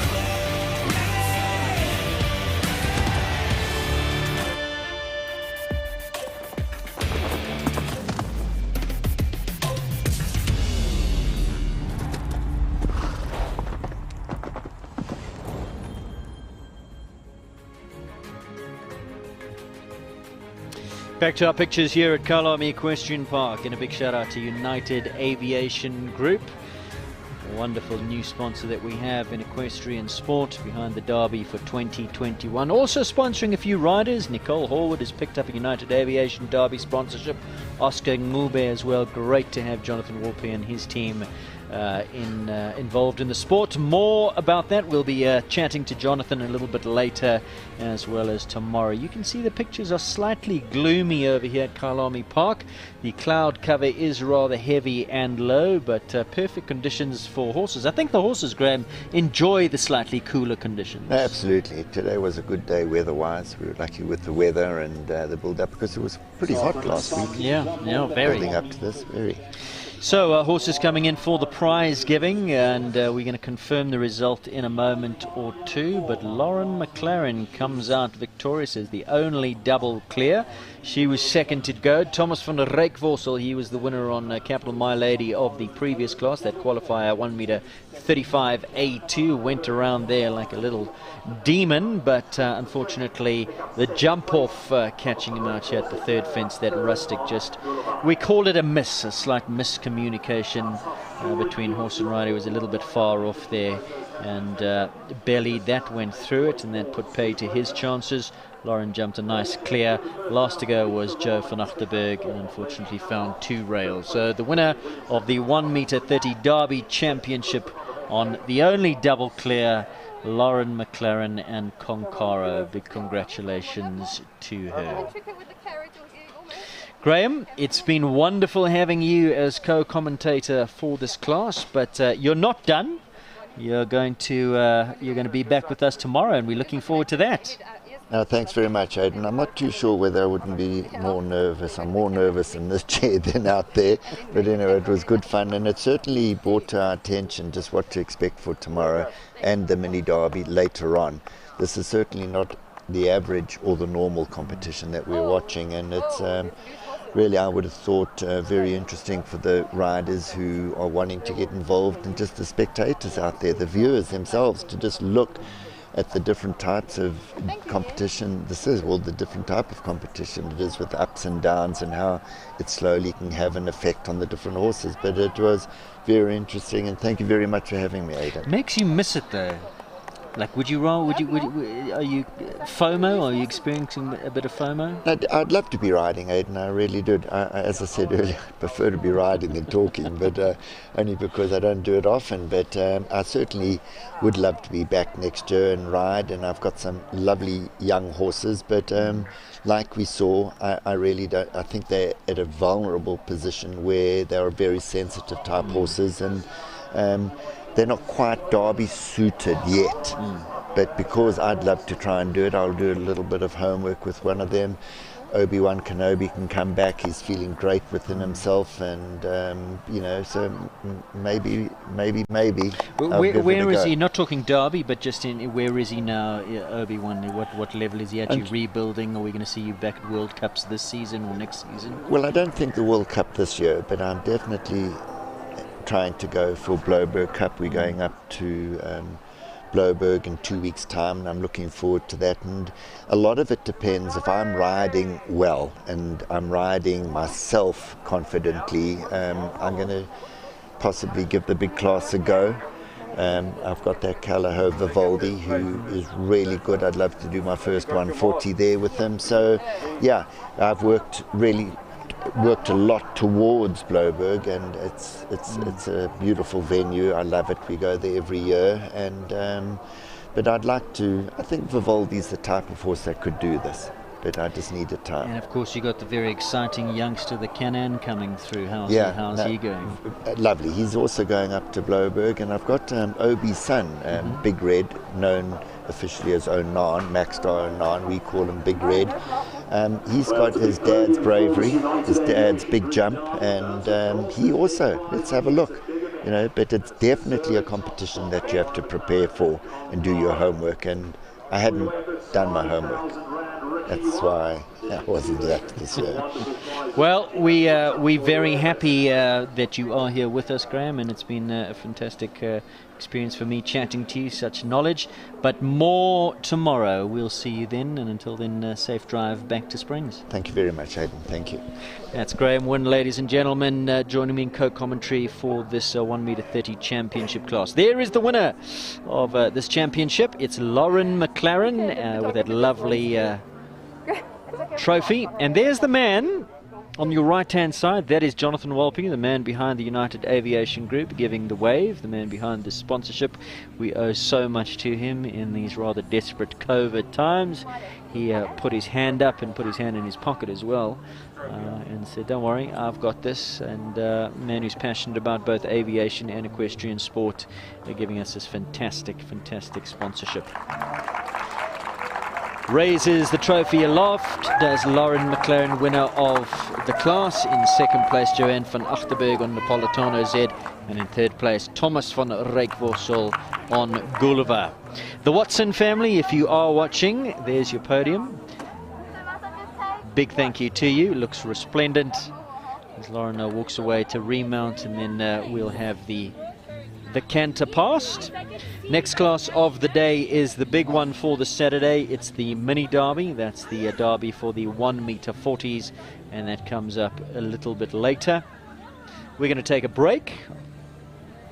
following the result of this class. We'll take an official look at the result once the victory lap has been concluded. We are missing the spectators, it has to be said.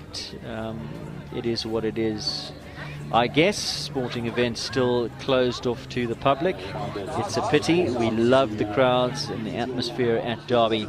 But at least we have this wonderful broadcast, this live streaming broadcast brought to you by Equestrian Live SA, going out all over the world, including Clip My Horse, who's picking up our pictures at Clip My Horse. So wherever you are, very good morning to you. Lovely to have you with us. And don't forget, on Sunday from 1 o'clock, these pictures going out on our terrestrial channel Supersport, channel 209. So if you are not able, if your Wi-Fi is giving you a headache, tune into DSTV on 209 from 1 o'clock on Sunday and catch all the action live with us from the South African Derby 2021, sponsored by the United Aviation Group. Let's take a look at that final result. And there it is, Lauren McLaren, the only double clear, wins the class. Joan van Achtenberg found 2 rails in the jump-off, finishes on 8 penalties in the jump-off. Thomas van Rijkvorsel, unfortunately, didn't go according to plan in the jump-off. He went through that rustic oxer and unfortunately exceeded the time limit. And once you exceed the time limit, you are eliminated. But it was one of those 3 who went through to the jump-off, so claims that 3rd spot. 4th place to Lisa Rahman, Lady Camelot. Kimberly Williamson in 5th. 6th place to Christopher van der Vestes. And 7th place to Stuart Barker. Can tell you that the minor money, 8th place going to Wojciech Carlson, Eltika Wenzel. The 9th place to Casimir and Andrea Altona de Klerk. George Perbrick got 10th on Callao Conchavella. 11th place Saratoga Magic, and 12th place to Capital Night Watch and Cassandra Catherine.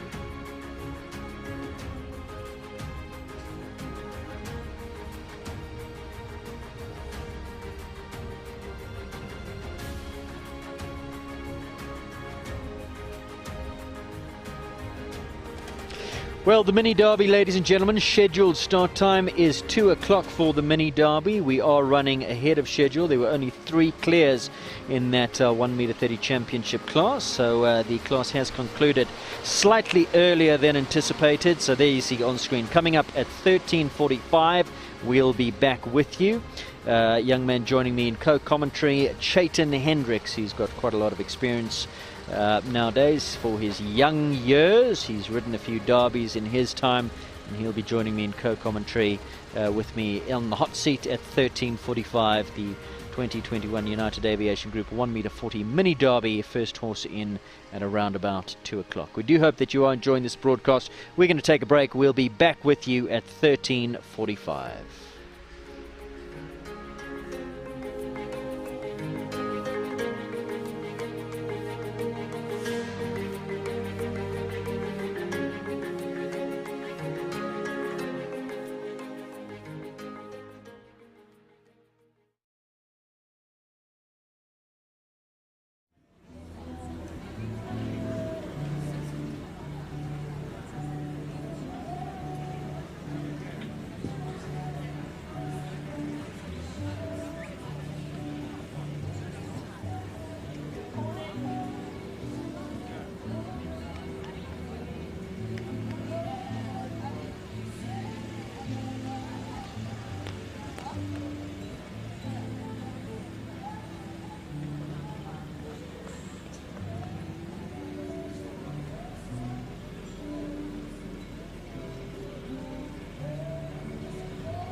that's what I'm saying. Oh, I didn't know that. Yeah.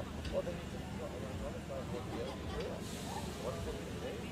And just 140 that area. That's not a big deal. Have you got enough mics? No, let me ask Troy. Maybe he's got. That's what I'm saying.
Well, I nearly, I said I'll pull you on.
notes to Amanda Moore. If you could please issue the report to the show office team, Amanda Moore, to tell your starting team.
Go and get it. Yeah, I think I'm going to get it because it looks like it's not going to warm up this afternoon.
from our 21 starters.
Welcome back to our Pictures on Equestrian Live. We do hope that you have enjoyed the morning with us. We're back for the afternoon session here from Kyalami Equestrian Park, and there you see the overhead pictures from the helicopter. That's Kyalami Equestrian Park and the resplendent Bob Charter Arena, where one class remains for the day. It's the main event on the Saturday afternoon, the 140 event, which is the mini derby for 2021. We look forward to that. It's a 20-horse field that goes through the start, and how many of those finish remains to be seen. Who will be crowned the 2021 United Aviation Group Mini Derby victor for 2021. Welcome back here to the studio with myself, Aidan, and on my right-hand side, a man who has ridden his fair share of derbies for his still very young years. Highly accomplished rider, Chayton Hendricks. How are you? Oh, thank you for having me, Aidan. I'm really good, and it's good to be in the commentary box to see what goes on behind the scenes. Always a pleasure to have you. Now tell us, first of all, you've had a wonderful year. This brilliant string of horses that you've got behind you, that you've worked hard, that you so deserve, but you're riding the crest of a wave, but yet you're not riding at Derby this year. Why is that? Aidan, I think Derby's very specialised when it comes to the type of horse you need for the obstacles that we don't normally have in the World Cups and general classes. This year, my two potential Derby horses for the future are still quite young, so I thought it would be too soon to have them here at the show. Who would those be? Greta, Kalinko?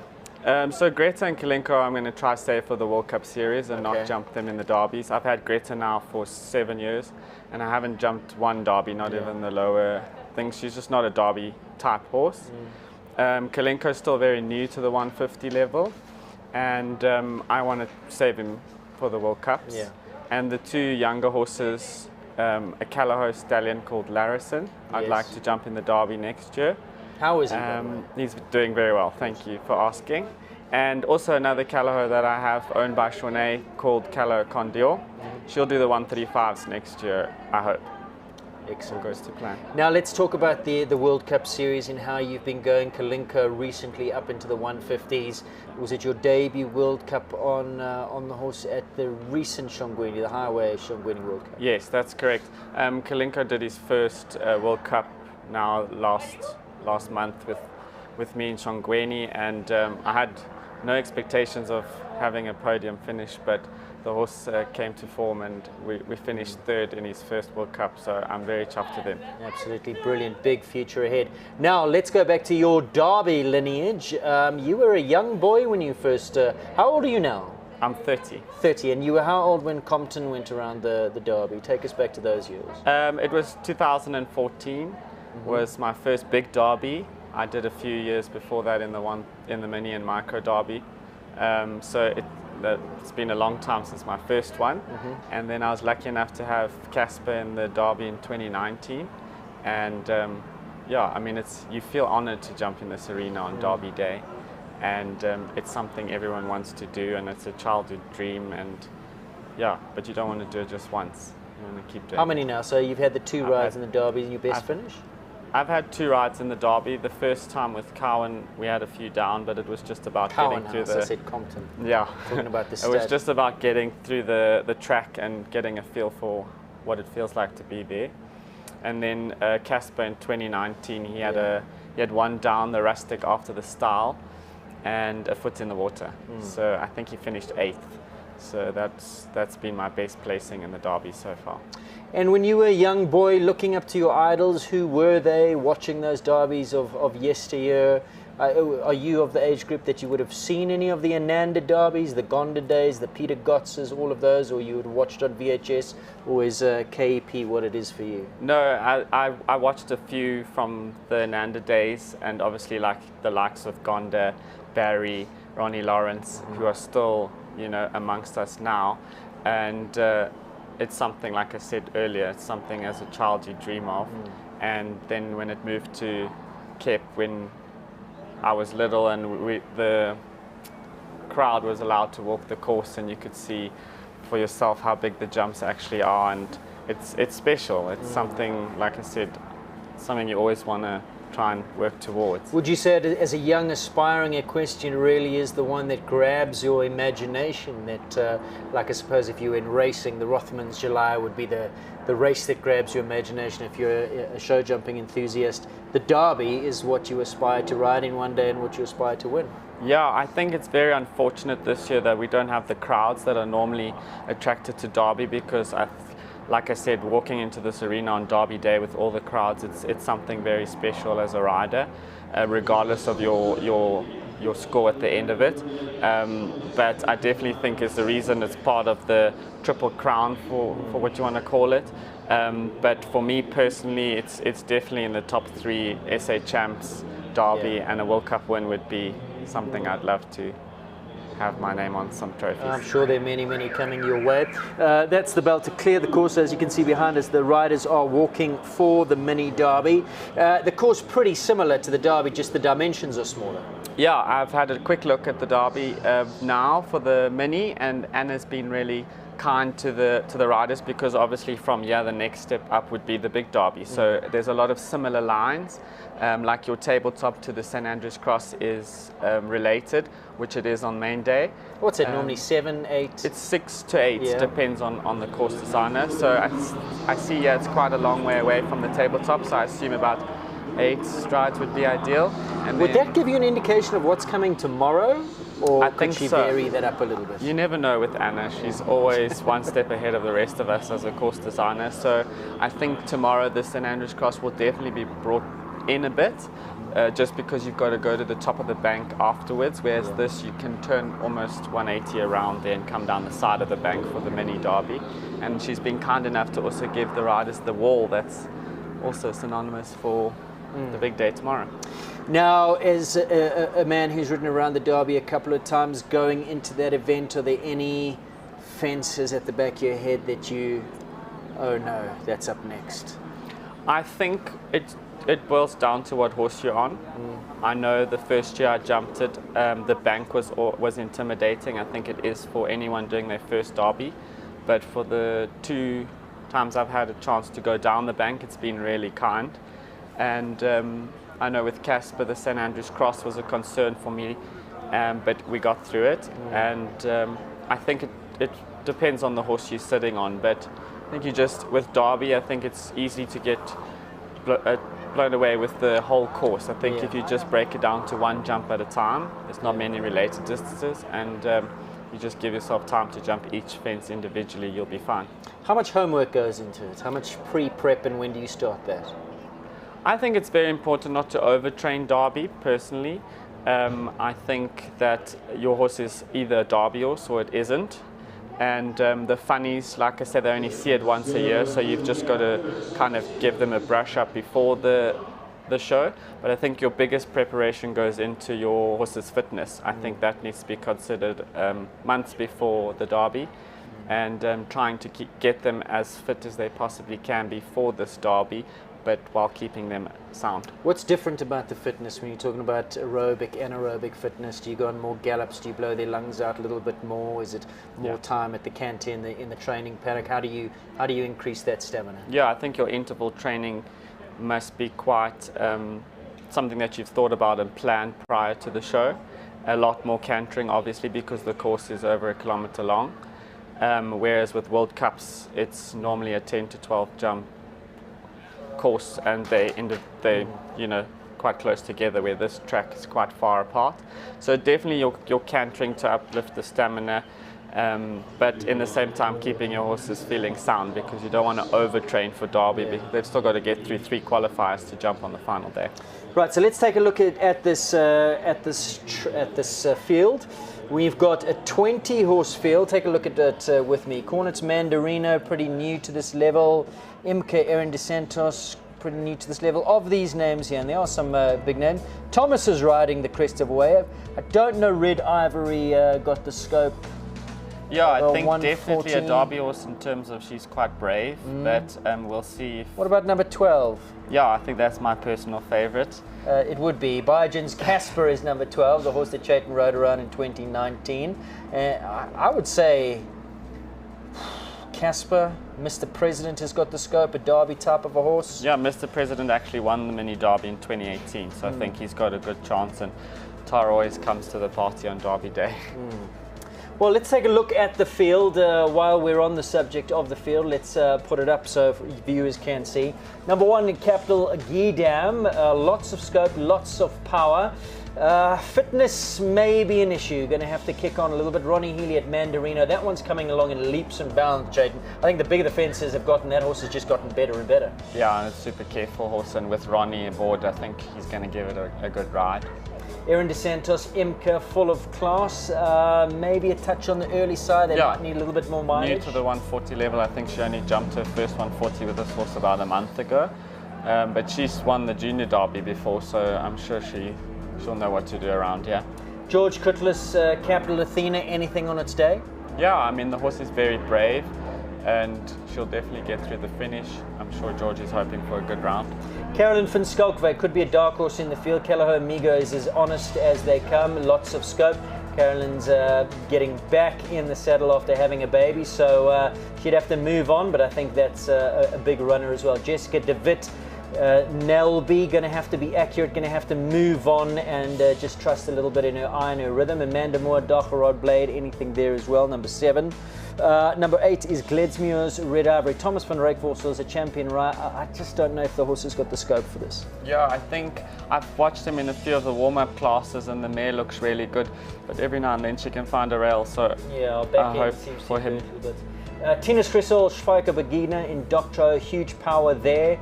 That'll find the jumps easy enough. Big runner, Bronwyn De Santos, Lavubu. I mean, that horse shouldn't touch a pole. Yeah. She's just probably got to worry about the time a bit.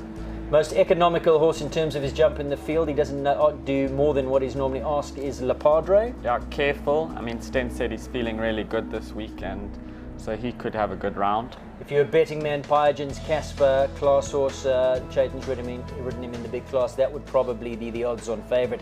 Hannah Garten, Cascaya, new ride for that one? Yeah, she had a good placing earlier in the week in the one qualifier, and again, the horse is really brave. Hannah's just recently come back from overseas, so she knows what she's doing.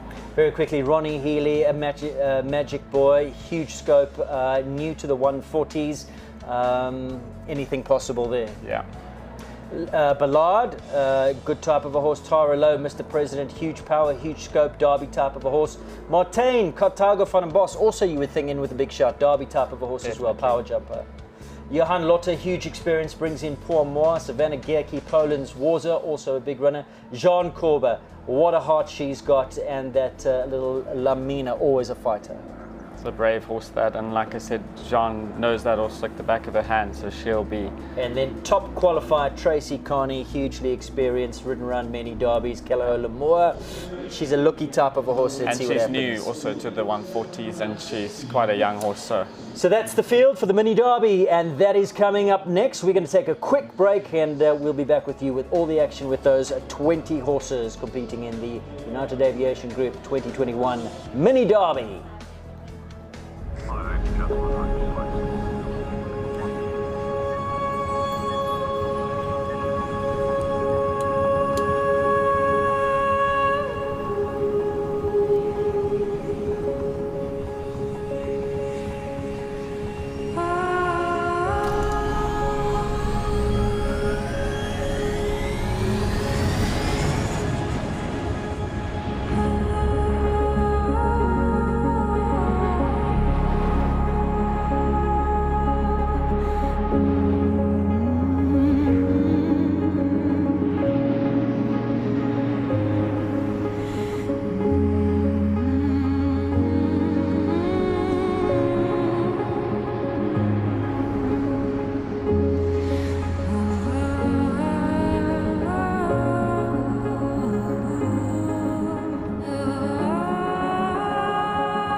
United Aviation Group brings you this live stream broadcast and the Derby for 2021. The first horse is in the arena and we're ready for action in this mini Derby. Looking forward to this.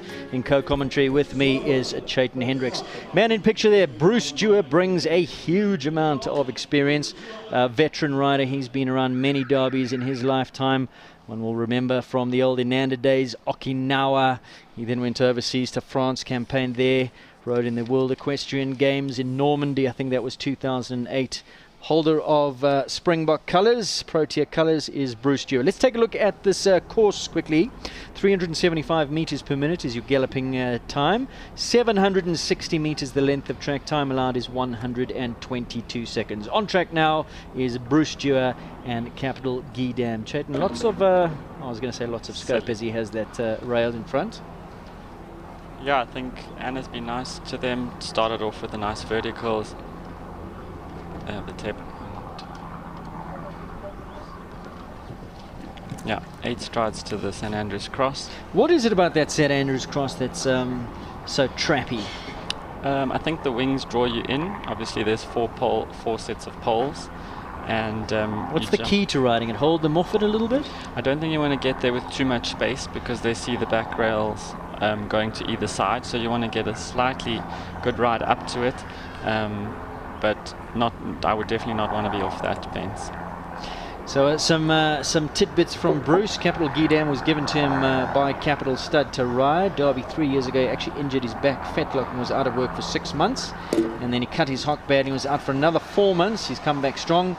And he's only just gone back up to the 140s at Stockies Dry. So do you think in terms, always racking up a few here, but also fitness might come into play here? Yeah, I'd also think he's number 1 to go, so he's obviously struggled to keep form during the show, so maybe fitness is definitely an issue, but Bruce will go back home and do his homework.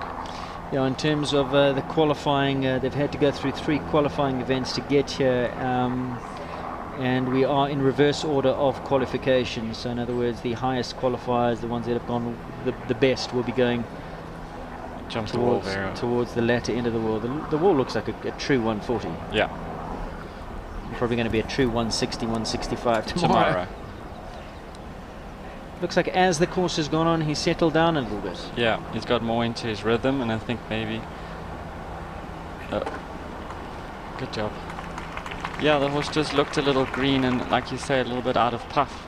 I see him coming past, just sweating a little bit. I think Bruce looks like a bit of out of puff as well. So the time there, 121.93, time allowed 122. So just squeaks inside of the time. This was a silly rail to have.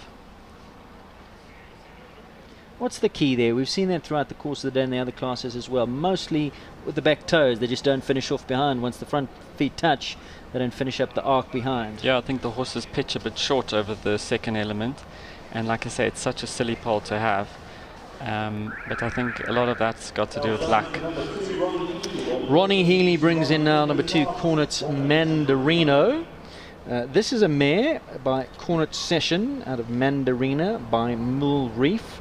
And for me, this horse, as the jumps, I said it earlier, as the jumps have gotten bigger, the horse has gotten better. I used to watch the 120s, 130s, and I was a bit iffy, and I hope Ronnie forgives me, but as the fences, the shape, the scope, the size, the power, the potential has just blossomed. It's there. I think this might be a gelding. I don't know. I've known it as a gelding. I could be wrong, but I've watched this horse come up the grades from the young horse classes at the Young Horse Performance Series, and it's super careful, but obviously very brave for Ronnie to want to jump it in the Derby. So to have care in this horse like he does, and for it to be brave, I think this is a very exciting horse for Ronnie. Talk to me about the canter. Well, there, you asked me about the canter, and Ronnie just dropped a stride, or did one less to the St Andrews Cross quite easily with that horse's canter like that. And like I said to you, the horse is super careful, especially in front. So with this sort of canter, you can canter right up to the fence and not have to worry about the front rail. quite extravagant in its front end technique. They talk about horses' canters being uphill, and this would be the epitome of that. Yeah, wouldn't it? ground covering. The hind leg comes well underneath him. And he has a very, very intelligent look about him when he canters to the fences. See Ronnie just set up a little bit coming into that. Derby, Ronnie would know his way around a Derby track. For those that don't know his pedigree, and we'll repeat it again in the broadcast tomorrow, but he was a second in the Hickstead Derby after the horse just stood up at the gate. That was the only mistake. And then a third in the Hamburg Derby, if I'm not mistaken. Yep, on the same horse. Has been around this Derby track quite a few times. I think he was 16 or 17 when he rode his first Derby. You see Ronnie comes inside to the water. Beautiful jump over the water. Wow. Now this, I also thought this was a gelding, but looking at the notes here on the breeding page, it says it's a mare. I'm sure we stand corrected. Gelding. Gelding, definitely against that. Yeah, Ronnie, you were keep it right together. there.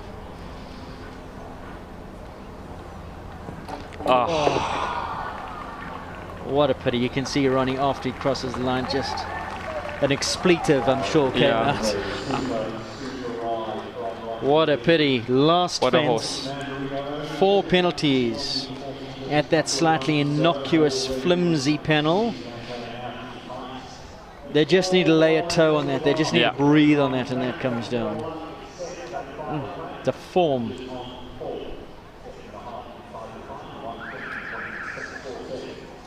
The horse is only 8 years old, I think. He's got a very bright future. I mean, look at that.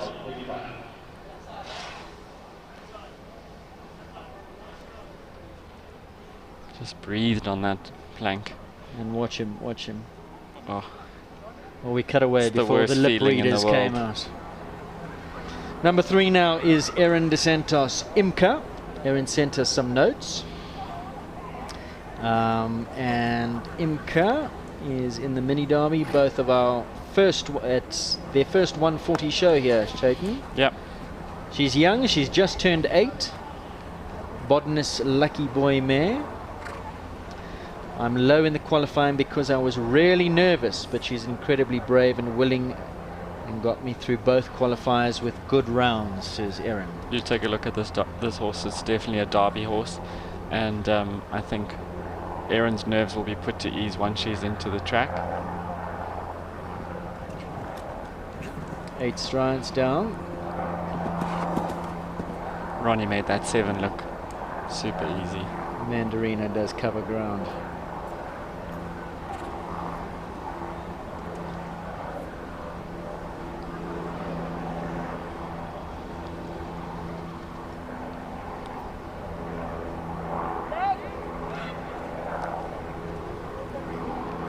Now, who was that we heard shouting in the background? Gonda. I think everyone knows that voice.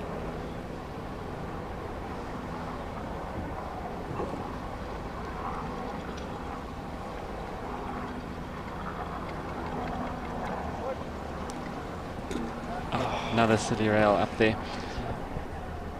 To me, she just looked like she backed out of her rhythm coming up those stairs a little bit. I was going to say she looked like she was setting up a bit too much for the step and lost a bit of momentum to come up there. See, she's getting really straight for this Liverpool. Jump that super. Come on. Ask a little bit coming through the B element. Sitting on 4 penalties.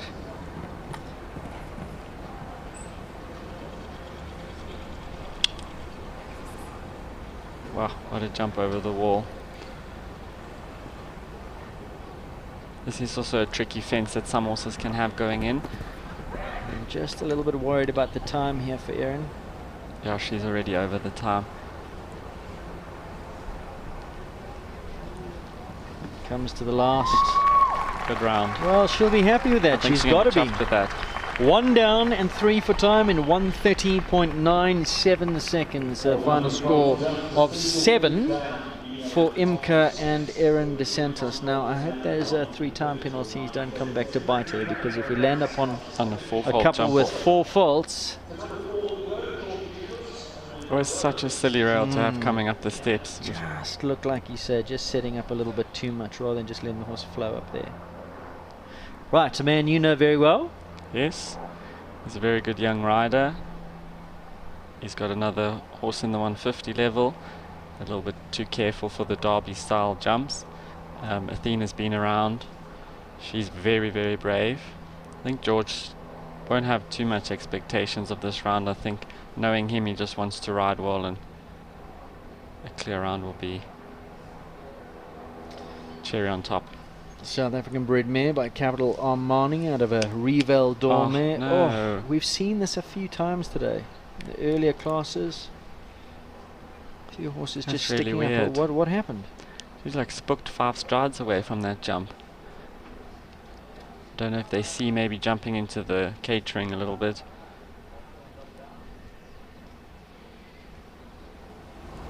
Still having a look the second time around. George just making sure she gets in front of his leg. Unusual. Now that jump set quite close to the United Aviation Group's hospitality. I don't know if that was part of the trouble. Now, how does that affect his concentration, knowing that he's already behind the 8 ball now and he needs to go? Yeah, I think it's going to put him under pressure for the time. I think maybe also ride a little bit more defensively. So hopefully he keeps it a bit together. Quite tight to that, got away with it. The mare's jumping really well. Yeah. That was so unlucky.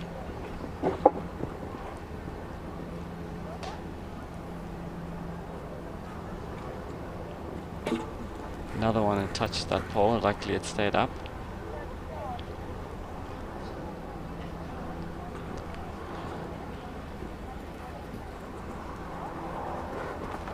Also getting really straight to this Liverpool.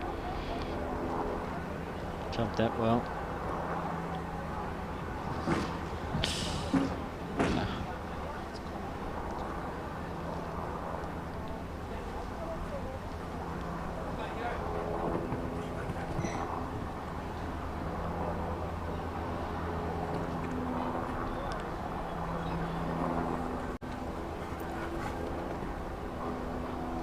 Clever little design there by Anna, putting that cart.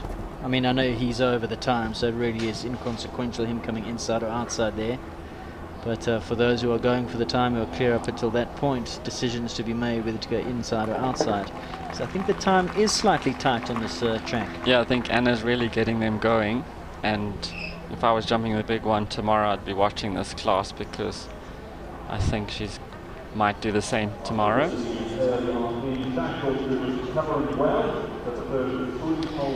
So 21 penalties in total there for young George Cutlass and NCT's Capital Athena. Best score we've had thus far, 4 have gone, and Cornet's Mandarino leading on 4 penalties, as in comes number 5, Callahow's Amigo. So we take a look at the replay of George. Callahow's Amigo is ridden by Carolyn van Skalkwyk, 32 years old. Amigo's 13. He's by Joy out of a Ramiro mare. He was imported as a 6-month-old foal and grew up in South Africa at the Callahow's stud, which Chayton knows very well. Carolyn keeps her horses at home, based in Pretoria, and she has been training with Jason Phillips for the past 10 years. She recently had a baby, and just before that, she broke her back. So she's certainly on the comeback trail, and this is a big day for her. She says she feels very lucky to be riding again. This is her first big show back, and she only recently took Amiga up to the 140s. It's their first mini derby together. She hopes to give Amiga a confident ride. So a dream come true for her. She's been through a lot, broken back, been out for a while. Jason was campaigning her horses while she was out, and did a very, very good job with them.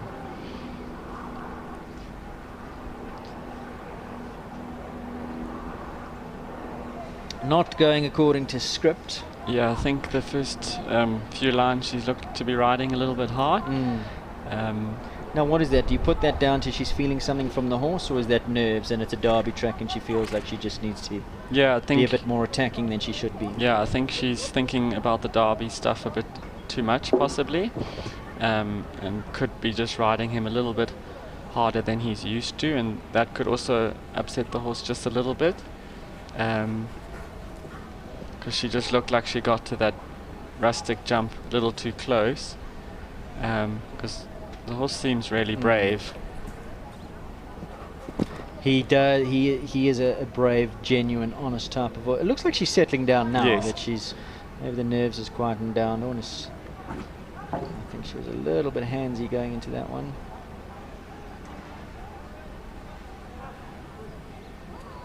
I think it's so hard to get. You get quite wound up with the whole course. Yeah. Like it's so unfortunate. It's quite a nasty wall, that, with the big hole in the middle. She'll be a bit disappointed with that, but she'll be back. She will be. She's been off for a long time. She'll come back to fight it out another day. Jessica de Wit, Nelby van het Hayveld. A horse that possesses a huge amount of power. We just before we go to Nelby, take a look at Caroline. Just clipped that from with his back legs. She jumped a bit to the right of that St Andrews cross, and yes, she also did one less stride to number 7, and I think maybe that put her on a bit of a forward rhythm, and she got there, but on a half stride to the rustic. So you're saying the mistake at the rustic actually came at the Could be. balustrade? It's hard to tell from where we're sitting, but it could be. So in comes Jessica de Wit on this mare, 11-year-old warm blood, pure power, Nabab de Rev, Chin Chin. I've seen this horse in some power jumps, 6-bar competitions, can certainly jump a big jump.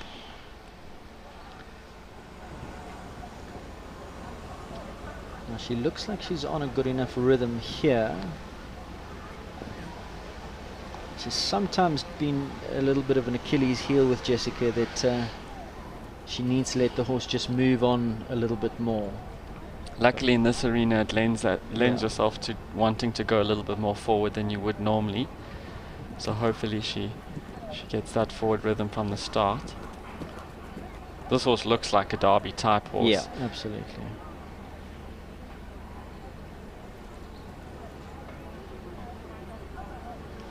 Is she still training with Oscar? She is. Oh no, that was a little bit of a late fall for that fence. Yeah, she was getting a little close to both of them. Yeah, on the mare's stride maybe a little bit bigger than she's anticipated. Once again, the same sort of mistake that we saw Caroline make. Got a little bit tight to that balustrade, and then didn't set her up correctly for the next rustic. I think Anna's been quite clever putting those two fences after the little bank and the little step off the bank, because I think the riders want to ride up to the fence thinking they've come off a bank that's lost their rhythm a bit, and I think maybe they're getting there a little too fast. Also having the steps going up there, which 2 steady rails. Very good through that double.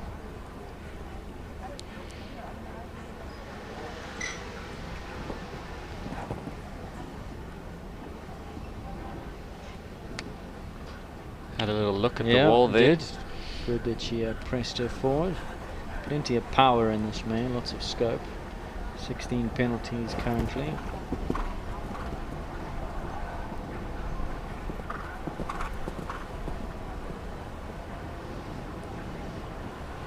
I think that's going to be the bogey fence. That takes some accurate riding, because you cannot afford to even breathe. And keeping it all together. And coming right at the end. Horses labouring, getting a little bit tired. Riders getting a little bit tired, putting possibly a little bit too much leg, flat them out, and down she goes. One for time as well, in 124.60, a score of 21 in total for Nelby. Now, course designer Anne-Marie Esslinger was speaking for the big derby. The ultimate result is to get one clear. Would she be hoping for that for the mini derby as well, or do you think a jump off is what we want? Do you think she'd be aiming for 3 or 4? I think Anna would like to see a jump off in this class. I think it's a small field, so it would be nice to have a jump off just to make things a little more exciting.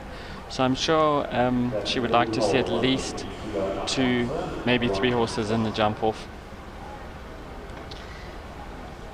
Nearing his 15th birthday, Dageraad Blade, Dutch warm blood gelding. by Dacherard out of a Northern Guest mare. So for those of you sitting at home, Northern Guest brings thoroughbred blood on the dam side. Amanda Moore rides. And still the best score thus far will Ronnie's be an looking annoyed Ronnie Healy. Yeah. He's probably a little bit less annoyed at the moment watching some of the others go, as he still leads here on 4. The next best 7, that was Aaron DeSantos, who just had the 1 rail and some time penalties to add. I think Ronnie would have qualified higher with Cornet's Mandarino. He obviously came in a bit earlier because he's got 2 rides. So I think the course definitely proving to be a bit more difficult for the lower qualifiers. So I think we might still see a few 4 falters and hopefully some clear rounds later on.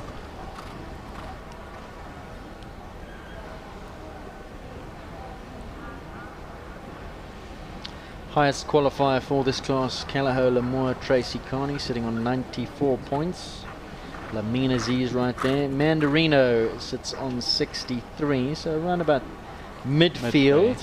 And Blue Turtle Magic Boy just above him on 70, so not too much between those two, but certainly jumped well above his qualifying form in that round.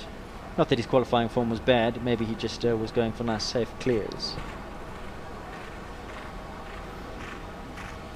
This is looking good.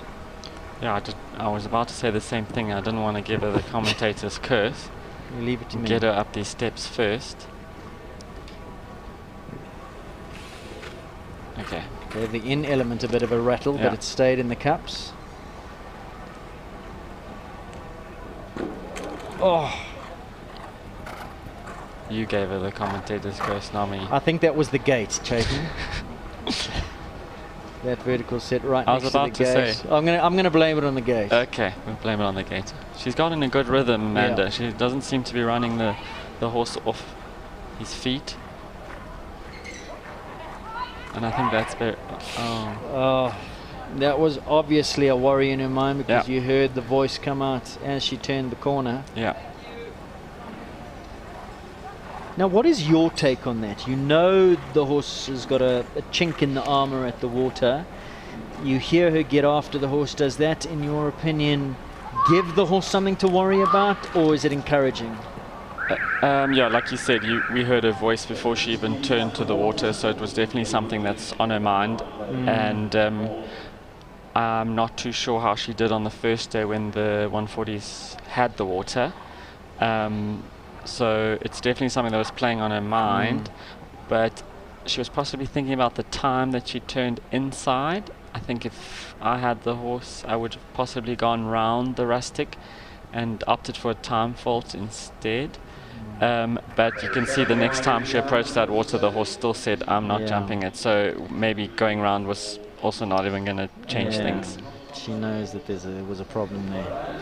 Oh, she'll be a little bit upset with that, but up until that point, a really solid, nice round. She had the 1 pole down. On the replay there, looks like just a slight little miscommunication between them that brought down that midfeeds vertical. Thomas van Rijkvorsel is having a good day. He was the winner of the first class of the day, the 135A2. He was 3rd in the 130 championship. And here he goes on this mare, Gledsmuir's Red Ivory. 17 years young, well, nearing his 17th birthday, by Glenegal Rebel, out of a Rex Granos mare. I'm sure Thomas is the same age. Yeah. Yeah. Point. Thomas is a very good rider. You know, he's got 3 really good open horses now. I know his family's made the move from George to Johannesburg for him to do this. He trains with Dominique, and he's just recently won the under 25 young rider champs, and I was lucky enough to be there to watch. He jumped 3 incredible rounds with his mare, and yeah, I think this is just the start of big things to come for this young boy. He was an emphatic winner in his 135 championship class. I think it was towards the beginning of the year at the Rionet show, where he went so fast. Yeah. It's belied belief. It really was something spectacular. Now this is not an easy mare. The head carriage is all up there. Yeah. She fights against the bridle, and sometimes just gets a little bit stuck in her jump and doesn't finish behind. I think, yeah, I agree with you, Aidan, but the horse is super brave, and for someone like Thomas, it's really nice in your young career to have a horse that you know you're going to get through the finish with. Yeah, correct. And it's all about the mileage. He's going to have many, many, many more good horses in his career, and I think this is just about getting a feel for these bigger classes more than anything. He's got an interesting style, how he keeps his chin His little Lorenzo. quite high. He looks like a mix between Lorenzo and Steve Goodat. Yes. Well, it's not a bad mix to have. Oh, what a silly rail.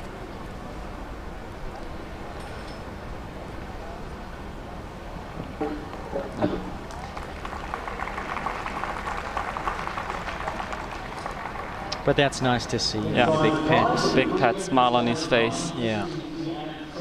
I know he absolutely adores the mare. 12 penalties. Gledsmere's Red Ivory and Thomas are still on the 4, leading Ronnie Healy, Cornet's Mandarino, as we head on now to number 9, just about at the halfway point of this first round of the mini derby for 2021.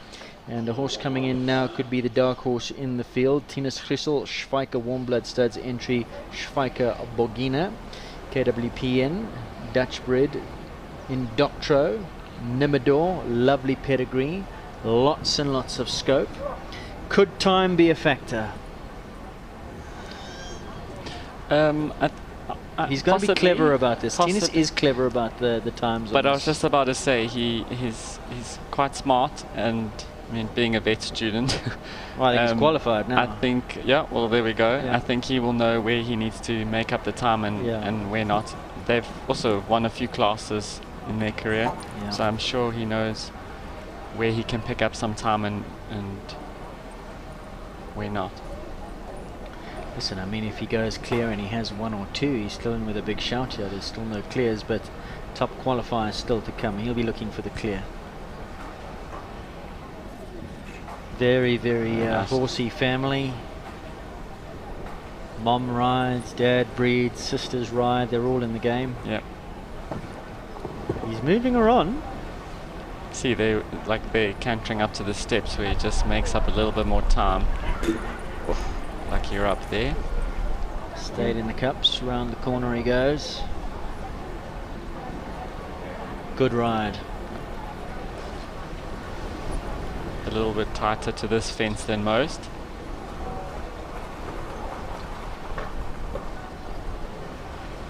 Added one going in. Yeah.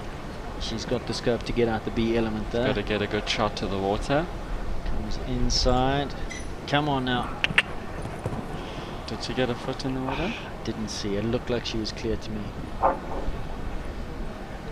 Inside that turning point, comes inside the metal buggy. Now just keep it together. Whoa. And he's just letting her roll, isn't he? He's not... and keep it together. Yeah.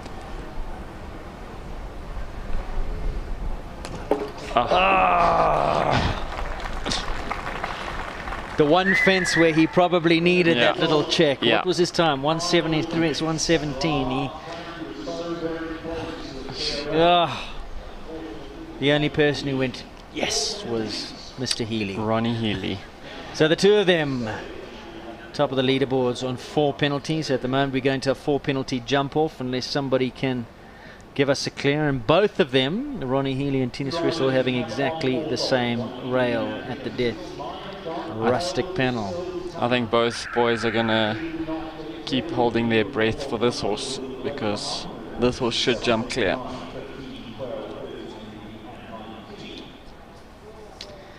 Bronwyn de Santos and the Unicorn, Capital Lavubu, Cassius Cassini. And what a horse he is. He's got everything, doesn't he? Yeah, this is literally a real life unicorn. And for his size, to have someone of Bronwyn's size ride him around these bigger tracks, it just proves how good his rideability is. Could time be a factor for him? I mean, he's big, he's got a big stride, but is she going to let him use that? Is she going to... I definitely think she will. I'll be interested to see what she does to the St Andrews Cross. I know Chad and Gonda have definitely told her to worry about the time. Let's see what she does to the St Andrews Cross. No, she did the 8. Maybe she's going for the time fault. And it just shows you his scope, because he veered off slightly left, which makes it a little bit wider, but just goes higher and further to accommodate. She was very quick down the turn to the bank.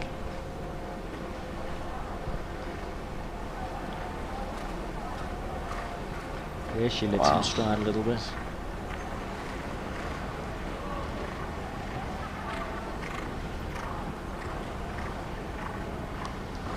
Look at the expression on his face. Yeah.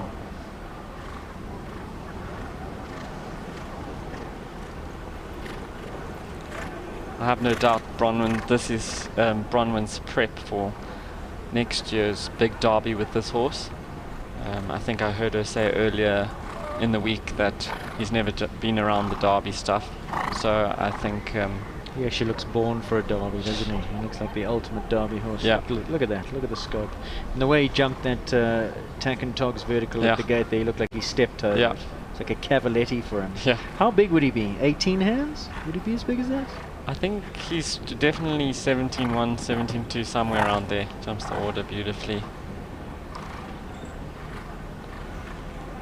Sure.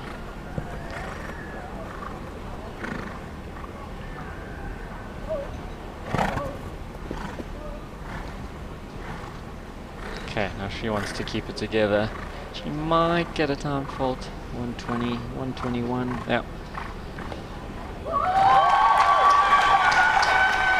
And there you go, the one-time fault, but she's into the lead, 125.87. So as Chayton said, they were worried about the time, but it was more about keeping all the fences up, and she does that, and into the lead she goes on the one-time fault. Chayton, Lepadre, Casper, Kiskaya, Magic Boy, is she in trouble here? Could that one-time penalty come back to bite her? She might kick herself, but what she's done now is she's gone and put the pressure on the rest of the field to try and stay clear. So we have an interview coming up. We're going to cross over now. Tiernos, what a great round. Just the unlucky last pole down. How are you feeling about it? It was a very great round. My horse jumped super. I couldn't be happier. I think I was just a little bit off for the last one, but I'm super chuffed with her. It was a really nice round, yeah. Thanks. And then, I think the prep wasn't the best, but the result was much more than I expected. So it was a good day. Thanks. Newly qualified veterinary, well, he's not a student anymore, he's now a vet, is Dennis Grissel, clever boy. And just the last fence coming down. Currently in joint second place with Ronnie Healy as we say hello to Stenek Mokna.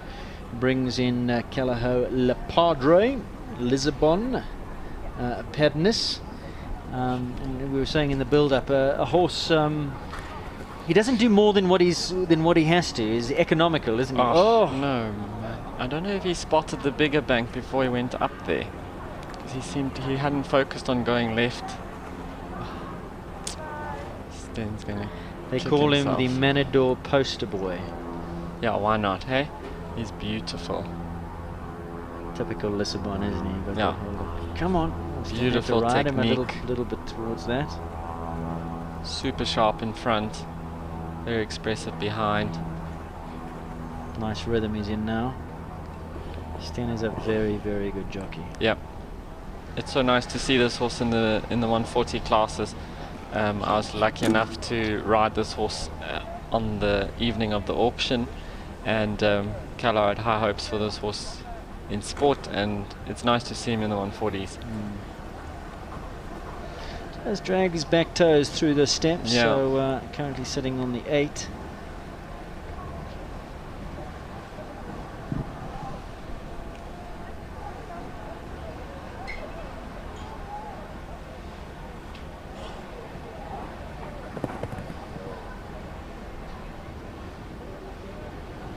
Whoop.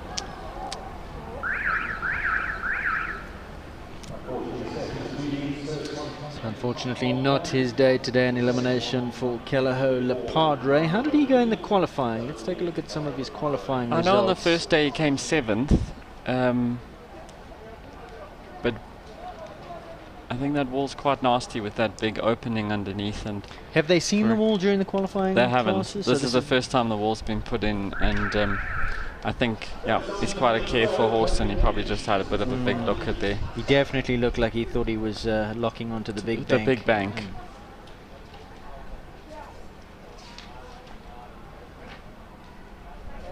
It's unfortunately not his day today. Right, Chaitin. Oh, he bellied that one, didn't he? Sure. There we go, former ride of Chaitin Hendricks, and you've had some lovely rides in this arena on Biogen's Casper, second in the Outdoor Grand Prix of South Africa. How'd you go in the derby with him? We had one down and a foot in the water. Okay. And Paige has established a really nice relationship with him now. What are you expecting here?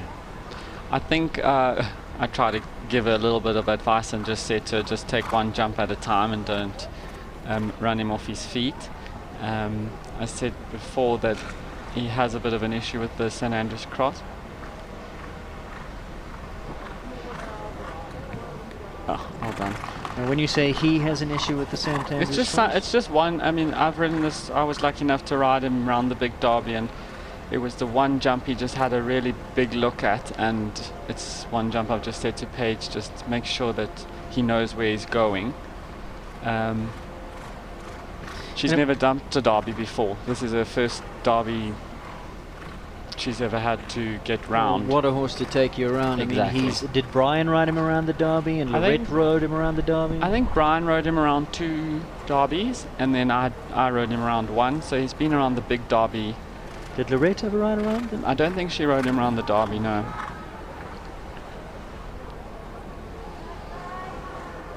Paige, yeah, I think Paige really wants to do the big derby next year, so this is also a nice prep for her, just to give her confidence on him with the derby style jumps. She's got to really set him back, yeah. Now Paige, has she finished school? She's finished school. She's going to start studying now on the 10th or 11th of October. And are we allowed to talk about the future plans? We know where Kelly is based. Are you guys going to join? Or? I think for now she wants to stay here and ride the wave of her bigger horses and get some 150 experience. My heart's in my throat at the moment. You jump through that super. Keep them together. Come on. And there you go, into the... Oh, one for time! One for time. Well, the other person who had a one-time penalty was Bronwyn DeSantos, and we've had her lined up. She rode the wonderful Lavubu. She's lined up for an interview. Let's hear what she had to say. Bronwyn, what a super round, just the one unlucky time penalty. How are you feeling? Feeling thrilled. You know, it's his first time doing a proper derby with all the derby elements, and he felt so brave, and he gave me so much confidence. He's amazing. Was that a tear? I think I saw a tear. Why not? With that kind of horse. Chaitin, you're going into a jump off at this stage. Yes. Cascaya goes next. Hannah Garten, Bianca Pitt and Lucas Katebe own. A new ride, a very new ride for Hannah. How do you see her chances here? Yeah, Hannah's an extremely talented rider.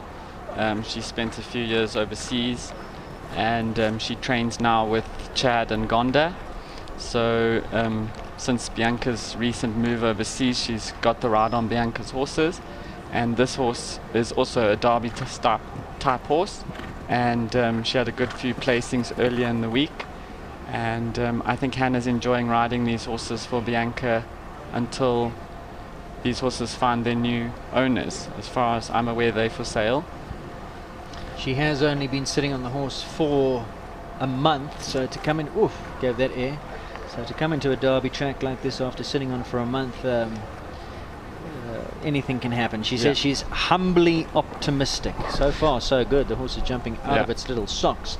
I think she gets a nice tune out of it. She's enjoying the rhythm that she's going at. I mean, look how she skips up that. And this mare is so good in this arena because she can get going like that. And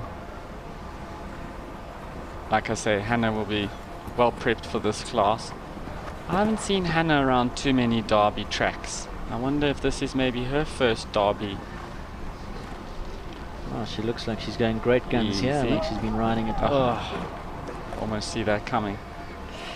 She went quite high over that Liverpool, and I think as a result landed quite short and had to get after her a little bit, riding her down to that double, and maybe that just flattened her out a little bit. Yeah.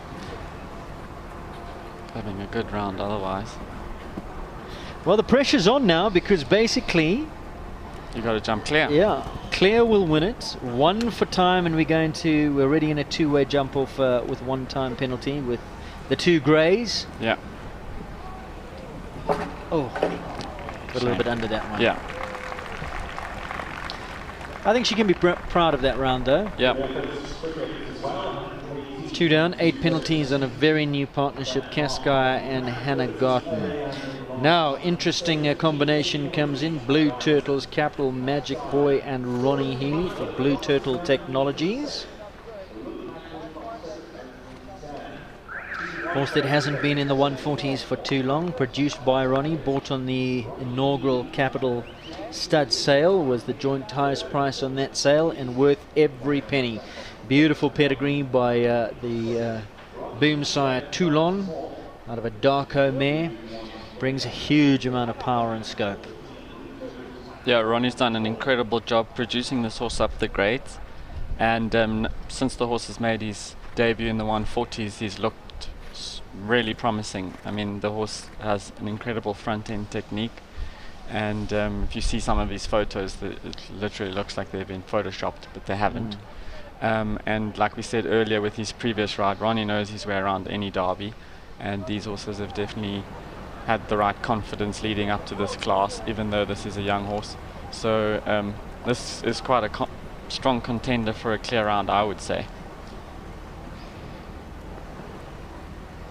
9-year-old now, and of course the other big price on that sale was Moonlight. Now overseas. And now overseas with Kelly. Looking forward to their exploits overseas. Made that look easy. I'm sure Jane Healy's watching somewhere, if not on the live streaming at home, and she's definitely not sitting in a chair. If you know Jane Healy, she's kicking up into the sky after every jump for Mummy Soldier.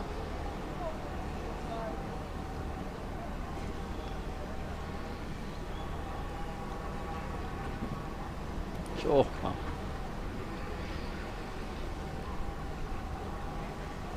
Does this horse not have a full brother with Nicole Horwood in the 135s? Night Star? Yeah, and I think that horse is the highest qualifier going in tomorrow's 135 micro derby. So Superstar jumped. Interesting to see. Was in the placings this morning as well.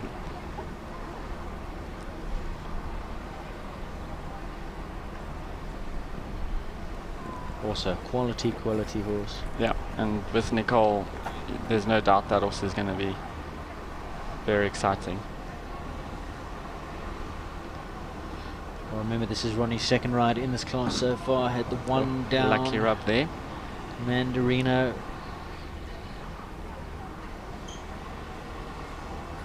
Well, now 2 on 1 time penalty. He's cognizant of the time. He's in a good rhythm. Inside of that little wagon to the dike now.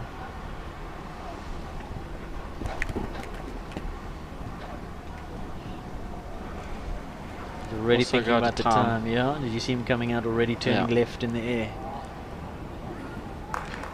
And there we go, 1:27.82. 2 for time. Oh, Ronnie. We do have an interview lined up with Paige Gage, 1 time penalty on Biogen's Casper. Shares the lead. Paige, what a super round with just the 1 time fold. You must be absolutely thrilled. Yeah, I'm very happy. I think he jumped really, really well. Obviously, he's a vet at the derby stuff. He's done 3 big derbies before, so my main focus was just clearing the jumps. Pity about the time fault, but I'm really, really happy. Kept all the jumps up. Well, she goes into jump off. She looked a bit out of breath there, Jake. Yeah, she did. As these young guns that don't do any training before their derbies, hey? Put her on the treadmill. Right, so next in is Lucano Ballard and Kayla Gertenbach. 10-year-old mare, tiny little horse, only 15.2, new to the 140 ranks. First derby together. By Lucano Challenger out of a Consuelo mare. Very, very hot contender in the 135s. The cups have gone up 5 centimeters, up 1 hole, so anything could happen here. Let's stay tuned. Started with her in mid-2018 in the 1 meter classes, so quick rise up to the 140s. Kayla is a very good rider that's also spent some time abroad riding and competing, and obviously gained huge amounts of experience. I know as a younger rider she trained with Barry, so she'll know her prep for this sort of class. And this horse is an extremely competitive horse in the 135s and actually the 140s. And Kayla, like I said, is a very good rider, and I'm sure she's hoping to get into the jump off. So we'll see. And she is moving at a good pace. Yeah. I can't see any time penalties here. No. She's aware that the time is tight. I think also this mare is quite little, and I think that's also why she carries her pace up quite a lot. It obviously gives her and the mare a bit of confidence to be forward at every fence. Yeah. And yeah, 15.2 hands. Yeah, it's not so big.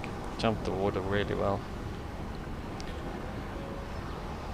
That was a good ride to that, because she actually did set her back on her hocks there just to give her a little bit more push at that wall. She's just got to take her time, because the time's right. She just mustn't get too long coming into the last jump. This could be your clear round. There we go. Clear. 119.53 into the lead goes Lucano Ballard and Kayla Gertenbach. So the two, unfortunately, Casper Chaitin and the Unicorn will not take the win here today, as Ballard, the first of the clears, as we go now into the higher qualified horse and rider competition. But I mean, that's well deserved. That was superbly well judged. Brilliant ground rhythm she had. Spot on at every fence. Yeah, I think Casper has something on him in this arena for coming second. It's just never seems to be his day in this arena for the top spot. But second's good enough for now. I remember the day with you and Chantilly in the rain. Yeah. To which you refer. Good as Mr. President now. And this is Tara Lowe. This is a previous winner of this class. 2018, if I'm not mistaken. She looks like she's on her bicycle. She's not hanging around. Yeah. Her mom Judy must be watching somewhere. Brings in the horse with the hoodie, the compression hoodie. He does look a little bit fussy with his head, like he's a little bit mouthy. She's riding in a really good rhythm as well. He's not a youngster, 17 years old now. By Clinton Landetto, damn line.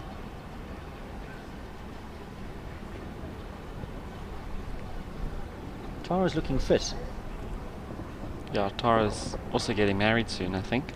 So she might be getting prepped for her wedding. The wedding photos. Yeah. I'm surprised this fence... Let's wait till she gets over it. I'm surprised that fence hasn't fallen a lot more, because it seems to drag you down the hill there, and being a flimsy little upright, I would have expected it to fall a lot more, but everyone seems to be riding it. It was just Blade really that had well. that. I think it's come down just the once. Yeah. This horse is jumping very, very well. Could we be going to a jump off? Encourages him there with the voice. Very good for time. She's ahead of Kayla now on the timing. And Kayla turned to the Devil's Touch. Oh no! Tara will be gutted. I think the horse looked like he had got a little too deep into the corner and thought he was going past it.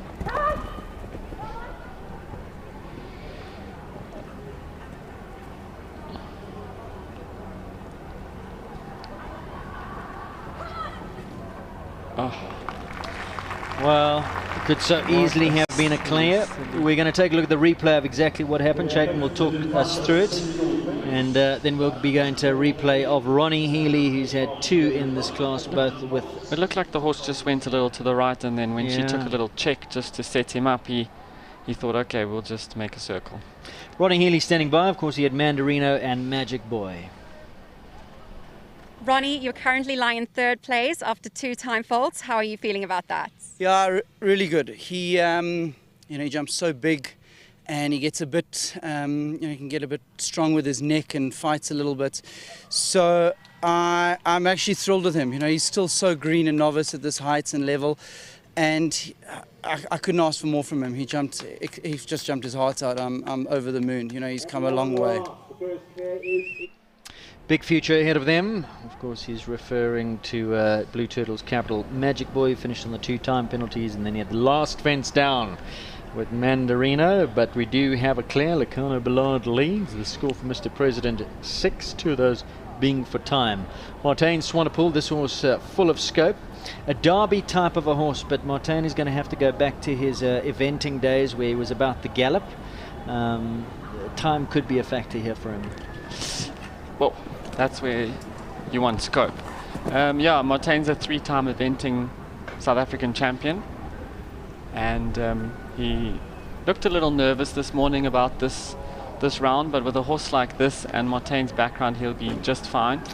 I think Martin would just like to get round with a good round, and this horse is just, it's something else. Again, we speak about his canter and scope, and he looks at the fences. He must give Martin an incredible feeling over the jump, and I know Martin might be shaking in his boots, but this horse is definitely a horse that I would like to see in the big Derby next year. So strange, somebody who's been to the World Equestrian Games, ridden at top level in eventing down those sorts of immovable fences, would have nerves cantering around these flimsy poles that you just touch and they fall down. Yeah, I think with Martin it's not really the nerves about the jumps. I think he's just nervous about doing such high expectations doing well for himself and for his well. horse. I think he has no expectations of prizes. He just wants to ride well and do his horse justice, so which he does always. I mean, look at the scope that he has over there. It goes around the little buggy. He's had 1 down, but this is the type of track that certainly will suit a horse like this. Big striding. Yeah. Careful. Brave. What a jump over the last. Well done. Finishes on 5, 4 for jumping, 1 for time for Carthago, Van den Bos and Martin Swanepoel. Let's take a look at the mistake, Chayton. And then we're going to go to a replay with the leader, Lecano Ballard, Kayla Gertenbach at this stage, the only clear. Just clipped it with his back legs. I mean, he had a nice, good pace to that jump. Just unlucky rail.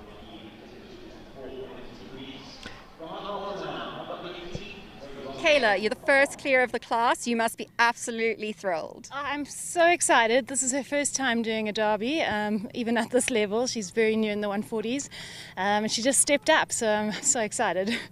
Very proud of her, but out of breath, but so happy. I couldn't ask for more. Well, she's going to be able to get her breath back. I don't know if we're going to go to a jump off. 3 left to come. Poimois, Waza and Lamina Z will be the last to come. Johan Lotte, wealth of experience, rides for Nova Sonnenstrahl, Poimois. And this Belgian warm-blood stallion.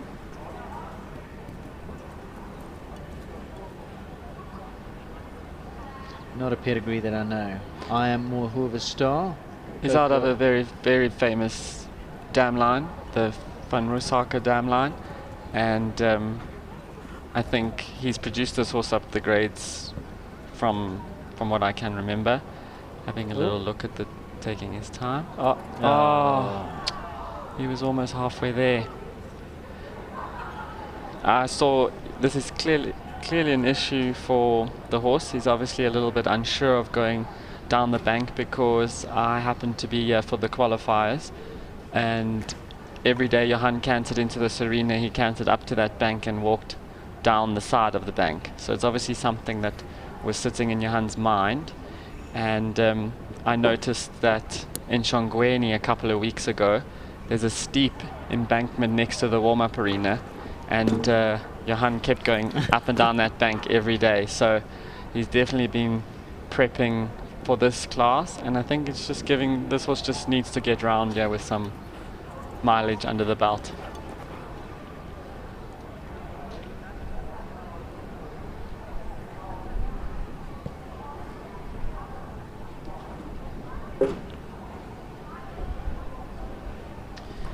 So it's on a score of 12.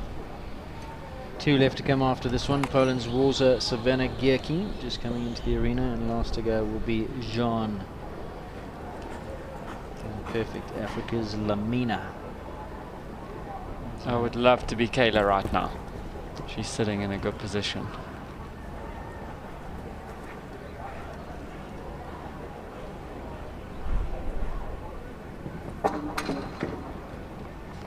Finding the last rail. 16 jumping, 2 foot time, total of 18.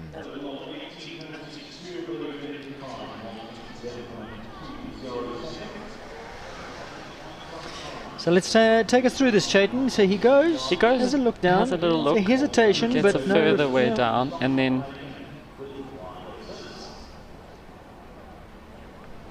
What a pity. I mean, he was there, wasn't he?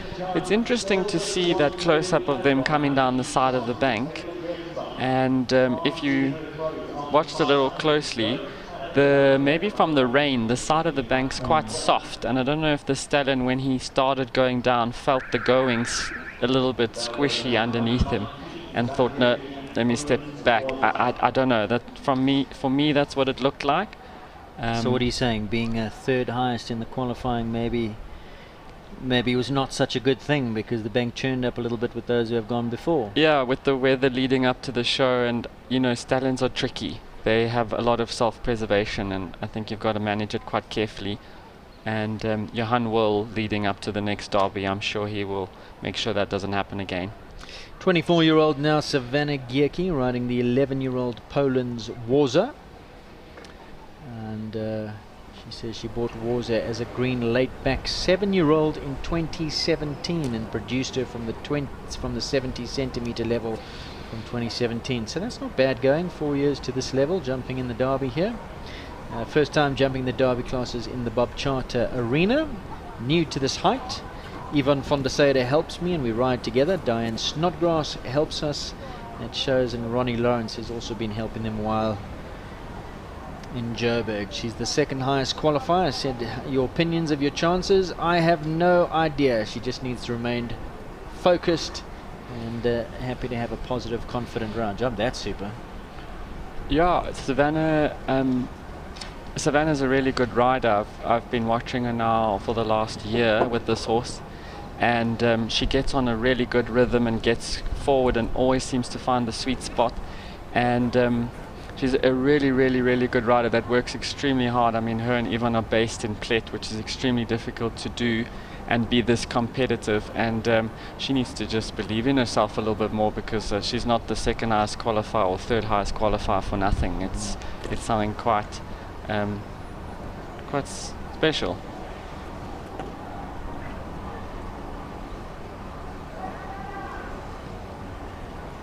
Almost came inside of the timing equipment there. Yeah. Gave a kick over the water, gets away with that. Good jump, wow. Right, goes around the buggy. Is that going to be costly? How's the time looking to you? She looks like she's been on a good rhythm. She looks like she's got time. She's got more than 15 seconds. She's just got to keep it together, yeah. What's Kayla doing right now? Oh! She just got too forward to the last. Oh! She's going to kick herself for that. She had so much time to still take a check, but I think when you're riding, you don't get the chance to look at the clock. Do you think that was in the back of her mind? The time Definitely. penalties, knowing that there's a clear. Definitely. I have no doubt Ivan and Ronnie both mentioned the time to her before she came into the arena, and you could see her pace the whole way around. She was definitely thinking about the time, but she had so much time there to still just check the horse for the last. Well, at least she's smiling. She knows it was a great round. Last to go, highest qualifier, your Perfect Africa's Lamina Z. This is Jean Corba, 13-year-old Namibian-bred warm blood by Le Premier. I beg your pardon, one more to come after this one. Tracy Carney. And out of Consuelo Mare is Lamina Z. She was the top 140 horse in 2020. Jumped at the Derby twice. First time we have qualified for the last day. What a gutsy little mare this is. And she's in 2021, she still lies in the leading position as a 140 horse. She's always in the tickets in the 140s. But I think this horse and John have a special connection and a partnership that only works for them. I wouldn't see many other riders with this much success on this horse. She told me a lovely story about how she came to own this horse. They went on a shopping trip to Namibia, and she was the little squib that Jean fell in love with, and they kind of put her in the box because there was one extra berth going begging. Ray didn't want to look at the horse for over a year, didn't like it. Apparently she was very cagey in the box, would hide at the back of the box, and it's just a partnership made in heaven. She gave her time, and the horse has come good. It's all about trust. The two of them love each other, adore each other, and this horse would go to war for Jean. Suddenly Ray likes it a bit. Yeah. Happy wife, happy life. Yes. I think Jean's just got to settle up a little bit. I know she gets a bit strong and sometimes doesn't always focus on the jump she's going to, and Jean struggles to get her to just kind of stay in, you see, like that. She can just sort of just lose focus a little bit, and that's a nasty, nasty wall.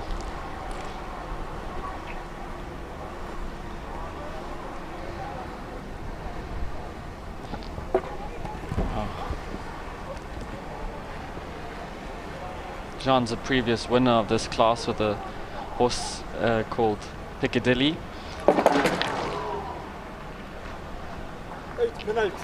Just coming a little bit unstuck towards the end of the class, and I think with that mishap at the wall, the concentration also goes a little bit. Start riding for minor money, chasing a little bit. Yeah. What a pity, because it was looking so strong up until then.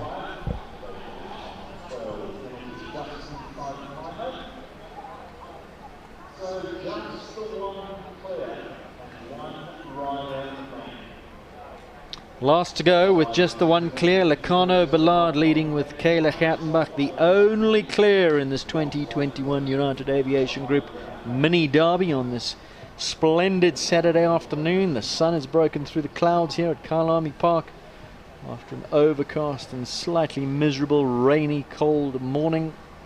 It's now a glorious day as we head towards tomorrow, where the weather looks good and we're in for a feast of show jumping with the big one.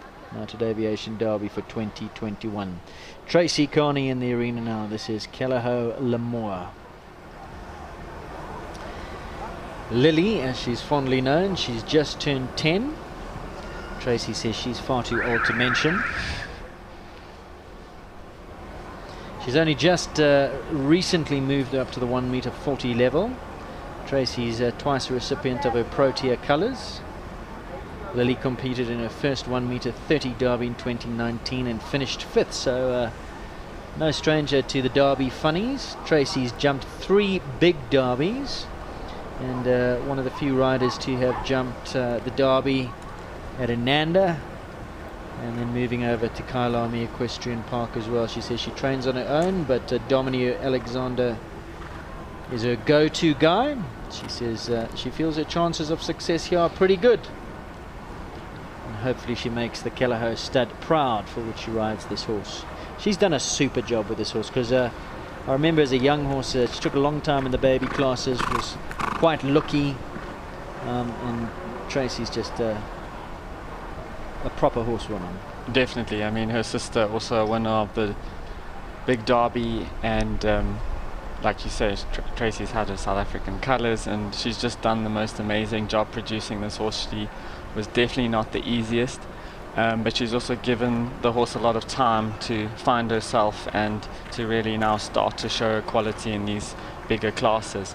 I mean, it's fantastic to see a horse that's come off the farm as a young horse and then now jumping in a derby like this, and to come in as the highest qualifier, it's special. It's something that we all work so hard for every day, and this 2 minutes or 1.5 minutes you get in the ring is it's just like a small ounce of what really goes into all of this. So I think for Tracy, must be super exciting to have a horse like this at this level, and she's only now just scratched the surface of what this horse can really do.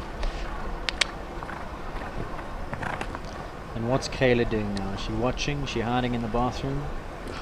If I was Kayla, I'd be biting my nails now. Part of me not wanting to do a jump off, but if I had to, I wouldn't mind. How's the time looking for you? She's looking good. Come on, just keep it together. Oh no. Nope. Kayla's clear. No. 1 for time, 1:22.52. Outright winner Kayla, the only clear. Tracy is all smiles. Does she know it's the time penalty? She must know she has a time penalty, but the horse has jumped out of her skin. She'll be chuffed with that. What a horse. What a horse. Wow. Perfect distance to the last. Perfect balance. You don't often see Tracy give a fist pump, no. So when she does that, you know she's Absolutely. a happy lady. Look at her smiling. Super, super happy.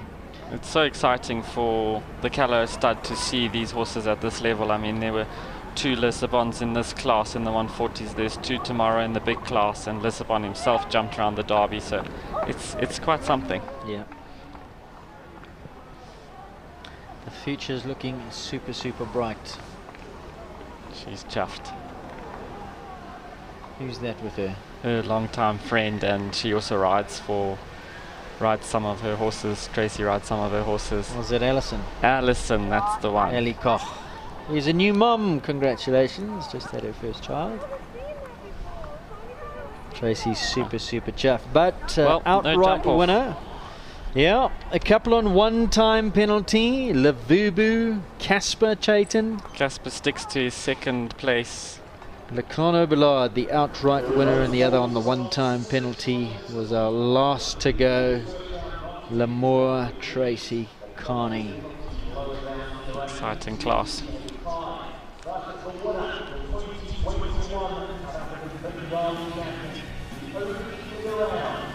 So that wraps up the mini derby for 2021. We're going to take a short break, and when we come back, we'll be with you for the prize giving for the United Aviation Group mini derby for 2021.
Welcome back to our pictures here at the Bob Charter Arena, Kyalami Equestrian Park, where we've just concluded the last class of the day, the Mini Derby for 2021. Last to go, highest qualifier was Tracy Carney. A faultless round, left all the planks, all the poles in their cups, but unfortunately, one-time penalty, and we caught up with her after her dismount.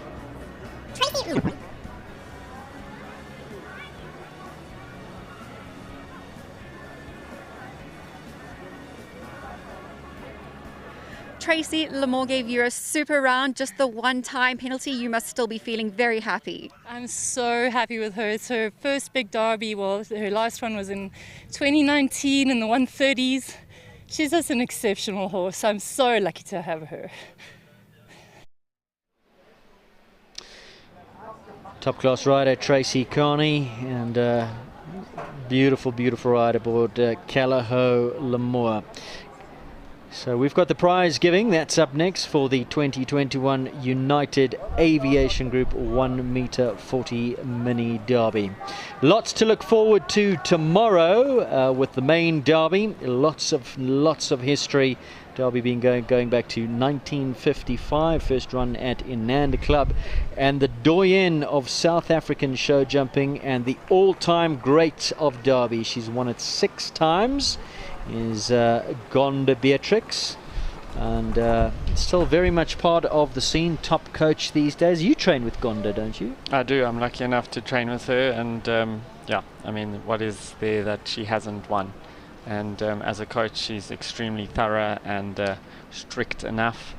And yeah, I mean, she rules with an iron rod. Is there a little bit of fear going to those lessons? I think some people would say that iron rod has gotten a little bit bendier in the last couple of years, but she's softened a little bit. I would think she's gonna probably tell me not, but a little bit, I would think. Well, she is the all-time Derby great. She sits on 6 wins. There's nobody on 5. There's a couple on 4. And we caught up with Gonda earlier on in the week talking about her successes and her history in South Africa's greatest show jumping spectacle, the Derby. The toughest track in South Africa, about to be ridden by Springbok Gonda Beatrix and Isis Ridge. I've won 6 derbies, and I'm the only person at this moment of time to have won 6. There are, I think, 2 or 3 riders which are on 4 derbies, which I'm hoping are not going to catch me, but one day they will. My first win was in 1967 on El Dorado, where we went into a jump off. 3 of us had one fence down. And then my next win was on Format, a big grey horse, which was the only clear round, and that was in 1976. After that, I had a bit of a gap. I missed a few derbies. So the next win was with Honey Girl, who is the most amazing horse. Look at that. Tremendous height Honey Girl gets. She was the only clear round twice, in 1979 and 1980. Can she get him back for the combination? She's clear over the first, she's clear over the second, 1 fence to go. If it's clear, it's the only clear so far in 29 competitors. She is clear! She is clear! In 1985, I won on a horse called Isis Bridge. I think it was a 3-way jump off. Can she win 5 derbies and beat Mickey Lowe's record of 4? She has 1 to come. It's the Rustic. She pulls it out. She's right. She wins. And then my last win was in 1991 with Watchfire, which is the horse that I took overseas. We went over to campaign for Atlanta, and he injured himself, and so after that, he and I both retired. All clear so far, and she's clear! The first clear of the Derby, a great clear from the great Watchfire. When I rode the Derby, it was at Ananda, and it was very different to today. This track is based pretty well on the same track, but it's not the same track. Ananda's Derby Bank was a sheer drop. It was an absolutely sheer drop. 1 minute you were on one level, and the next minute you were going straight down. You then had the 2 strides to the plank, and you then turned right and went over a very big oxer. And then you had quite a sharp turn to turn left to come back over the dike. And the dike was right against the fence. Literally, the first row of people were touching the fence. So it was quite spooky for the horses. Can this be a clear? It's the dike. Dead silence and an eruption as she comes out. It's clear. A Derby horse needs to be brave. Obviously, it needs to be careful. You have things like the Devil's Dyke where you're going down and there's a water tray at the bottom of it. And then you have the little narrow stile, which is not a spooky jump, but it's an uncomfortable jump. You have the big water jump. That's St Andrew's Cross is a very difficult jump to jump because you've got to be dead center. If you're not dead center, the horses can get a fright over it. Not only that, they can also have it down because you're not dead center. And that comes just before the bank. And you know, when you go down that bank, you go down, you land a little bit on your nose, so that you got to pick up and do 2 strides and go over about a 150 planks, which is at the bottom of the bank. Obviously, the time is quite fast, so you need a horse that can move on and be careful at the same time.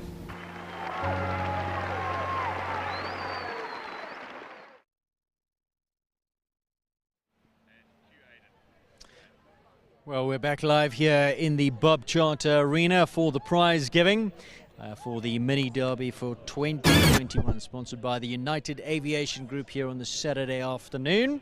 Tomorrow, of course, the Big Derby around about the same time. The Big Derby winner will be crowned. But for now, it's Kayla Gertenbach and the lovely mare Lacano Ballard, the 15 two-hand mare who prevails as the only clear round. A couple of others on one-time penalty. Biogen's Casper, which Paige Gates joint second with Capital's Lavubu and Bronwyn De Santos. Ronnie Healy had 2. He had two-time penalties in Capital Magic Boy and 4 penalties on Cornet's Mandarino. Great ride by Savannah Gierke. She took the final rail, as did a few horses in this class. In fact, Mandarino took the final rail. Poland's Warza, as well as Tinus Grissel also on his Indoctro mare Schweika Bogina, who's in this lineup. And what a ride by our top qualifier Tracy Carney, who jumped a magnificent clear round, just exceeding the time allowed on that one-time penalty. All smiles. So at the end, after it's all said and done, adorned in the blanket and the sash, Kayla Gertenbach on her wonderful, wonderful mare Lacano Ballard. So has received her sash, rosette and blanket. In a moment or two they will be dismounting, and she'll be climbing onto the top tier of the podium along with those other riders. There she dismounts, and Kayla, we're hoping to get a word or two with her. Groom's coming forward to take the horses, and then she will climb up to the top of the podium. We crowned the winner of the 2021 South African United Aviation Group Mini Derby. Wonderful prizes on offer, wonderful prize money on offer, courtesy of Jonathan Wolpe and his United Aviation Group. Big thank you to them. Their first year sponsoring here at the South African Derby. May it long continue.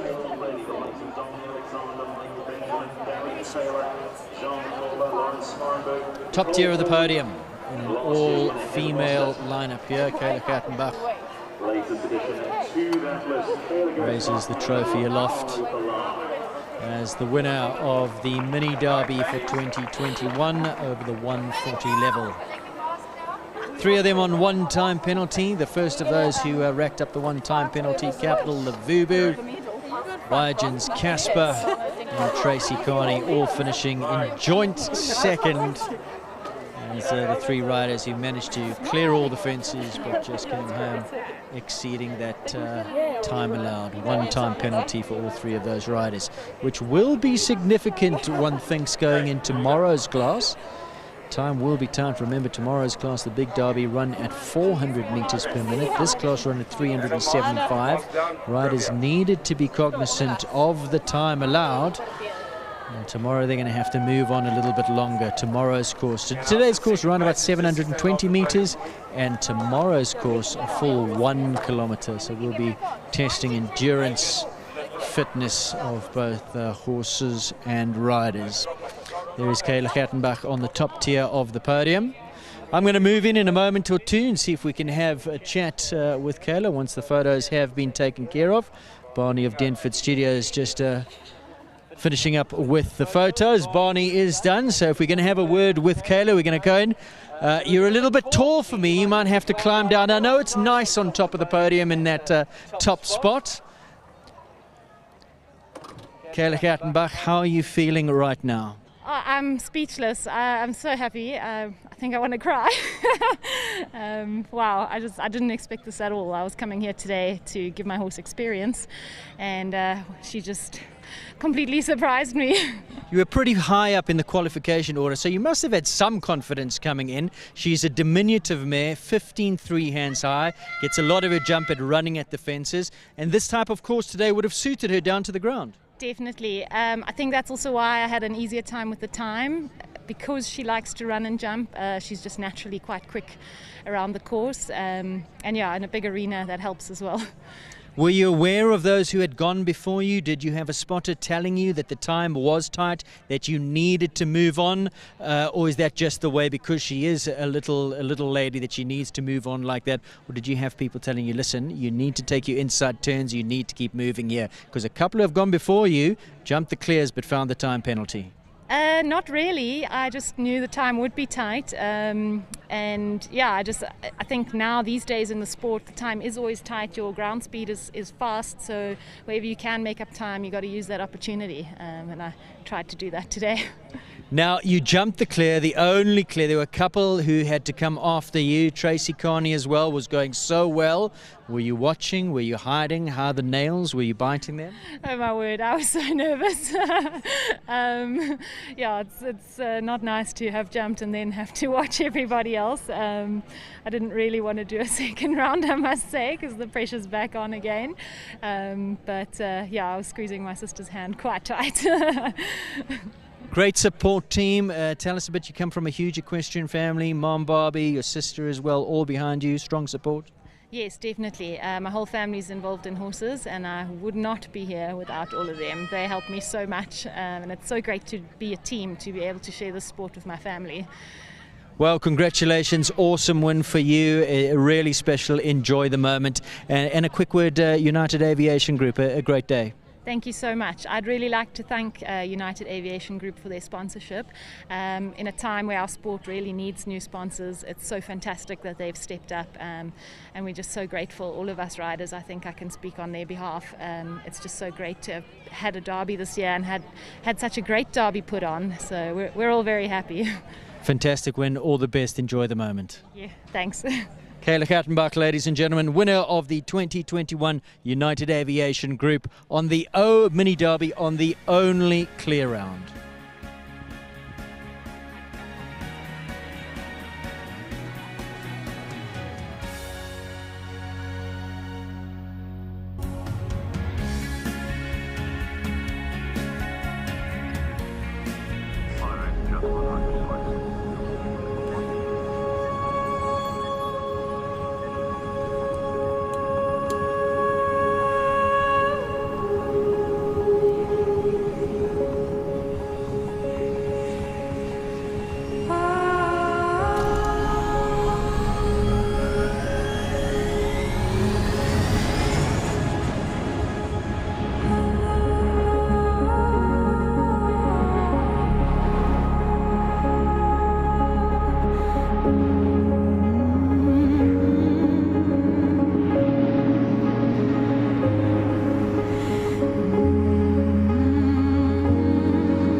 Out our name, it's a blowout, it's a hurricane, it's over before you know it.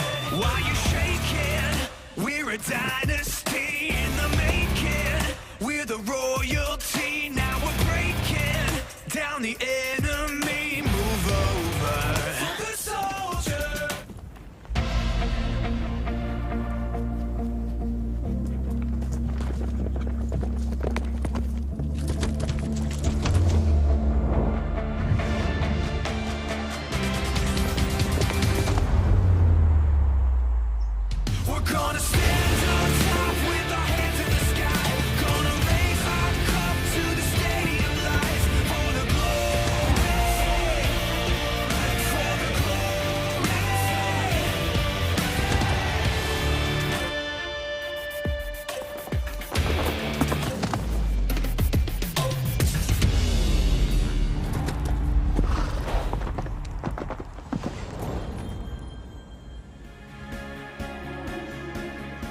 Welcome back, everybody. What a day it's been here at the Bob Charter Kyalami Equestrian Park United Aviation Group Derby 2021. Saturday, the highlight event just concluded, the 2021 United Aviation Group 1m40 mini derby.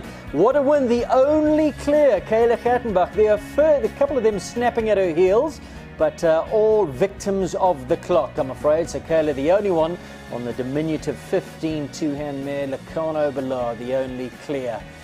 What a win for her, what a moment. Well done to the Gattenbach family, Barbie, and all of you involved, the big support team. Great stuff, great result. Bronwyn De Santos, she shares second with Paige Gates and Tracy Carney. Those three ladies all on just the one-time penalty. Ronnie Healy on two-time penalties on the very promising up-and-coming future champion, Capital Magic Boy.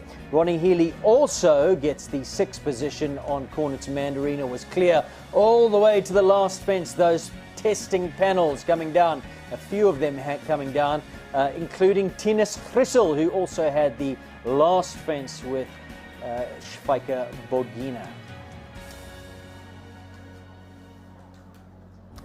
So that concludes our Saturday broadcast here on Equestrian Live SA. To all of you viewers, thank you for joining us. We have certainly enjoyed it. A big thank you to all of the team, directors, producers, cameramen, sound guys, technicians, as part of the Equestrian Live team. Big thank you to them. Let's take a look at the lineup for tomorrow. Don't forget, we go out on Supersport, as well as Equestrian Live, as well as Clip My Horse, but live crossing to Supersport Sunday the 3rd of October. That happens from 3 o'clock in the afternoon on Supersport Variety 4. Let's take a look at the lineup. We begin tomorrow morning, 9 o'clock in the morning, and that's with the UAG 1m35 Derby competition. 52 competitors in that class, give or take.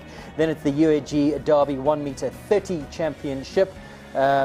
I beg your pardon, I'm looking at the wrong day here. Turn the page, turn the page. We start tomorrow with the Micro Derby, I do beg your pardon, and that's at around about 9:45. We come on air at around about 9 o'clock. We've got some wonderful entertainment lined up as well, some jets fly over as part of the United Aviation Group display, and then the big one, the Derby for 2021, that kicks off at 2 o'clock. Join us tomorrow, bright and breezy, round about 9 o'clock here on Equestrian Live, 9:30. From myself, Aidan, from all of us in the team, we do hope that you have enjoyed the broadcast. We'll see you tomorrow. Do take care. Goodbye.